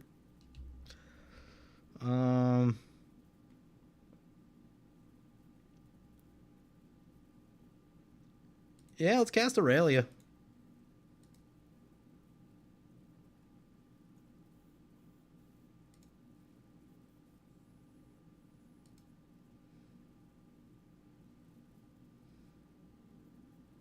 Flying Vigil's haste. Whenever a player attacks 3 or more things, you draw a card. 3 damage each of your opponents, and you gain 3 life. Flying Vigilance. Send in these 2.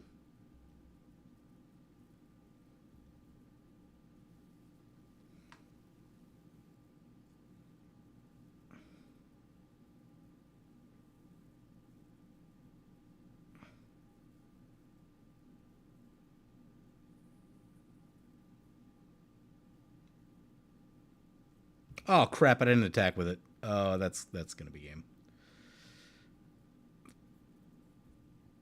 Oh, yep, that. Oops.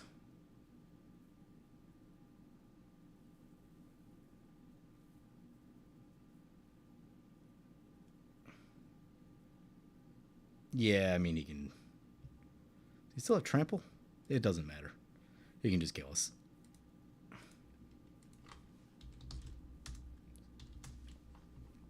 Yep, that's that. I mean, I shouldn't start another game, but I'm gonna. Hopefully it goes quicker. Bracket 2.5. We'll try that one.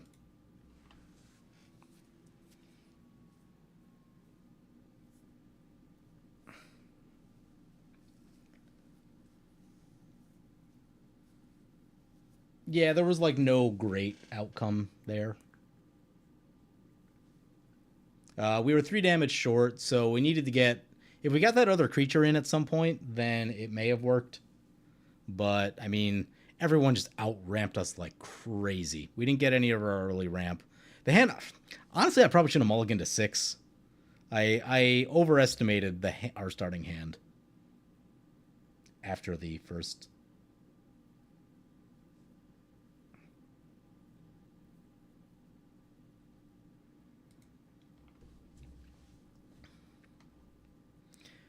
So this one has a Dowsing Dagger, which is ramp, thankfully, and an Arcane Signet. And a Feast and Famine. Okay. It doesn't have card draw, that's what it's missing. But it has all the ramp. I think I'll try that. There's a lot of card draw in the deck. Ugh, that deck. Keep.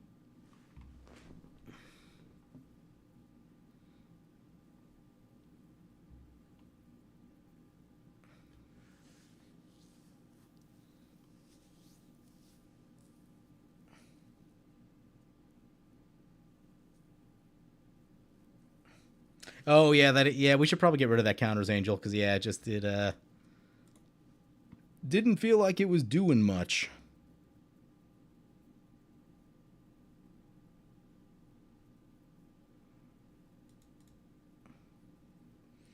What do we replace it with?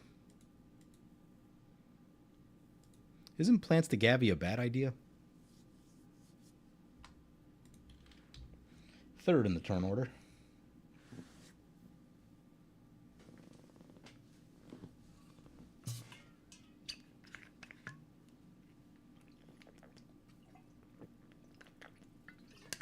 Yeah, Angel of the Ruins would have actually solved problems in that game because we could have got rid of the sack outlets and whatnot. Although, yeah, getting 7 mana. I don't know that this deck is like...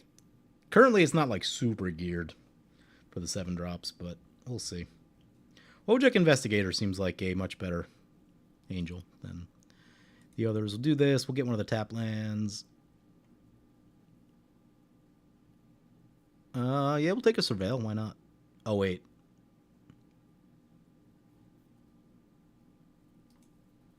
Nope, keep that on top.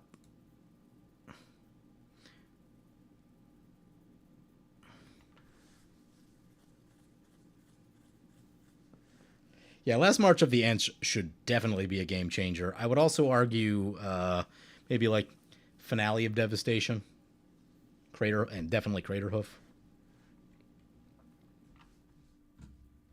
And you get into this weird thing like, do you consider game changers, like by definition, should the game changers include finishers, right? Like earlier we talked about Dictate. Dictate isn't really a finisher, it just like, it's repeated. It says creatures can't exist, right? Is basically what it says. Where Last March of the Ents and stuff tends to end the game. Honestly, I mean, I didn't want to discard that because it's way too good, but... Where do we go? Do we go Signet? Yeah, we'll go Signet.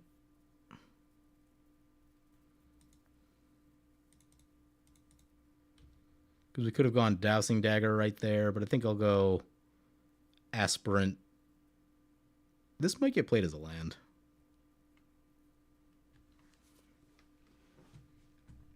But yeah, I think fundamentally, do you include the finishers on the game changers list? And I don't know. Like, I think some of them should be like Craterhoof. Craterhoof's been ending games for, what, almost 15 years?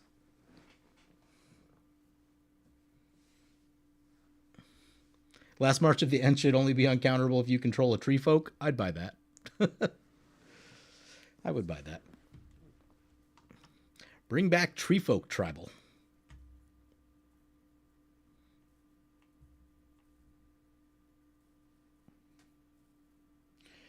Mirari's Wake, Mana Reflection, Nyx Bloom Ancient. I would argue Nyx Bloom Ancient for sure. The question is, do you... Nyx Bloom for sure, because it's like a disgusting amount of mana. You can leave a Mirari's Wake in play for like a turn or two, and it's like okay. It's not great for you, but I'm not sold on the doublers. They are good, but they're also big targets, and like generally people know to shoot them. Nyx Bloom, on the other hand, like it just makes so much mana that the game ends, right? Mirari's Wake doesn't necessarily do that. It still takes turns for things to happen afterwards.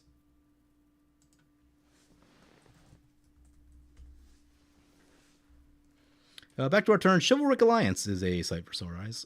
We do need to play this thing as a land, though. We don't need to pay the life, though. We'll get the Wojek. Oh, maybe we should have paid the life. Crap. We should have paid the life because we could have got both of them. Crap. Whoops. Well, just play the Investigator then. Whoopsie. Doing too many things at once.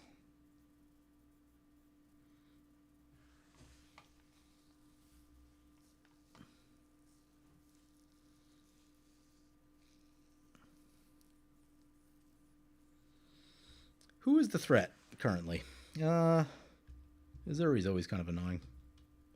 Astral Slide. That's the threat. I've had bad experiences with this card. Bad experiences.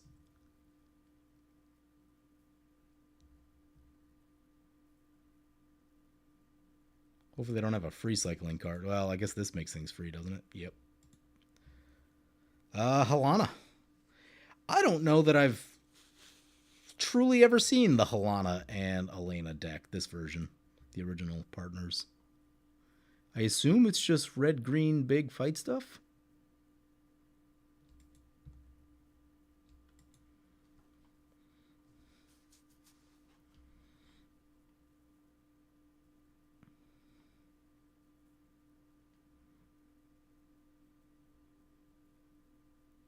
Astral Slide will probably make it very difficult to get a Feast and Famine through.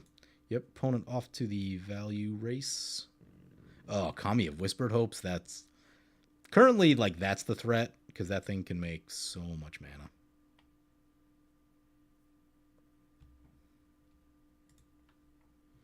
mana. We get the Investigator ability.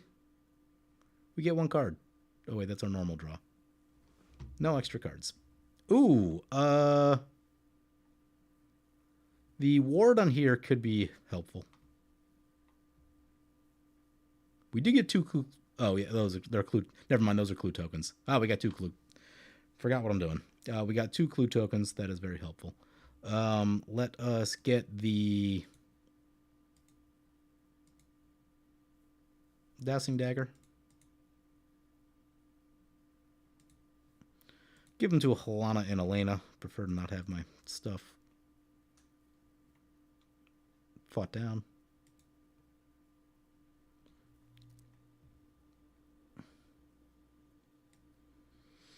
As much as I want to target the Astral Slide, I think Azuri is already kind of off to the races here. This thing can get out of hand.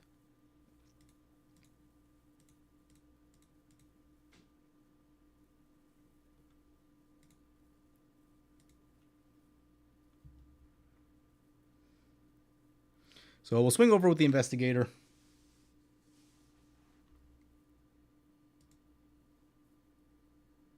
Flip into the Lost Veil. I was thinking get Starnheim Aspirant because it's a creature, and it'll make Aurelia cheap or any angels that we draw.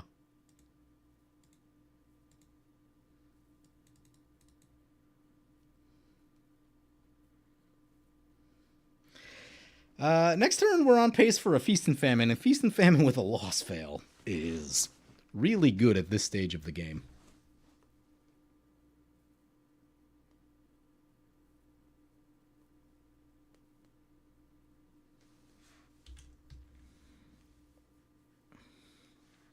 Opponent gets Homunculus Horde. Whenever you draw your second card each turn, create a token that's a copy of it. Okay.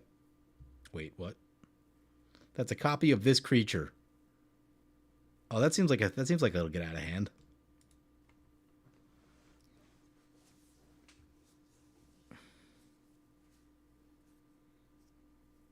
No action from the red-green deck?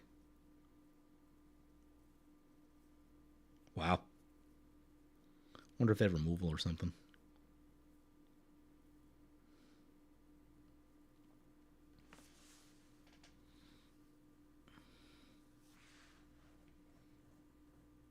I was worried about exposing Aspirant to a Wrath, but this is a more explosive play. Okay, yeah, that's fair. I don't feel like I would Wrath. Like if it were me, I would probably Wrath this because I know what this thing does. So yeah, you're probably right there. It just depends, but yeah, the red green deck didn't play it, so I guess we're safe for a turn. But yeah, I was thinking the explosive line, not the playing it safe line.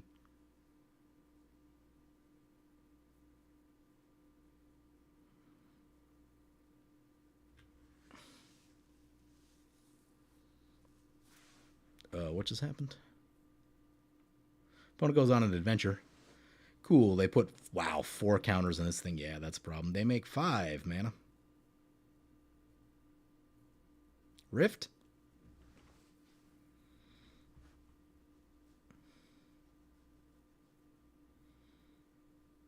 Bread for the hunt. Whenever creature with a +1/+1 counter deals combat damage to a player, draw a card. Yep.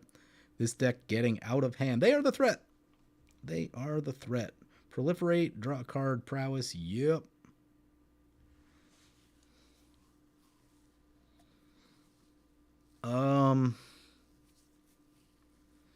Like, I want Feast and Famine because of the mana will be really good, but part of me is also like, maybe we just need Aurelia and we need to, like, drop the hammer as fast as humanly possible. Cool, that's an 11/11 Island Walk. Over to the Gavi deck.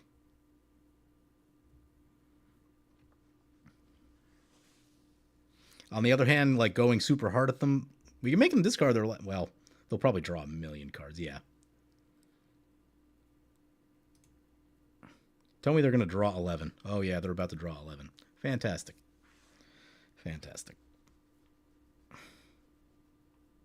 Simic decks. Am I right?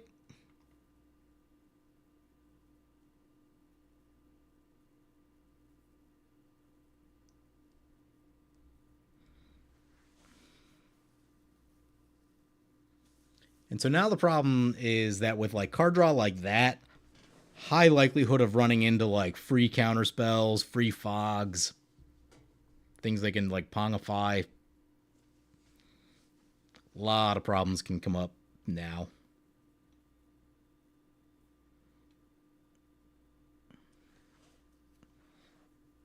I really hope that this is sitting on, like, an instant speed Wrath of some kind. But if it's a red Wrath, it's not going to kill the big stuff.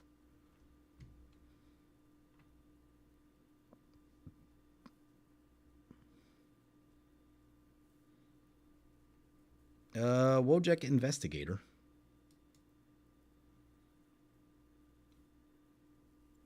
Aura of Silence is interesting. That's a spirit. Can't do much with that. We have 5, 6, 7 mana. It can be Aurelia or it can be Feast and Famine. It cannot be both. 7 mana is Feast and Famine plus Chivalric. And then with that extra mana, we can either, like, crack a clue or do other things that might matter.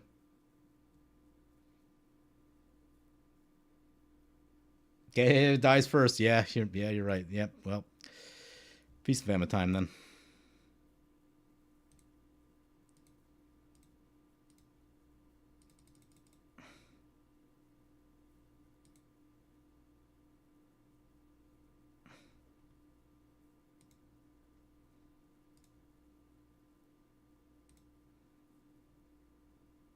Get the Chivalric Alliance.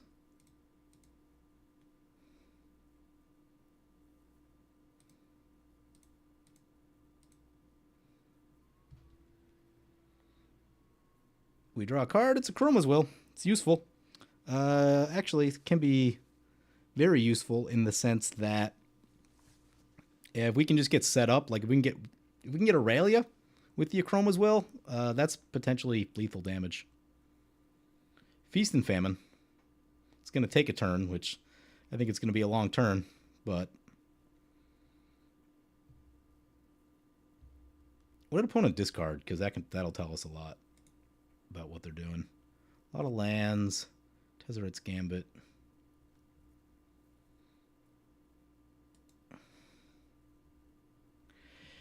I mean, the real question is, do we think that board wipe's coming? I don't know.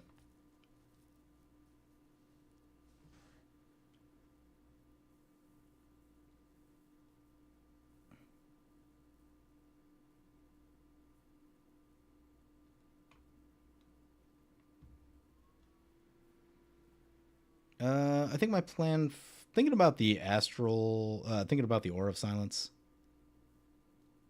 How much white do we have? We have 4 white. Okay, yeah, we'll go.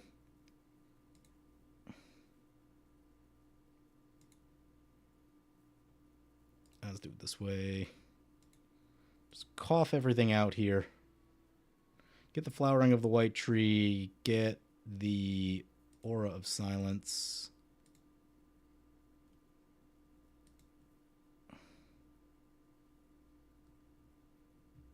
And we'll pass like that.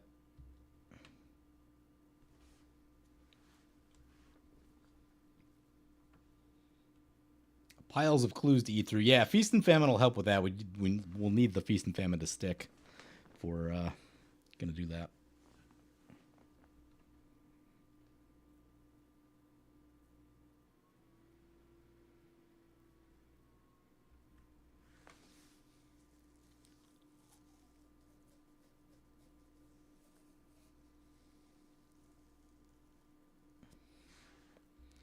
Neuralize. Cycling.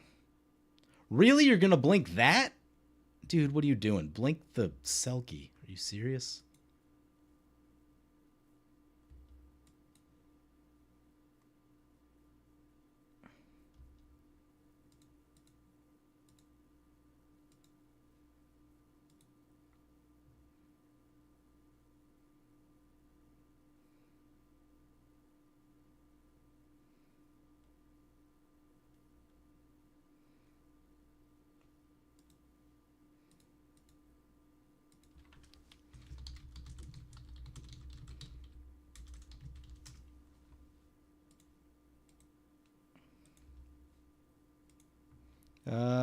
This guy comes back.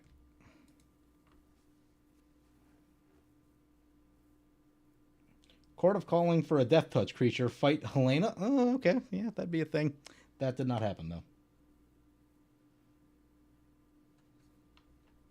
That did not happen. Blasphemous Act.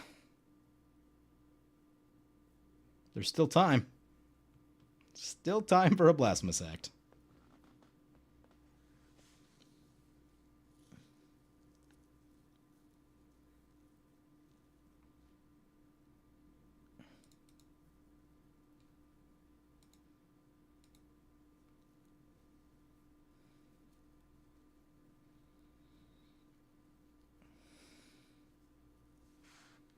Ooh, Nikki of the Old Ways. Can't cast non-creature spells, double mana, I think. Yeah.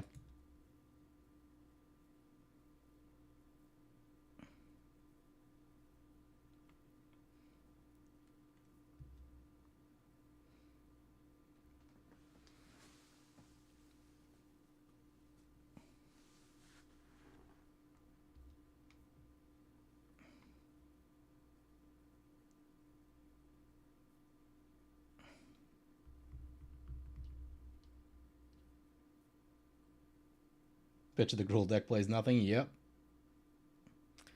Yep. Could really use the removal spell. Eat literally anything over here.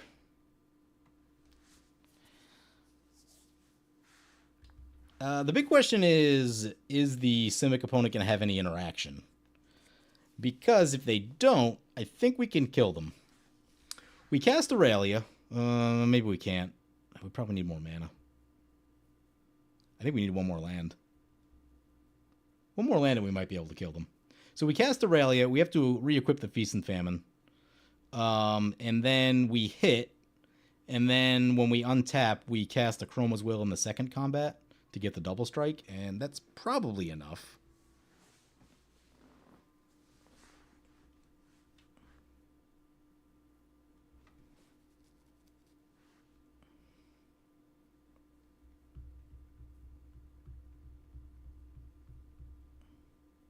Inexorable Tide, I mean, that's getting shot. At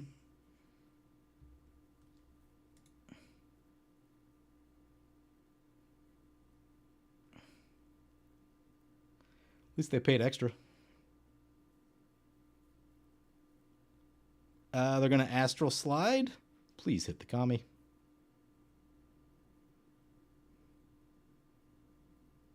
They're going to hit the Selkie. That's a start.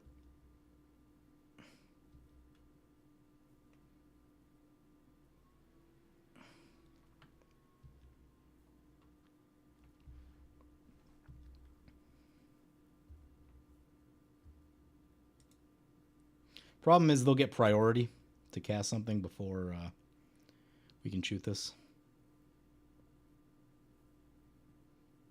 Rift? Not a Rift, thankfully. Cast their second spell, Proliferate. Yeah, shoot the Inexorable Tide.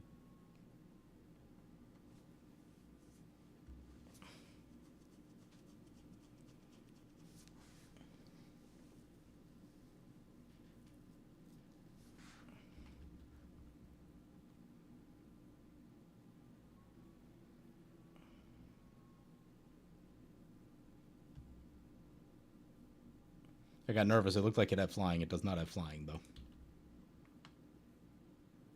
I used to play a Gent combo deck with Helena, Zagras Thief of Heartbeats, and Norn the Wary.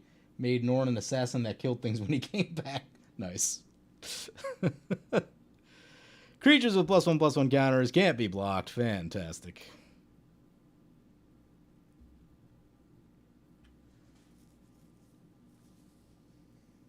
Yeah, I think we're wanting land off the top.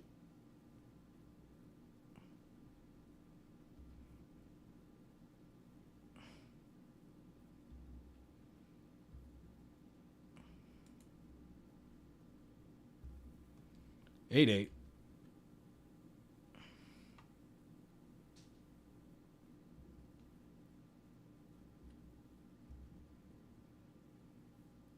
Ooh, opponent just takes it. Ouch. Opponent can have potentially 1 mana. It's enough to be annoying, but...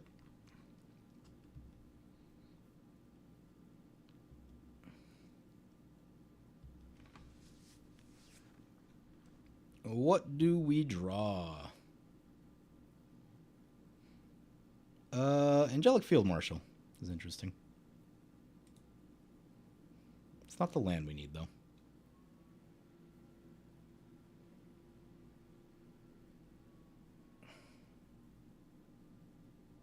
One, 2, 5, 6. Yeah, actually, unequipping our sword makes this turn way less explosive.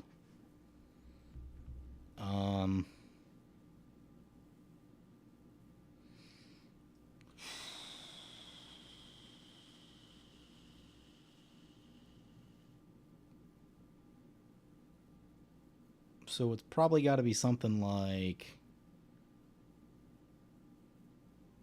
A lot of blue creatures over here now. I guess just the one. Still, that one's annoying.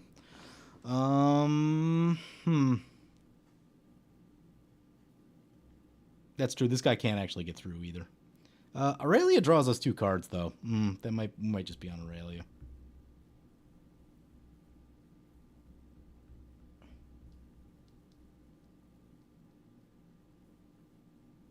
Yeah, I think we go Aurelia and get the card draw, because... Yep. That also potentially gets us into a land drop. Oh, right. Aurelia is cost... Oh, Aurelia is cost reduced. Oh, hey now. We might be able to do this. We might be able to do this. Yeah, Aurelia is cost reduced, which means do this. Do we just want to sit back with that one? Maybe we just want to sit back with that one. Feast and Famine on Aurelia.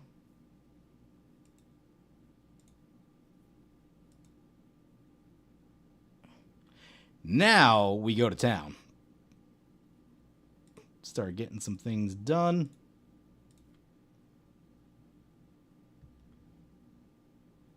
We draw a card. Aurelia will untap and trigger. Oh, yeah, the cost reduction. Forgot about that. That's why we run Starnheim Aspirant. And a Search for Glory for next turn, if nothing goes horribly wrong.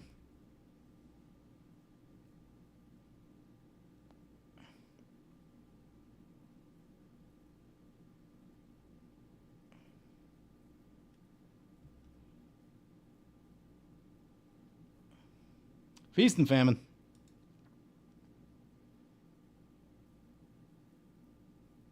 We have Exaxes on opponent if we burn the Akroma's Will, which I think I'm going to do. Okay, it's big brain time. Oh, we can get Nykthos with Search for Glory? Yeah, that's a good play, too. Might do that. Yep, send all these things. Both of these have Vigilance, so that's good.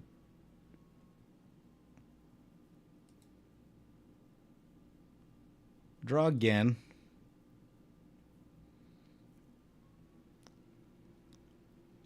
Come on.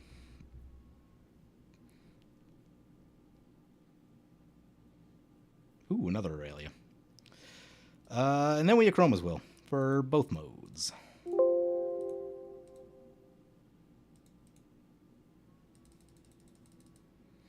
The Starnheim Aspirant with the cost reduction.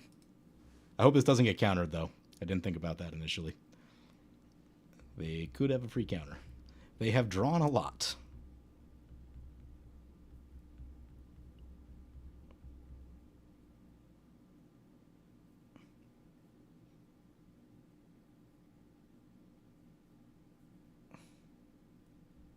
Yeah, I have gotten lands with Search for Glory once or twice, but it's usually just when I'm like about to miss a land drop. But yeah, I didn't think about Nykthos.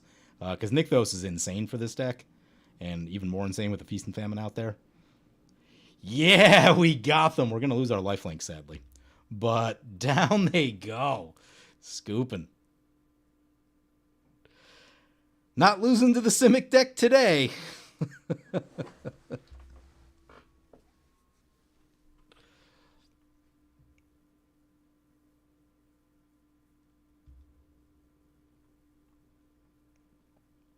They also deny the Feast and Famine trigger, which is annoying, actually. We have 3 mana. Are we expecting a wheel? Did we already play a land?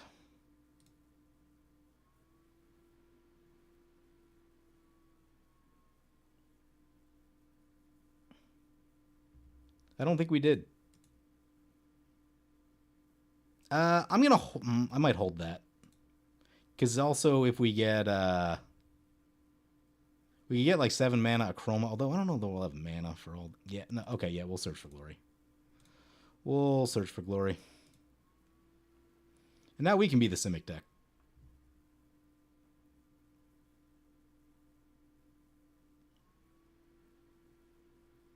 Where is Nykthos?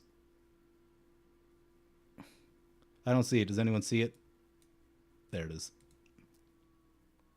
Play a Nykthos. Cool, we have a Nykthos. Because the other train of thought is get our finisher, either get Gisela or get 7 mana Akroma. And just, you know, drop the hammer, bring everything home. But this Aurelia's got haste. We have a haste land in play. We don't currently. But mana's good too, because mana means we can draw with all this stuff. Yeah, okay. Yeah, I like the mana play here. Mana is our limiting factor. These clues are interesting, right? It's having clues is good, but like we have so many of them that we need to do crazy things just to be able to produce the mana to crack them. Yeah, 2 cards per combat is fantastic. Chivalric Alliance has been so needed in white. So needed. Here comes all the Astral Slide business. Gabby's now in play, so it's going to be probably, yeah. I don't know that we'll be able to Alpha Strike super well, because they'll probably... Oh, no, Slice and Dice. That kills things, doesn't it? Okay, it's 1 damage each creature. Nothing's dead yet. Oh, they do have to pay the ward on Astral Slide. Okay. Yeah, okay. That's the flowering of the white tree. So good. Ward 1. Just enough to be annoying. Because what's important is they can pay for it right here, but that means that on, like, during our turn, they can't start messing with it. That is huge. Hey, super chat. What's up, Anti? Oh my god. I can't talk anymore. I've been streaming for like 3 hours. What is up, Antediluvian? How are you doing? Grab yourself a tea tomorrow. Oh, most definitely. I'm starting to lose my voice now a little bit. I've been talking for a while, and I haven't been drinking enough water. Command zone, no.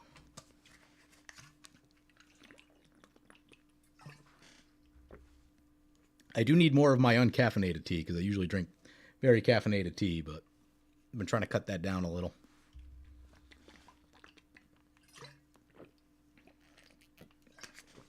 Man, I'm so glad we had that Starnheim aspirant to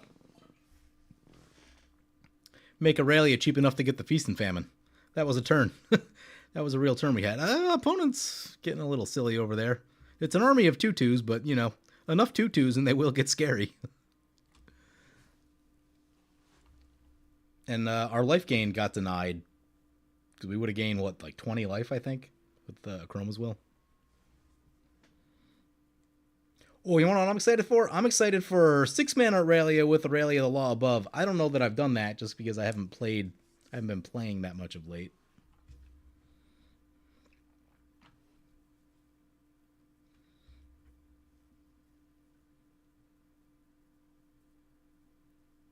Jeweled Bird Gamer Donation. I don't even know what that means. Yeah, and so yeah, the backup plan with Nykthos is like we have excess mana. We can start cracking these clues. And then we can Feast and Famine and do it again. I feel very good about where we're at. Removal could change our situation in a hurry. But no removal. And I feel great about what's going on.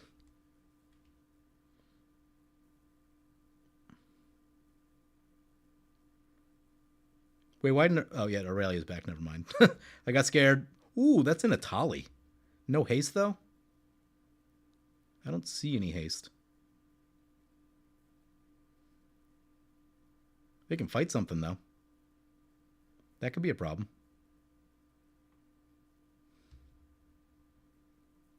It's not even fight, it just does damage. So, Aurelia down?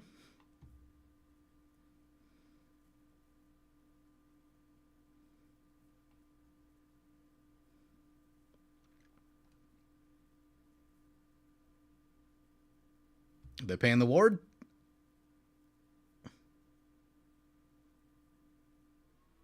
Did they not pay the ward? I think they paid.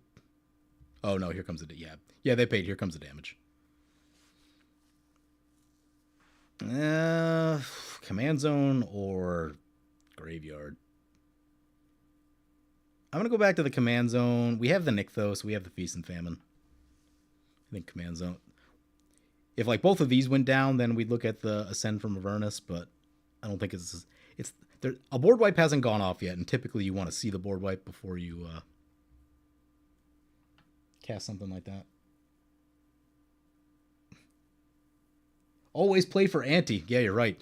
We should have put Contract from Below in this deck. That's my favorite anti card, and probably I would argue the most powerful card in the game as a 1-mana draw 7. I feel like many people might say Black Lotus, which would also be like a very good contender, but the 1-mana draw 7 of Contract from Below would break literally every format. Stoneforge Mystic can do some things. What equipments do we have left? Mask of Memory, always good. Dowsing's already in play. Skull Clamp's reasonable. Greaves might be the play, because Greaves keeps our stuff from getting shot. And that is very tempting. Hearth and Home, no, Aurelia just went down, so Hearth and Home probably isn't exactly what we need. Hearth and Home is good. Ooh, yeah, that's interesting setup here. Devotion to White is 2, 3, 4, 5. We can get this thing in, and it's basically mana neutral. I like the sound of that.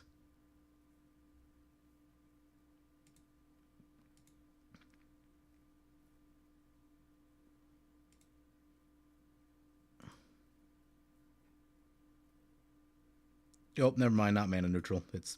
Wait. Oh, yeah, no, mana neutral. Overthinking things.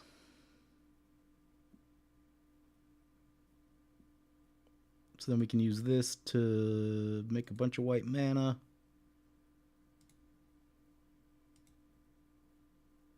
Seven white mana. Let's get this Aurelia.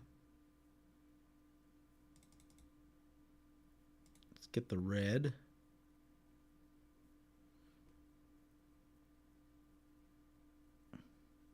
Can we get this Aurelia?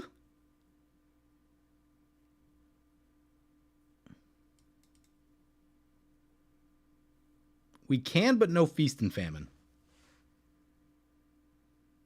I mean, that just still might be worth it, honestly. Opponents have 40, so we're probably not going to kill them. But...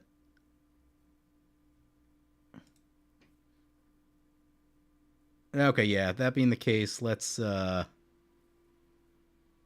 2 for that, 2... Be 1 left. Okay, yeah. Stoneforge Mystic.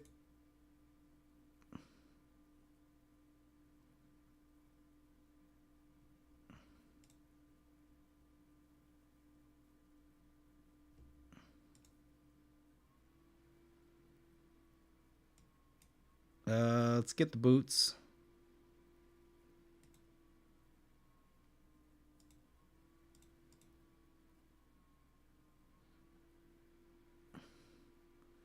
Equip the Feast and Famine.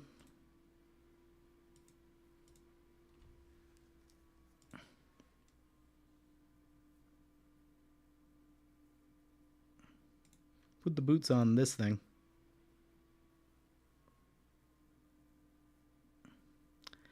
I mean, there's also a world... How much damage do we have? That's 12. Plus 6 is 18. They're at 3. And... Oh, we're 1 short of the thing.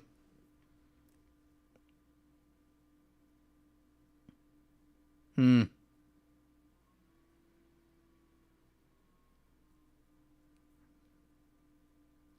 $12 plus 3 is 15. Oh, no, we're shorter than that. Okay.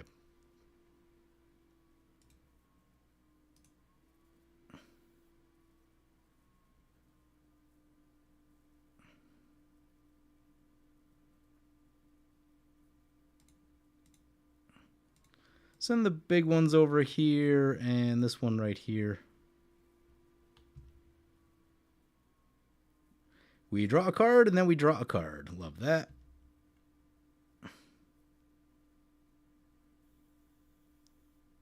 We are drawing cards. Chivalric Alliance is fantastic.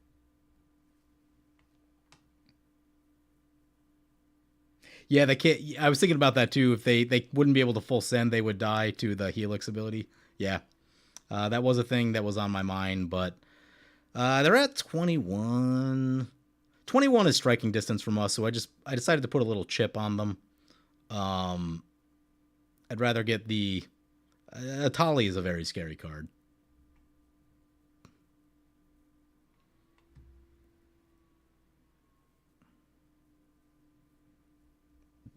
So yeah, I was kind of prioritizing the Atali.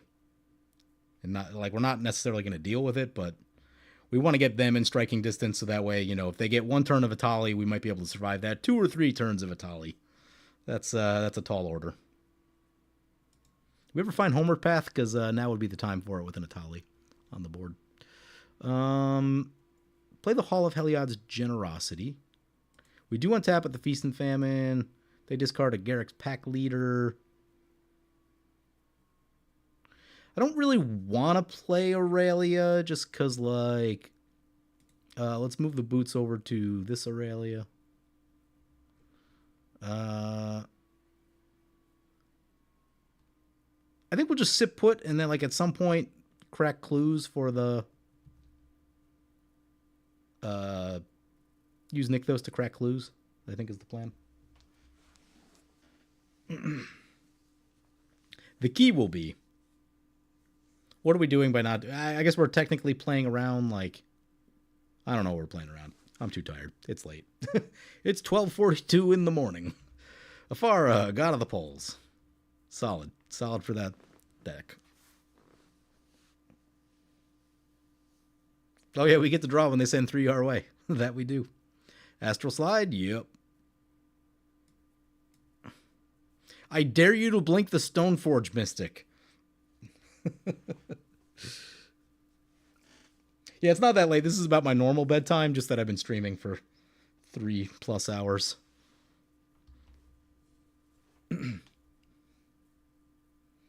Getting a little tired.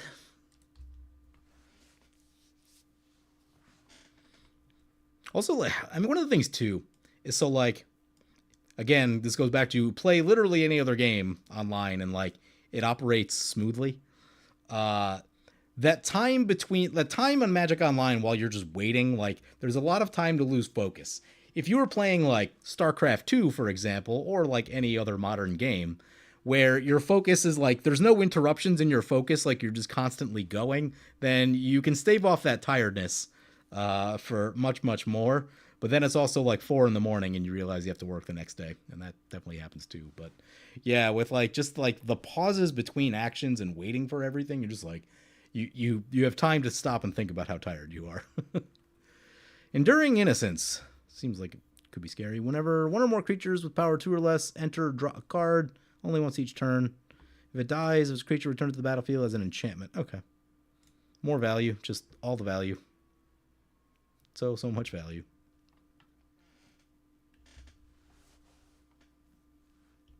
The Homunculus is hoarding. That it is. That it is. Draw with Afara. What was that card? Mana Gorger? No, is that the one? That's the one that gets bigger. Spawn Writhe. There's a card I hadn't seen in ages. Should make Spawn Writhe .deck.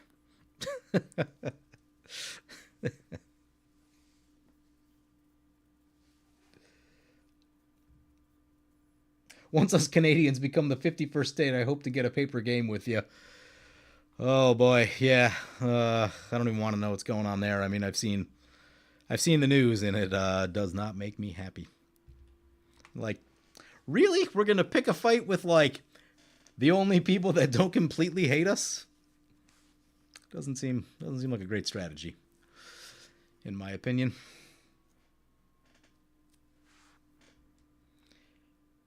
Yeah, here comes that Atali. See what Atali finds.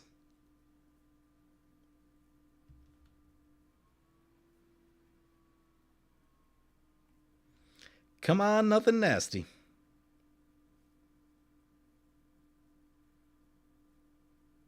The news hasn't made you happy for 20 years, but that's the media. Yeah, that's fair. Well, there's the austere command. Let's all prepare to get annihilated. So, I mean, like, probably artifacts. I'm guessing artifacts on small creatures. That'd be my guess on this austere command. They can't cast non. Oh, they can't cast non-creatures.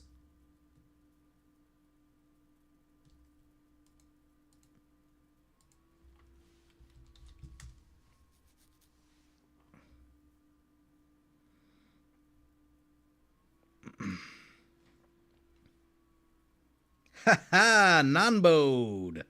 Yeah, I mean, it'd probably actually be a more interesting game if that austere command goes off. We would lose everything. We would save these. My thought is they go small creatures and artifacts because of the feast and famine, and that being the case, we would be left with angelic and Aurelia. And we could actually probably still do quite a bit with that, but yeah, let's block the Satali. Not deal with this.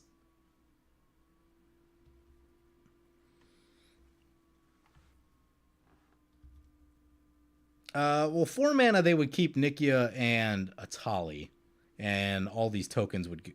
Oh no, the tokens are 4 mana. Okay, maybe. Yeah, maybe there's a world in which you just go all creatures there, but I guess we'll never know. Nykthos time. 9 mana.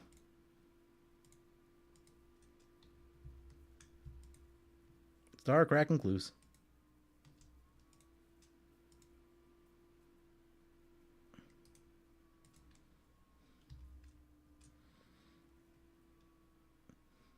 This card draw we've been hoarding up, it's about to pay off, I think.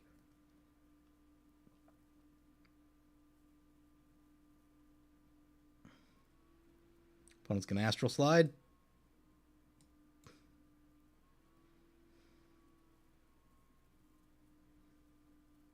Money, money, money. You could Astral Slide a... I mean, they could Astral Slide a Clue. Nope, we're going to Astral Slide the Nikia. Or, yeah, that's interesting. Wonder if they have a removal spell in hand? Let's not find out and just crack the rest of our things.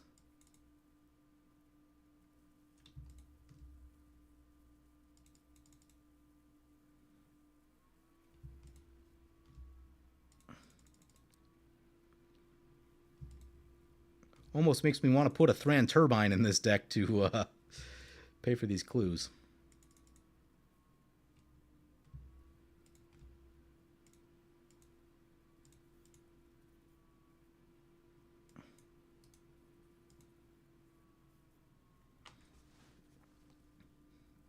And we start the card drawn. Does my heart to see... It does my heart good to see Boros draw so many cards. Yep. Oh, looks like we're land flooding. Lot of land flooding. More card draw right here. This thing's spicy. Didn't really catch a creature. I was hoping to catch a creature in all of that. Oh, dear God. The 2/2s are amassing. Oh, my. The effects, do need to hope this game doesn't crash. Oh, God. There are so many of them. There are so many of them. Swords to Plowshares could be helpful. Only 1 mana left. Can't do anything else. Wojek and Afara.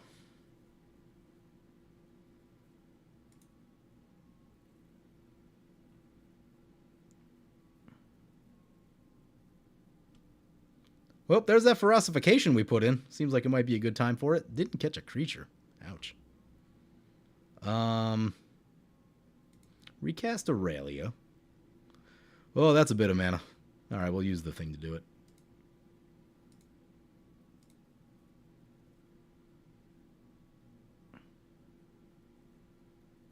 Maybe we'll... we'll see. Recast Aurelia.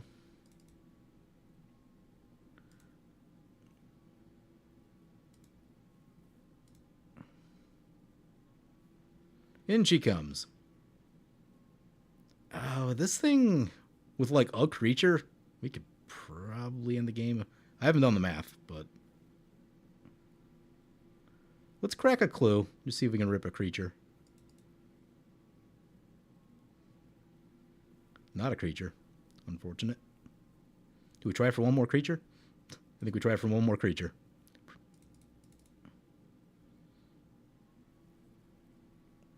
Ah, it's a creature. It's that bad one, though. But it does damage, and that's what we care about in this moment. We'll get the Ferocification.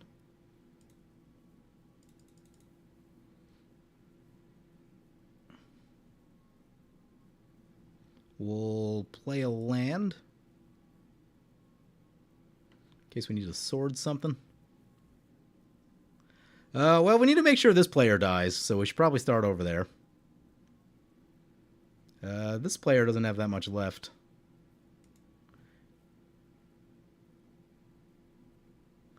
Ferocification. You need menace and haste.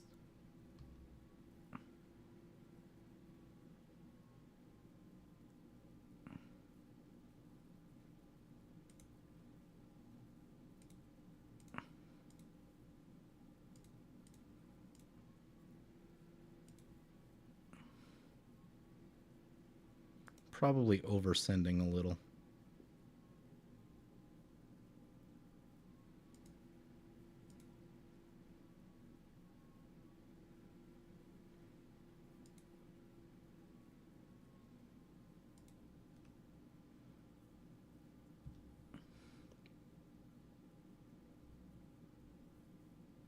Aurelia, we get the 3 damage trigger. We also get the card draw trigger. We get the other Aurelia trigger, and we draw another card. That is... We are valuing in the way that I had hoped to value in the first game. Glad for ossification made the cut. Yeah, I mean... Like, you saw me, like, kind of hem and haw over it in the video. I'm like, man, that just seems too good to not include. The choice of more power or haste menace is fantastic. Opponent's going to astral slide our thing. They're going to nimble obstructionist. Ooh, the Aurelia trigger? That's not great. Okay, I think everyone's going to survive, which is bad for us. That is very bad for us.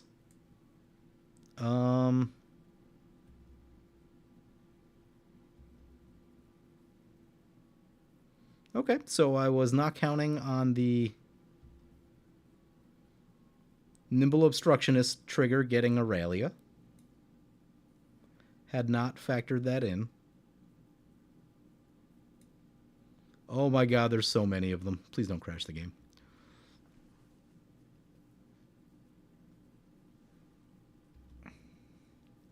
Yeah, the free cycle came up. The free cycle did come up. How much damage do we have left on them?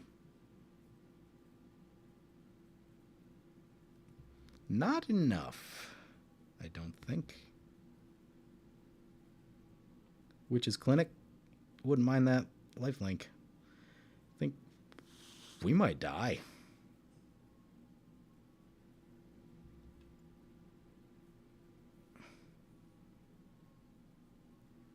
Yeah, the Nimble Obstructionist might have gotten us here.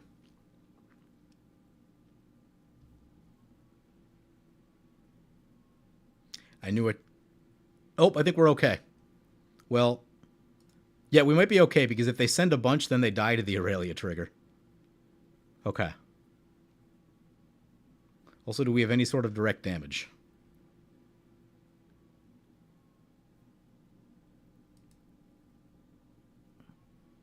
Yeah, wow.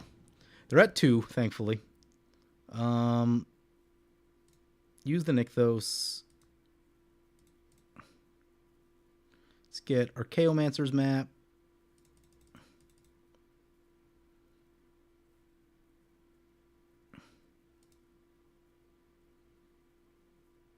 Get 2 planes. We need to discard down to hand size anyway, so I'm just going to start discarding stuff into this. In case we got a block.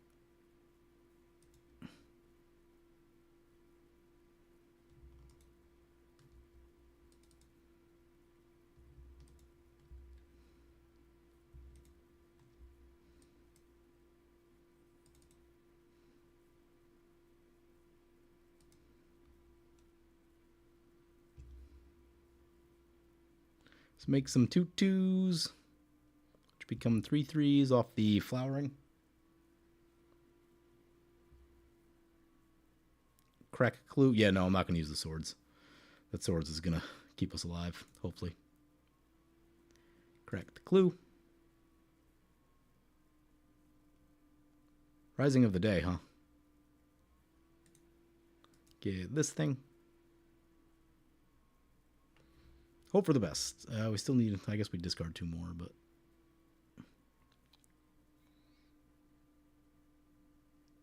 Keep Ascend, Karmic Guide, Swords, Vacuum. I mean, we're going to get rid of a bunch of lands.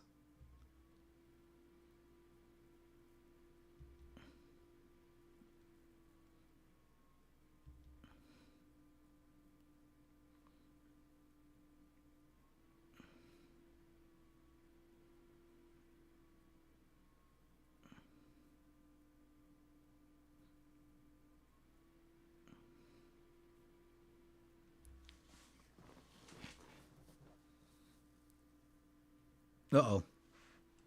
Oh, they can fight a thing.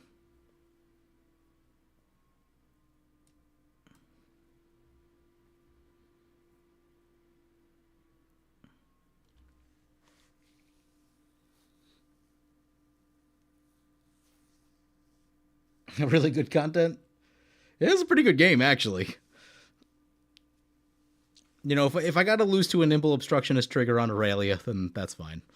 I was thinking, I'm like, man, I should just send everything over there to make sure, and then I didn't. And now they're still alive, and that's a lesson for you. When in doubt, make sure you got everything. Unless you got like a Grand Abolisher or something, and you know they can't do anything, but they're gonna kill one of those. How about that? Okay, yeah, discard fetch land and plains.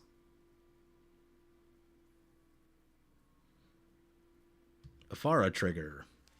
Let's see if they die to the Aurelia trigger. That would be... Oh, God. Oh, God. It's an easy thing to lose track of in all of this. So I'm curious if they just, like, full send on us and then die to the trigger. I'm hoping that's what happens.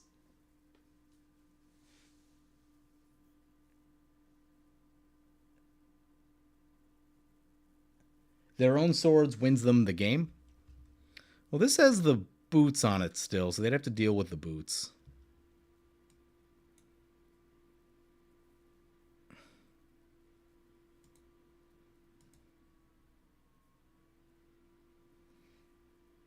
Yeah, yep, there's really a lot of them now. I am very concerned for the stability of Magic Online. This is one of those things that it does not like. No, he means if they swords on their own. Oh, if they gain life. I got it. Do we know if they have a swords? Did we see one at some point? Yeah, sometimes it doesn't come up that often anymore. It used to come up. It would come up more back in the day when like your own creatures would hurt you more. It doesn't come up as much now, but yeah, there were plenty of times where swords in your own creature back in the day was the correct call. We'll play the Witch's Clinic, actually, because never know if we're going to need to gain some life here. Too many rodents, yep. Perforos is incredibly scary. I don't know that I've ever seen a Perforos this scary. Is it a creature? No, it is not. That's a problem. Go to combat. Please die when you attack us. Please die when you attack us. Uh-oh. Uh-oh.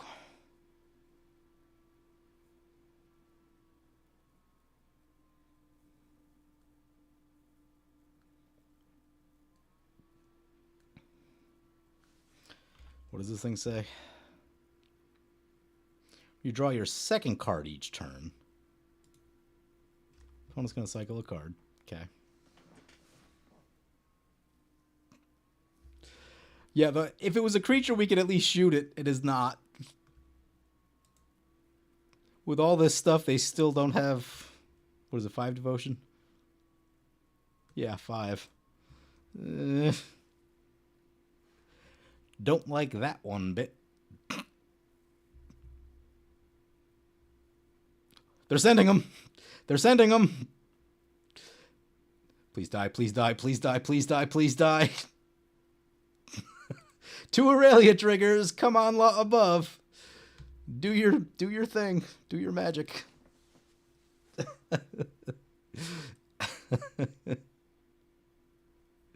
Check the chat here. This seems like a good time to check the chat. Misfell Plains. And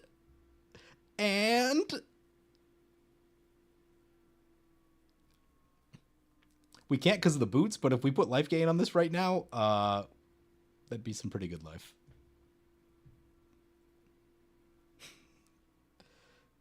You fool. Yes, let the hate flow through you. Down they go. Got him with the Aurelia trigger.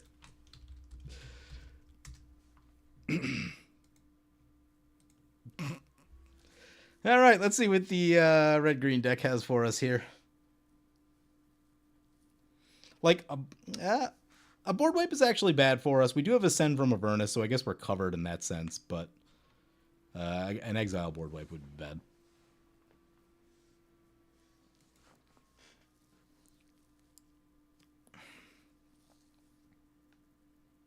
Died to their own hubris. Oh, yeah, that's amazing. Did they say anything?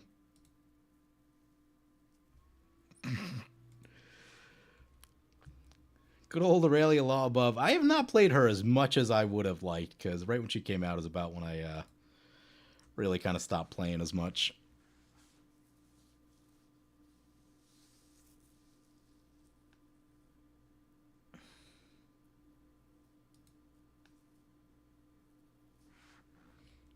Verdurous Gearhulk. If we didn't have this much stuff in play, I'd actually be like pretty nervous about that. It can kill a thing.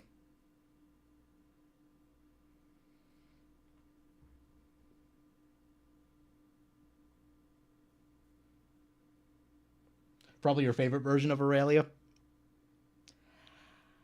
I mean, the original one is definitely my favorite, but there she is.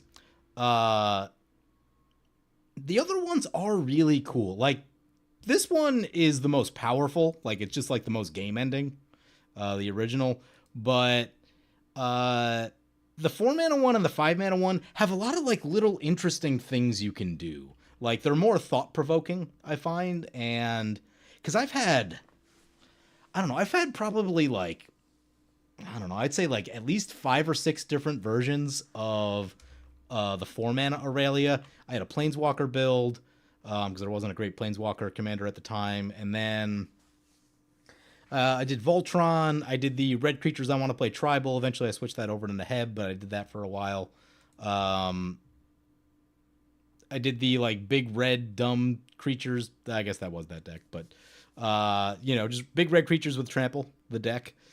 And yeah, I don't know. There's just like a lot of fiddle. There's a lot of like cool little knobs you can turn. They're more subtle than this one, which just says you die now. Oh, a mob rule, huh? Gain control of all creatures with power 4 or greater until end of turn. This might be that play where we swords our own Aurelia. That might be the play we're talking about. That might be the play. I think that is in fact the play. Swords our own Aurelia.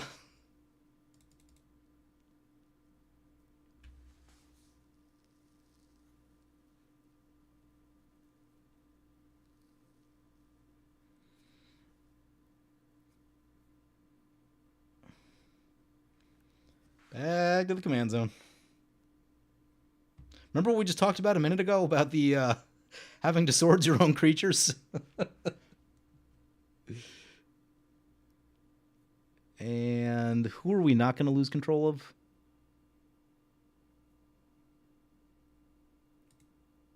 Will Witch's Clinic... Oh, it has to be a commander.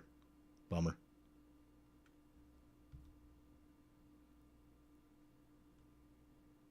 Do we have any clues left? What can we do with this mana?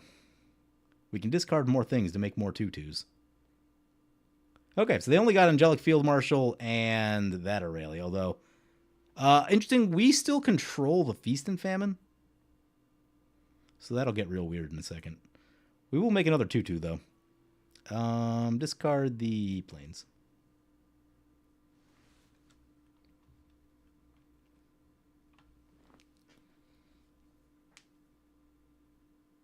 Nykthos Game Changer. Yeah, Nykthos. So good.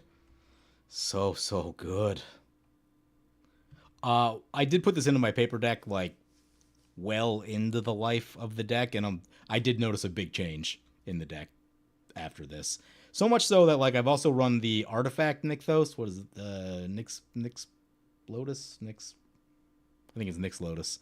And like it's slow and it's clunky and sometimes it gets shot, but if it doesn't, late in a game like this, it will make you a lot of mana. And uh that's important for a deck like this.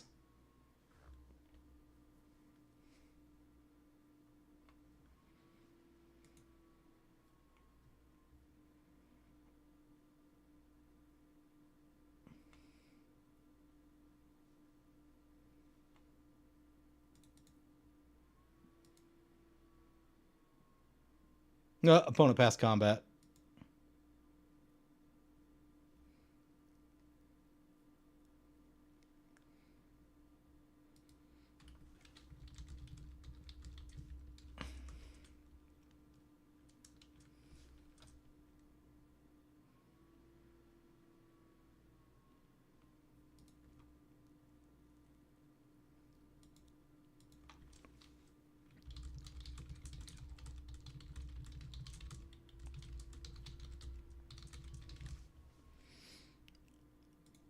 Opponent F6 their combat, but I mean we lose some life, but it's they draw a card. Shouldn't be a big deal here.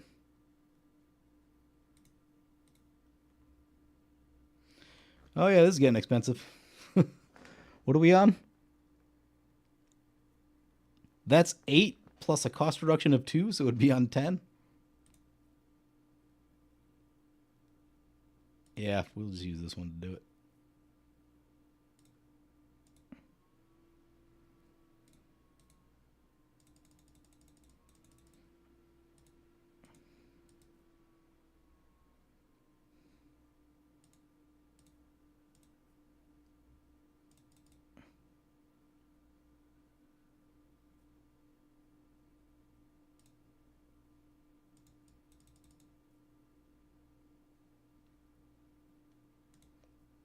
Glimmer lens.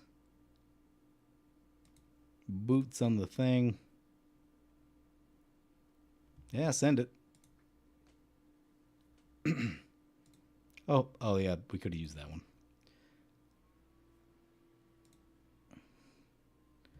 Pump up Aurelia. Send it.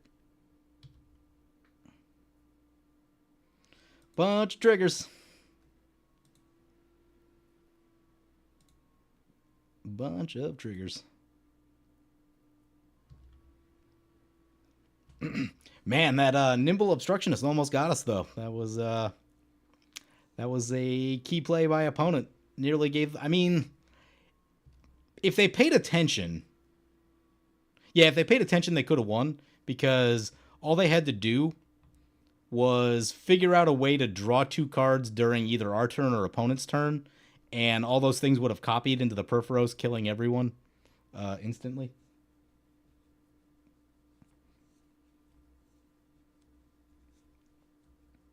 But I'll be honest with you, right? Like, there's so much text on cards now, and there's just like everything, especially with all the like various arts of stuff that are happening. Like, it's really hard to keep track of what's in play. Opponent goes to -29. Commander goes back to the command zone, dies once again. And there we go. Value Aurelia. Interesting games, interesting deck. Yeah,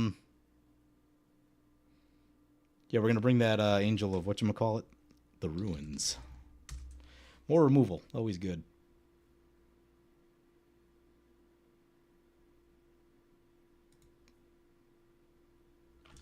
Angel of the Ruins. Only problem, it is 7 mana though. Actually, you know what I think I want more. As much as I want Angel of the Ruins, I do think Nyx Lotus probably does need to come in. Because with all the value-y stuff that we're doing, I mean, do you go Nyx Lotus or Reaver Cleaver?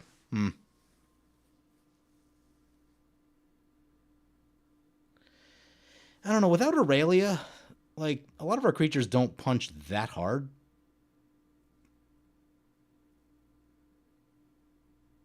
Oh, yeah, the austere command off of Atali. That would have been... That would have changed the game.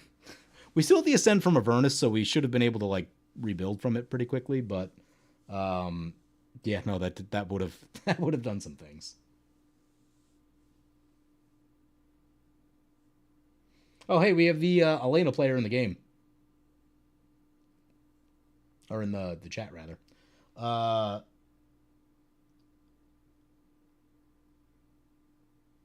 yeah, man, wild game.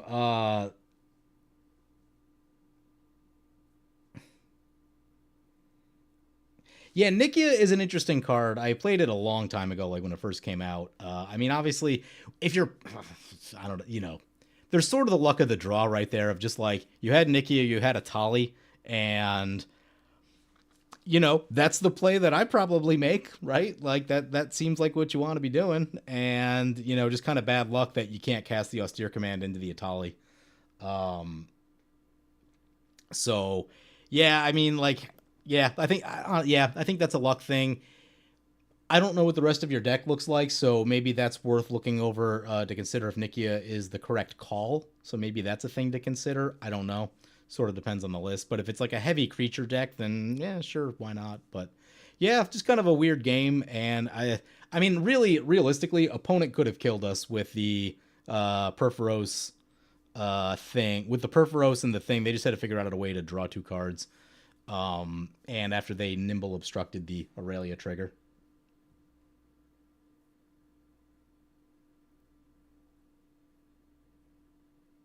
Oh, hey, another super chat. You should check out. Oh, wait, did I already read that? Oh, yeah. You should check out Invincible since you have Prime sometime tonight or tomorrow. Man, it's 1:14 in the morning. I'm going to bed after this. uh, we can talk about it on Discord through the week. I'll see what I can do. It's going to be a busy week. That is for sure. But thank you for suggesting it, and thank you for the super chats. Nikia's high risk, high reward. I like that. That's a good way to think about it. Yeah, the Atali does become less effective with the things you can cast off of it, but they're both good cards, right? It's a bit unfocused. The theme of it was gruel lesbians using gay printing of Heartbeat of Spring. Okay. Reasonable. Reasonable.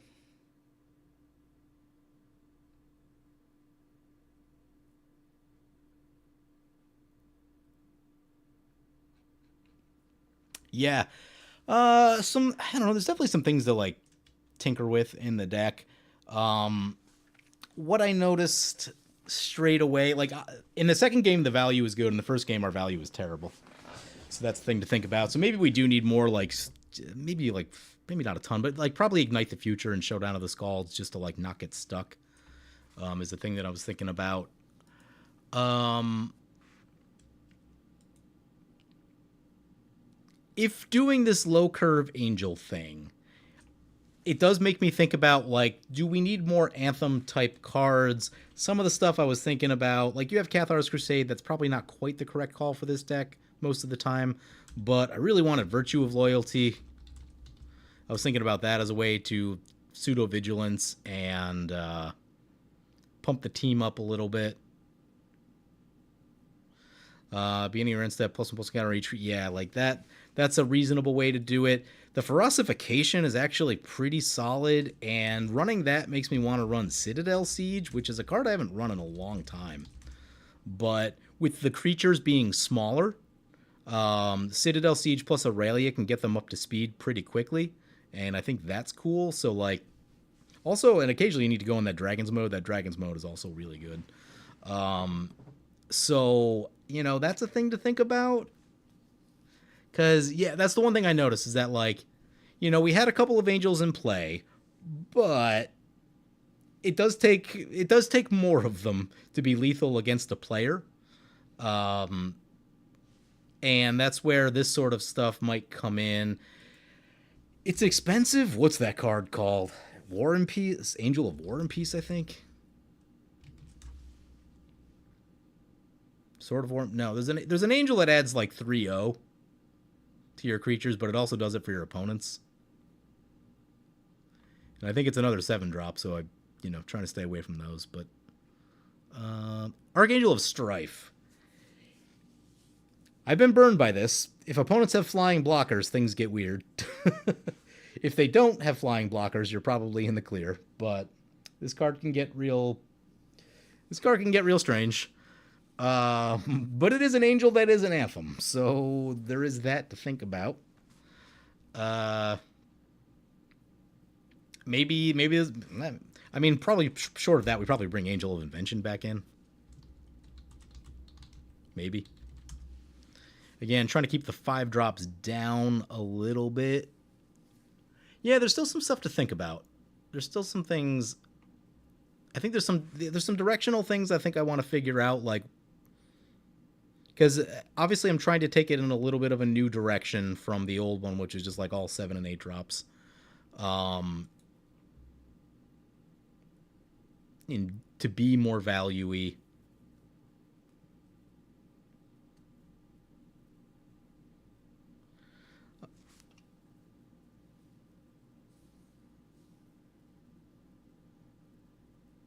You've always cut Archangel of Strife before getting a chance to play it. I used to play it a long, long time ago in like one of the first iterations of this deck, because there were way less good angels back then, so you could like reasonably justify that one.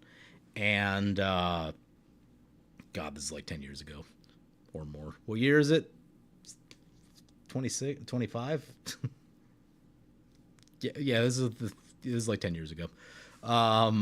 Yeah, and anyway, it can get weird, right? People actually ran flyers back then sometimes. So, Crescendo of War is a good one, too. Crescendo of War is a fantastic one. Crescendo of War, same idea, except it's like more lopsided in your favor. Maybe we need Crescendo of War. Crescendo of War does, like, get the table's attention, though. Citadel Siege, I feel like, could probably fly under the radar just a little bit.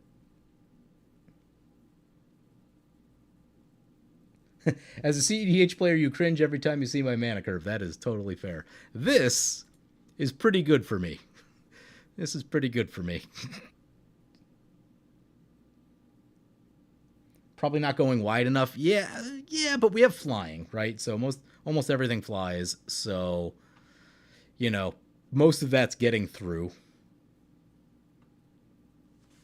So definitely some stuff to play with there. Where like, because the creatures are smaller, need to get the balance of like supporting enchantments correct. I did really like this Ferocification, though. Whoever suggested that was a great call. That is a fantastic card for an Aurelia deck. To the point where, I mean, I want Rising of the Day because that mass haste is good, but like, I don't know, Ferocification could, in theory, replace Rising of the Day just to give us back a card slot. Like, you want to run it, you probably don't need both of them, but you probably want to run into one of them. So it's a question of how many do you run. Yeah, and I don't know, maybe the deck needs to get... Maybe we focused too low, right? So, like, maybe we cut some of the... Because, like, this thing's okay, but without help, this isn't going to do, like, that much for you. So maybe we could add, like, another 4-drop, maybe add another 4 or 5-drop back in there that's, like, more impactful.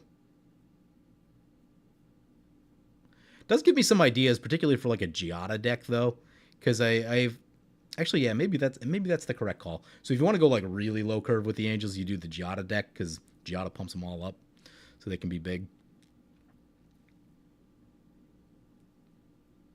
Yeah, anything that triggers on combat is always really good with Aurelia.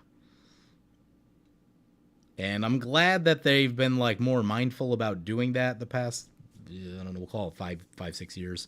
Because early, 10-ish years ago, they would print a cool enchantment that would be like kind of like this, but it would be like on the upkeep, right? And you're like, oh, if you just did that on combat, it would be so good. It would be so good. And then, we got Citadel Siege. Where to go? I don't think I put it in, but yeah. So overall, it played well. Played well in the second game. First game, it didn't really play that well. I do feel like maybe another board wipe is needed, because we really didn't see any of them, even with all the card draw. Maybe that's that time for that Deafening Clarion, or like one of those small board wipes. I don't know. Yeah, there's other things to think about. And again, if we're doing like this really small angel thing, you think about like maybe a Sunforger. Sunforger, as good as it is, still does eat up like deck slots and mana and just like tempo in the game. But you have a Giada deck, yeah, it's nasty. Yeah, I've played Giada a number of times, and yeah, you just like its ability to make small creatures big is pretty good, and it's like when your creatures scale up like that, you so like normally to get like a 6/6 or a 7/7 like this, you got to pay 6 or 7 mana. If you pay like 2 mana to get that same amount of power into play because you have other stuff in play already, that frees your mana up to do a lot of other things. So there is value in that. It's kind of that scaling up, and it's one of the reasons that I like the mentor ability on Aurelia Exemplar or the +1 counter ability on like Great Sword of Tyr. It allows your creatures to scale so they can get to like late game size without paying the mana to have late game size creatures. So yeah, I think definitely Clarion might be a good ad here.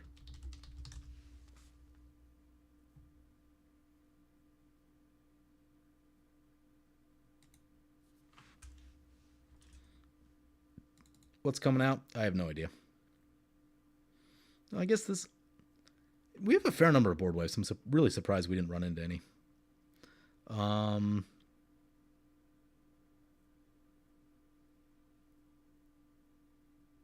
wow, we're down to 25 creatures now. Yeah, the creature count got kind of low over time here. So I really don't want to cut a creature.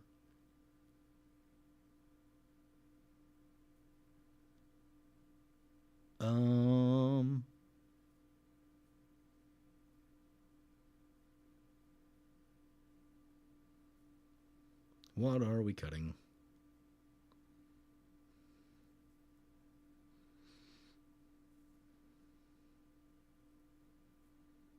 Yeah, I mean, it's a creature, but that's what we're trying not to cut.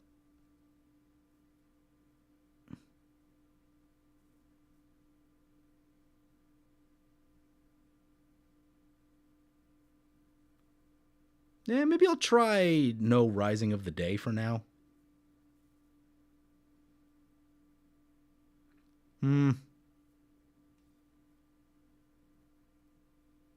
I don't know. Yeah, maybe we'll just cut the Clarion. There's nothing I really want to cut in this moment, so we'll just cut the Clarion and go back to where we were. But yeah, that's the deck. So more things to think about. At some point, I might think about just like kind of updating the old version, which is I still want to keep it as like the big Angel Reanimator, and still go to town with those because that's fun. But yeah, this was a new interesting take on things, and there's more work to do here, but overall, I think it played decent, and I think it's got a lot of potential. One of the things I thought about is trying to get a little staxy with it. Like, you don't need to go wild, but just like on top of some of the angels we have already, like a blind obedience would be good, and then I don't know what else can you throw in there. Like any of the ones, blind obedience plus like maybe one other kind of annoying enchantment could be pretty good just to slow everything down to your pace. But yeah, and so that's the other thing too is that you could add a lot of equipment, like Sword of Forge and Frontier would actually be really, really good for this deck, but I was just trying to keep the equipment count kind of low. But with that, I'm going to wrap everything up. Thank you guys for watching. Thank you guys for hanging out. Oh my God, 4 hours. Been probably one of the longest streams I've ever done, so hope you guys enjoyed it. I'm going to try to tinker around with this deck a little bit more, and at some point maybe do like a full edited video for it when I like really feel like settled in with the list. But yeah, thank you guys, and hope you all have a good night.